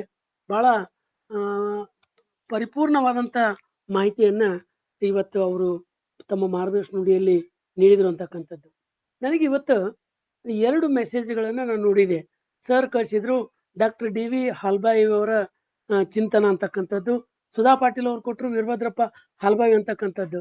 ನಾನು ಲಿಂಗಾಯತರ ಮಹಾನುಭಾವರ ಪುಸ್ತಕದಲ್ಲಿ ನೋಡಿದಾಗ DV ಹಾಲ್ಮಾವಿ ಅವ್ರ ಬಗ್ಗೆ ಇತ್ತು, ಆದ್ರೆ ಅವ್ರು ನ್ಯಾಯಾಧೀಶರಲ್ಲ, ಅವರು ಸಾಹಿತಿಗಳು. ನನಗೆ ಯಾಕೋ ಡೌಟ್ ಬಂತು, ಅದಕ್ಕೆ ನಾನು ಚಾಟ್ ಬಾಕ್ಸ್ನಲ್ಲಿ ನಾನು ಅದ್ರ ಬಗ್ಗೆ ಹೇಳ್ರಿ ಅಂತಂದು ಹೇಳಿದೆ. ಪ್ರಾಯಶಃ ಬಹಳಷ್ಟು ಸಮಗ್ರವಾದಂಥ ಮಾಹಿತಿಯನ್ನ ನೀಡಿದಂಥ ಡಾಕ್ಟರ್ ಶಶಿಕಾಂತ್ ಪಟ್ಟಣ್ ಅವರಿಗೆ ನಮ್ಮ ಅಕ್ಕನ ಈ ವಚನ ಅಧ್ಯಯನ ವೇದಿಕೆಯ ಎಲ್ಲರ ಪರವಾಗಿ ಅವರಿಗೆ ಅನಂತ ಧನ್ಯವಾದಗಳನ್ನು ಅರ್ಪಿಸ್ತಾ ಇದ್ದೇನೆ. ಈಗ ಸಂವಾದ ಇಲ್ಲಿ ಹ್ಯಾಂಡ್ ರೈಸ್ ಮಾಡತಕ್ಕಂಥ ಗೌರಮ್ಮ ಹಾಲ್ಮಾವಿ ಅವರು ಹ್ಯಾಂಡ್ ರೈಸ್ ಮಾಡಿದ್ದಾರೆ. 1 ನಿಮಿಷದಲ್ಲಿ ತಮ್ಮ ವಿಚಾರವನ್ನ ತಿಳಿಸ್ಬೇಕಂತ ಅವ್ರು ವಿನಂತಿಸ್ಕೊಳ್ತಾ ಇದ್ದಾರೆ. ಎಲ್ಲರಿಗೂ ಶರಣಾರ್ಥಿ. ಇಲ್ಲಿ ನಾನು ಒಂದು ವಿಷಯವನ್ನು ಅಜ್ಜಿಯರ ಬಗ್ಗೆ ತಿಳಿಸಲು ಇಷ್ಟಪಡ್ತೀನಿ. ಏನಂದ್ರೆ ಸಮಾಜಕ್ಕಾಗಿ ತಾವು ಕೊಡುವುದಲ್ಲದೆ ಬೇರೆಯವರಿಂದಲೂ ಕೊಡಿಸುವಂತಹ ಕಾರ್ಯವನ್ನು ಅಜ್ಜನವರು ಮಾಡಿದ್ರು. ಅವರು ಚನ್ನಬಸವ ಪುರಾಣ ಪ್ರಕಟಣೆಗೆ ಒಂಡುಗೂರಿ ದೇಸಾಯಿ ಅಮ್ಮಣಿಗೆ ಶಂಕರಗೌಡರಿಂದ 2,500 ರೂಪಾಯಿ ಕೊಡಿಸಿದ್ರು. ಬೇರೆಯವರಿಂದ ಕೊಡಿಸಿದ್ದು. ಫಗು ಹಳಕಟ್ಟಿಯವರು ವಚನ ಗ್ರಂಥ ಪ್ರಕಟಣೆಗೆ ಚಿಕ್ಕೋಡಿಯ ಧರ್ಮಗೌಡರಿಂದ 200 ರೂಪಾಯಿ ಕೊಡಿಸಿದ್ರು. ಬಸವಪ್ರಭು ಸರದೇಸಾಯಿಯವರಿಂದ ಸ್ವರಾಜ್ ವಿಮಾ ಕಂಪನಿಗೆ 1,71,481 ರೂಪಾಯಿ ಅದರ ಆರ್ಥಿಕ ಸ್ಥಿತಿಯನ್ನು ಸರಿಪಡಿಸಲು ಸಹಾಯಧನವಾಗಿ ಪಡೆದು, ಮುಂದೆ ಕಂಪನಿ ಆರ್ಥಿಕವಾಗಿ ಸಫಲವಾದಾಗ ಅದನ್ನು ತಿರುಗಿಕೊಟ್ಟರು. ಮತ್ತು ಇನ್ನೊಂದು ವಿಷಯ ಅಂದ್ರೆ, ನಾನು ಗೌರ ಹಾಲ್ಬಾವಿ, ನಾನು ವೀರಭದ್ರಪ್ಪಜ್ಜನವರ 2ನೇ ಮಕ್ಕಳಾದ ಗಂಗಾಧರ್ ಹಾಲ್ಬಾವಿಯವರ ಸೊಸೆ. ಮತ್ತ ದಾನಪ್ಪ ಹಾಲ್ಬಾವಿಯವರು ನನ್ನ ದೊಡ್ಡ ಮಾವ. ಅವರು ಚಿತ್ರಕಲಾವಿದರು, ಶ್ರೇಷ್ಠ ಪ್ರಶಸ್ತಿಯನ್ನ ತೆಗೆದುಕೊಂಡವರು. ಅವರು ನನ್ನ ದೊಡ್ಡ ಮಾವ ಎಂದು ಹೇಳಿ ವಿಷಯವನ್ನು ಸರಿಪಡಿಸುತ್ತಿದ್ದೇನೆ. ಧನ್ಯವಾದ. ಹೌದು, ನಾನು ಕ್ಷಮೆ ಯಾಚಿಸ್ತೀನಿ. ನನ್ನ ಗಂಗಾಧರ್ ಅವರ ಸೊಸೆ ನೀವು. ಅವರು, ನಾನು ಮೈ ಮಿಸ್ಟೇಕ್ ಅಂದ್ರೆ ದೊಡ್ಡ ದಾನಪ್ಪ ಅವರು ಇವ್ರ ಮನೆಯವರು ದೊಡ್ಡಪ್ಪ ಅವರು. ದೊಡ್ಡವರು. ಧನ್ಯವಾದ. ತಮ್ಮ ಕುಟುಂಬದ ಮತ್ತೆ ಯಾರು ಮಾತಾಡ್ತಾರ ಕೇಳ್ರಿ. ಹಾ, ಹಾಲ್ಬಾವಿ ಅವರು ಹಾಲ್ಬಾವಿ ಮಂಟಂದವರು ಯಾರಾದ್ರೂ ಮಾತಾಡೋರಿದ್ರೆ ದಯವಿಟ್ಟು ಹ್ಯಾಂಡೈಸ್ ಮಾಡಿ ಅವರ ಹೆಸರನ್ನು ನಾನು ಹೇಳ್ತಾ ಇದ್ದೀನಿ. ಲಕ್ಷ್ಮೀ ಹಾಲ್ಬಾವಿ. ಲಕ್ಷ್ಮೀ ಹಾಲ್ಬಾವಿ. ಹಲೋ, ಮಾತಾಡ್ರಿ. ನಾನು ಗೌರ ಹಾಲ್ಬಾವಿಯವರ ಹಿರಿಯ ಮಗಳು. ನಮ್ಮ ಮನೆಯಲ್ಲಿ ನಮ್ಮ ಅಪ್ಪಾಜಿ ಯಾವಾಗ್ಲೂ ರಜ್ಜನ್ ಬಗ್ಗೆ ಬಹಳ ಹೇಳ್ತಿರ್ತಾರ್ರಿ. ಬಹಳ ಅವರು ಕಾಯ್ದೆ ಇದು ಪ್ರಕಾರ ಓದ್ಬೇಕು, ಬಹಳ ಸ್ಟ್ರಿಕ್ಟ್ ಅವರು ಅಂತ ಯಾವಾಗ್ಲೂ ನೆನೆಸ್ತಿರ್ತಾರೆ. ಆಮೇಲೆ ಅವರು ತೋರಿದ ಮಾರ್ಗದರ್ಶನದಿಂದ ಈಗ್ಲೂ ಕೂಡ ಅವರು ಬಹಳ ಹೆಮ್ಮೆ ಪಡ್ತಾರೆ. ತುಂಬಾ ಅಜ್ಜನ್ ಬಗ್ಗೆ ಬಹಳನೇ ಹೇಳ್ತಿರ್ತಾರೆ. ಅವರು ನಮ್ ತಂದೆ ಉಮೇಶ್ ಹಾಲ್ಬಾವಿ, ಆಮೇಲೆ ಅವ್ರ ಅಣ್ಣ ಮನೋಹರ್ ಹಾಲ್ಬಾವಿ ಇಬ್ರು ಬಹಳ ವರ್ಷ ಅವ್ರ ಅಜ್ಜನ್ ಜೊತೆನೆ ಇದ್ರು ಸ್ಕೂಲ್ ಕಲಿಯುವಾಗ. ಸೊ ಅವ್ರ ಒಡನಾಟ ಬಹಳ ಇತ್ತು. ಆಮೇಲೆ ಅಜ್ಜ ಅವರು ಬಹಳ ಸಾಹಿತ್ಯದಲ್ಲಿ ಆಸಕ್ತಿ ಇರೋದ್ರಿಂದ ಪುಸ್ತಕ ಬರೆಯೋ ಟೈಮಲ್ಲಿ ಇವ್ರಿಗೆ ಅಂದ್ರೆ ಮೊಮ್ಮಕ್ಕಳಿಗೆ ಬರ್ದ್ಬಿಟ್ಟು ಬಸವನಾಳ ಅವ್ರಿಗೆ ಇದನ್ನ ಕೊಟ್ಟು ಬಾ, ಆಮೇಲೆ ಅಲ್ಲಿಂದ ತಗೊಂಡ್ ಬಾ ಅಂತ ಹೇಳ್ಬಿಟ್ಟು ಬಹಳ ಓಡಾಡ್ಸ್ತಿದ್ರಂತೆ. ಎಷ್ಟು ಬರೀತಿದ್ರು ಅಂತ ನೆನೆಸ್ತಾರೆ ನಮ್ಮ ಅಪ್ಪಾಜಿ. ಅಷ್ಟೇ, ಅದನ್ನ ಹೇಳ್ಬೇಕು ಅಂತ ನಾನು ಕೋರ್ದೆ ಅಷ್ಟೇ. Thank you. ಧನ್ಯವಾದ. ತಮ್ಮ ಅಭಿಪ್ರಾಯಗಳನ್ನು ಹಂಚಿಕೊಂಡಿರ್ತಕ್ಕಂಥ ಅಕ್ಕವರಿಗೆ ಧನ್ಯವಾದ ಅರ್ಪಿಸ್ತಾ, ಬಹುಶಃ ಯಾರೂ ಹ್ಯಾಂಡ್ ರೈಸ್ ಮಾಡಿಲ್ಲ. ಇನ್ನ ನಾವು ಕೊನೆಯ ಘಟ್ಟಕ್ಕೆ ಬರ್ತಾ ಇದ್ದೇವೆ. ಇವತ್ತಿನ ಈ ಕಾರ್ಯಕ್ರಮಕ್ಕೆ ಶರಣ ಸಮರ್ಪಣೆಯನ್ನ ಮಾಡಲಿದ್ದಾರೆ ಶರಣೆ ಬಸಮ್ಮ ಬಾರಮಶೆಟ್ಟಿ ಅವರು. ಶರಣ ಸಮರ್ಪಣೆಯನ್ನು ಮಾಡ್ಬೇಕಂತ ಅವ್ರಲ್ಲಿ ವಿನಂತಿಸ್ಕೊಳ್ತಾ ಇದ್ದೀನಿ. ಕೇಳಿಸ್ತಿದೆಯಾ ಸರ್? ಓಂ ಶ್ರೀ ಗುರು ಬಸವಲಿಂಗಾಯ ನಮಃ. ಎಲ್ಲರಿಗೂ ಶರಣಾರ್ಥಿಗಳು. ವಚನ ಅಧ್ಯಯನ ವೇದಿಕೆ, ಬಸವಾದಿ ಶರಣರ ಚಿಂತನ ಕೂಟ ಹಾಗೂ ಅಕ್ಕನ ಅರಿವು ಸಂಘಟನೆಗಳಿಂದ ಹಮ್ಮಿಕೊಂಡಿರುವ ಇಂದಿನ ಕಾರ್ಯಕ್ರಮದಲ್ಲಿ ಶ್ರೇಷ್ಠ ಶರಣ ಮೊದಲ ಲಿಂಗಾಯತ ನ್ಯಾಯಾಧೀಶರಾದ ಶ್ರೀ ವೀರಭದ್ರಪ್ಪ ಹಾಲ್ಬಾವಿ ಅವರ ಕುರಿತು ಉಪನ್ಯಾಸ. ಮೊದಲಿಗೆ ಸುಶ್ರಾವವಾಗಿ ವಚನ ಪ್ರಾರ್ಥನೆ ಮಾಡಿದ ಶರಣೆ ವಿದ್ಯಾಮುಗ್ಧಮ್ ಅವರಿಗೆ ಅನಂತ ಧನ್ಯವಾದಗಳು. ಸ್ವಾಗತ ಹಾಗೂ ಪ್ರಾಸ್ತಾವಿಕ ಪರಿಚಯದ ನುಡಿಗಳನ್ನು ತಮ್ಮದೇ ಆದ ಶೈಲಿಯಲ್ಲಿ ಮಾತನಾಡಿದ ಶರಣೆ ವಿಜಯಲಕ್ಷ್ಮಿ ಕಲಬುರ್ಗಿ ಅವರಿಗೆ ವೇದಿಕೆ ಪರವಾಗಿ ಅನಂತ ಧನ್ಯವಾದಗಳು. ಇಂದಿನ ಉಪನ್ಯಾಸಕರಾದ ಶರಣೆ ಗೌರಮ್ಮ ಹಾಲ್ಬಾವಿ ಅವರು ಶ್ರೇಷ್ಠ ಶರಣ ಮೊದಲ ಲಿಂಗಾಯತ ನ್ಯಾಯಾಧೀಶರಾದ ಶ್ರೀ ವೀರಭದ್ರಪ್ಪ ಹಾಲ್ಬಾವಿ ಅವರು ವೃತ್ತಿಯಲ್ಲಿ ವಕೀಲರಾದರು. ಸಾಕಷ್ಟು ಸಾಹಿತ್ಯ ಮತ್ತು ಸಮಾಜಮುಖಿ ಕಾರ್ಯಗಳಲ್ಲಿ ಮಾಡಿ ಯಶಸ್ವಿಯಾದವರು. ಸತ್ಯಪ್ರಿಯರು, ನ್ಯಾಯವಾದಿಗಳು ಎನ್ನುವುದನ್ನು ಅತ್ಯಂತ ಸರಳವಾಗಿ, ಆಳವಾಗಿ, ಅರ್ಥಪೂರ್ಣವಾಗಿ ತಿಳಿಯುವಂತೆ ಪ್ರಸ್ತುತಪಡಿಸಿದರು. ಅವರಿಗೆ ಈ ವೇದಿಕೆ ಪರವಾಗಿ ಅನಂತ ಭಕ್ತಿಪೂರ್ವಕ ಧನ್ಯವಾದಗಳು. ದಣಿವರಿಯದೆ ಯಾವತ್ತೂ ಕರ್ತವ್ಯನಿಷ್ಠರಾಗಿ ತಾಂತ್ರಿಕ ಸಹಾಯ ಮಾಡುತ್ತಿರುವ ಡಾಕ್ಟರ್ ದಾನಮ್ಮ ಜಳಕಿ ಅವರಿಗೆ ವೇದಿಕೆ ಪರವಾಗಿ ಆತ್ಮೀಯ ಧನ್ಯವಾದಗಳು. ಇಂದಿನ ಮಾರ್ಗದರ್ಶನದ ನುಡಿಗಳನ್ನು ಅತ್ಯಂತ ಪರಿಣಾಮಕಾರಿಯಾಗಿ ಅಷ್ಟೇ ಸ್ಪಷ್ಟತೆಯಿಂದ ತಿಳಿಸಿಕೊಟ್ಟ ಈ ವೇದಿಕೆಯ ಮಾರ್ಗದರ್ಶಕರೂ ಆದ ಡಾಕ್ಟರ್ ಶಶಿಕಾಂತ್ ಪಟ್ಟಣ್ ಸರ್ ಅವರಿಗೆ ವೇದಿಕೆ ಪರವಾಗಿ ಆದರದ ಅನಂತ ಧನ್ಯವಾದಗಳು. ಇನ್ನು ಮುಂದೆ ವಚನ ಮಂಗಳ ಮಾಡಲಿರುವ ಶರಣೆ ಸರಸ್ವತಿ ಬಿರಾದಾರ್ ಅವರಿಗೆ ಅನಂತ ಧನ್ಯವಾದಗಳು. ಇಂದಿನ ಕಾರ್ಯಕ್ರಮದ ಸಂಯೋಜಕರಾದ ಶರಣ ಡಾಕ್ಟರ್ ಸಂಗಮೇಶ್ ಕಲಹಾಳ್, ಶರಣೆ ಅನ್ನಪೂರ್ಣ ಕೆಂಚನಗೌಡರ್, ಶರಣ ಡಾಕ್ಟರ್ ದೀಪಕ್ ಯರಗುಪ್ಪಿ, ಶರಣೆ ದ್ರಾಕ್ಷಾಯಣಿ ಮಂಡಿ, ಶರಣ ಮಂಜು ಕುರ್ಕಿ, ಶರಣೆ ಸರಸ್ವತಿ ಬೊಮ್ನಾಳ್ ಅವರಿಗೆಲ್ಲ ವೇದಿಕೆ ಪರವಾಗಿ ಅನಂತ ಧನ್ಯವಾದಗಳು.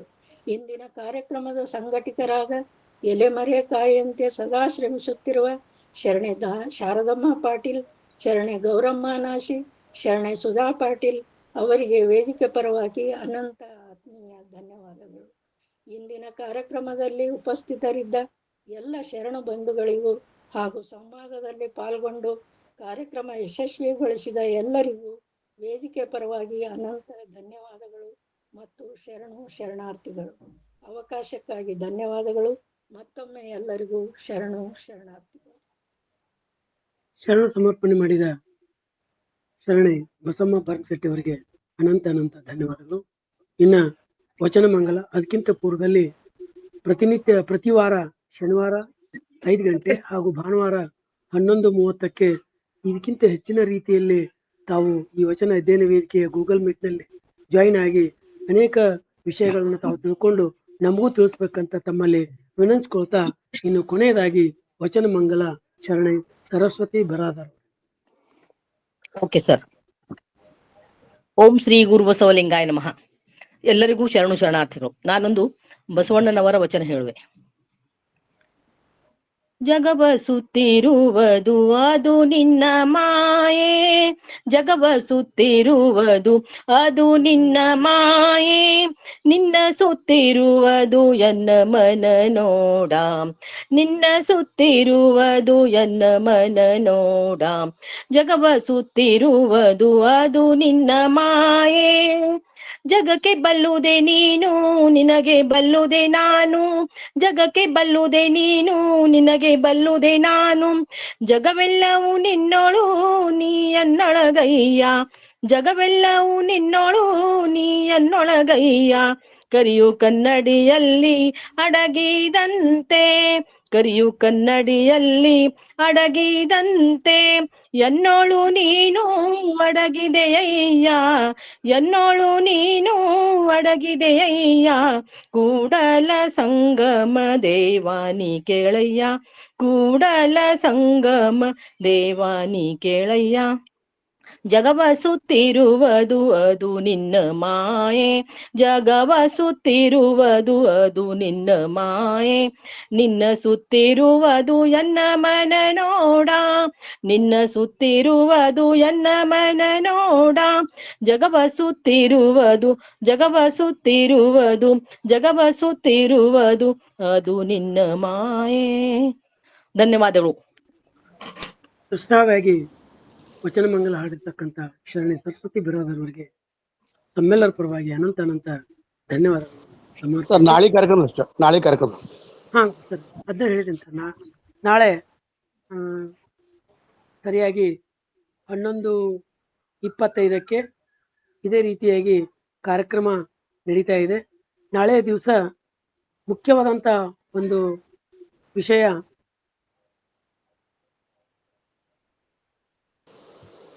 ಸಮಾಜ ಸುಧಾರಕ ಕಾಕಾ ಕಾರ್ಖಾನೆ ಸರ್. ಸಮಾಜ ಸುಧಾರಕ ಕಾಕಾ ಕಾರ್ನಿಸ್ ಅವ್ರ ಬಗ್ಗೆ ನಾಳೆ ದಿವಸ ಕಾರ್ಯಕ್ರಮ ಜರುಗ್ತಾ ಇದೆ. ಇದಕ್ಕಿಂತ ಹೆಚ್ಚಿನ ರೀತಿಯಲ್ಲಿ ಬಹಳಷ್ಟು ಜನರು ಜಾಯಿನ್ ಆಗಿ ತಮ್ಮ ಅನುಭವಗಳನ್ನ ಮತ್ತು ಉಪನ್ಯಾಸವನ್ನ ಕೇಳ್ಬೇಕಂತ ತಮ್ಮಲ್ಲಿ ವಿನಂತಿಸ್ಕೊಳ್ತಾ, ಮತ್ತೊಮ್ಮೆ ಎಲ್ಲರಿಗೂ ಶರಣಾರ್ಥಿಗಳನ್ನು ಸಮರ್ಪಿಸಿ ಇಲ್ಲಿ ಕಾರ್ಯಕ್ರಮ ಮುಕ್ತಾಯ ಮಾಡ್ತಾ ಇದ್ದೇವೆ. ಶರಣಾರ್ಥಿ.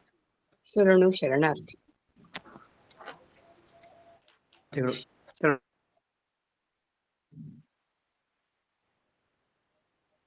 ಶರಣಾರ್ಥಿ.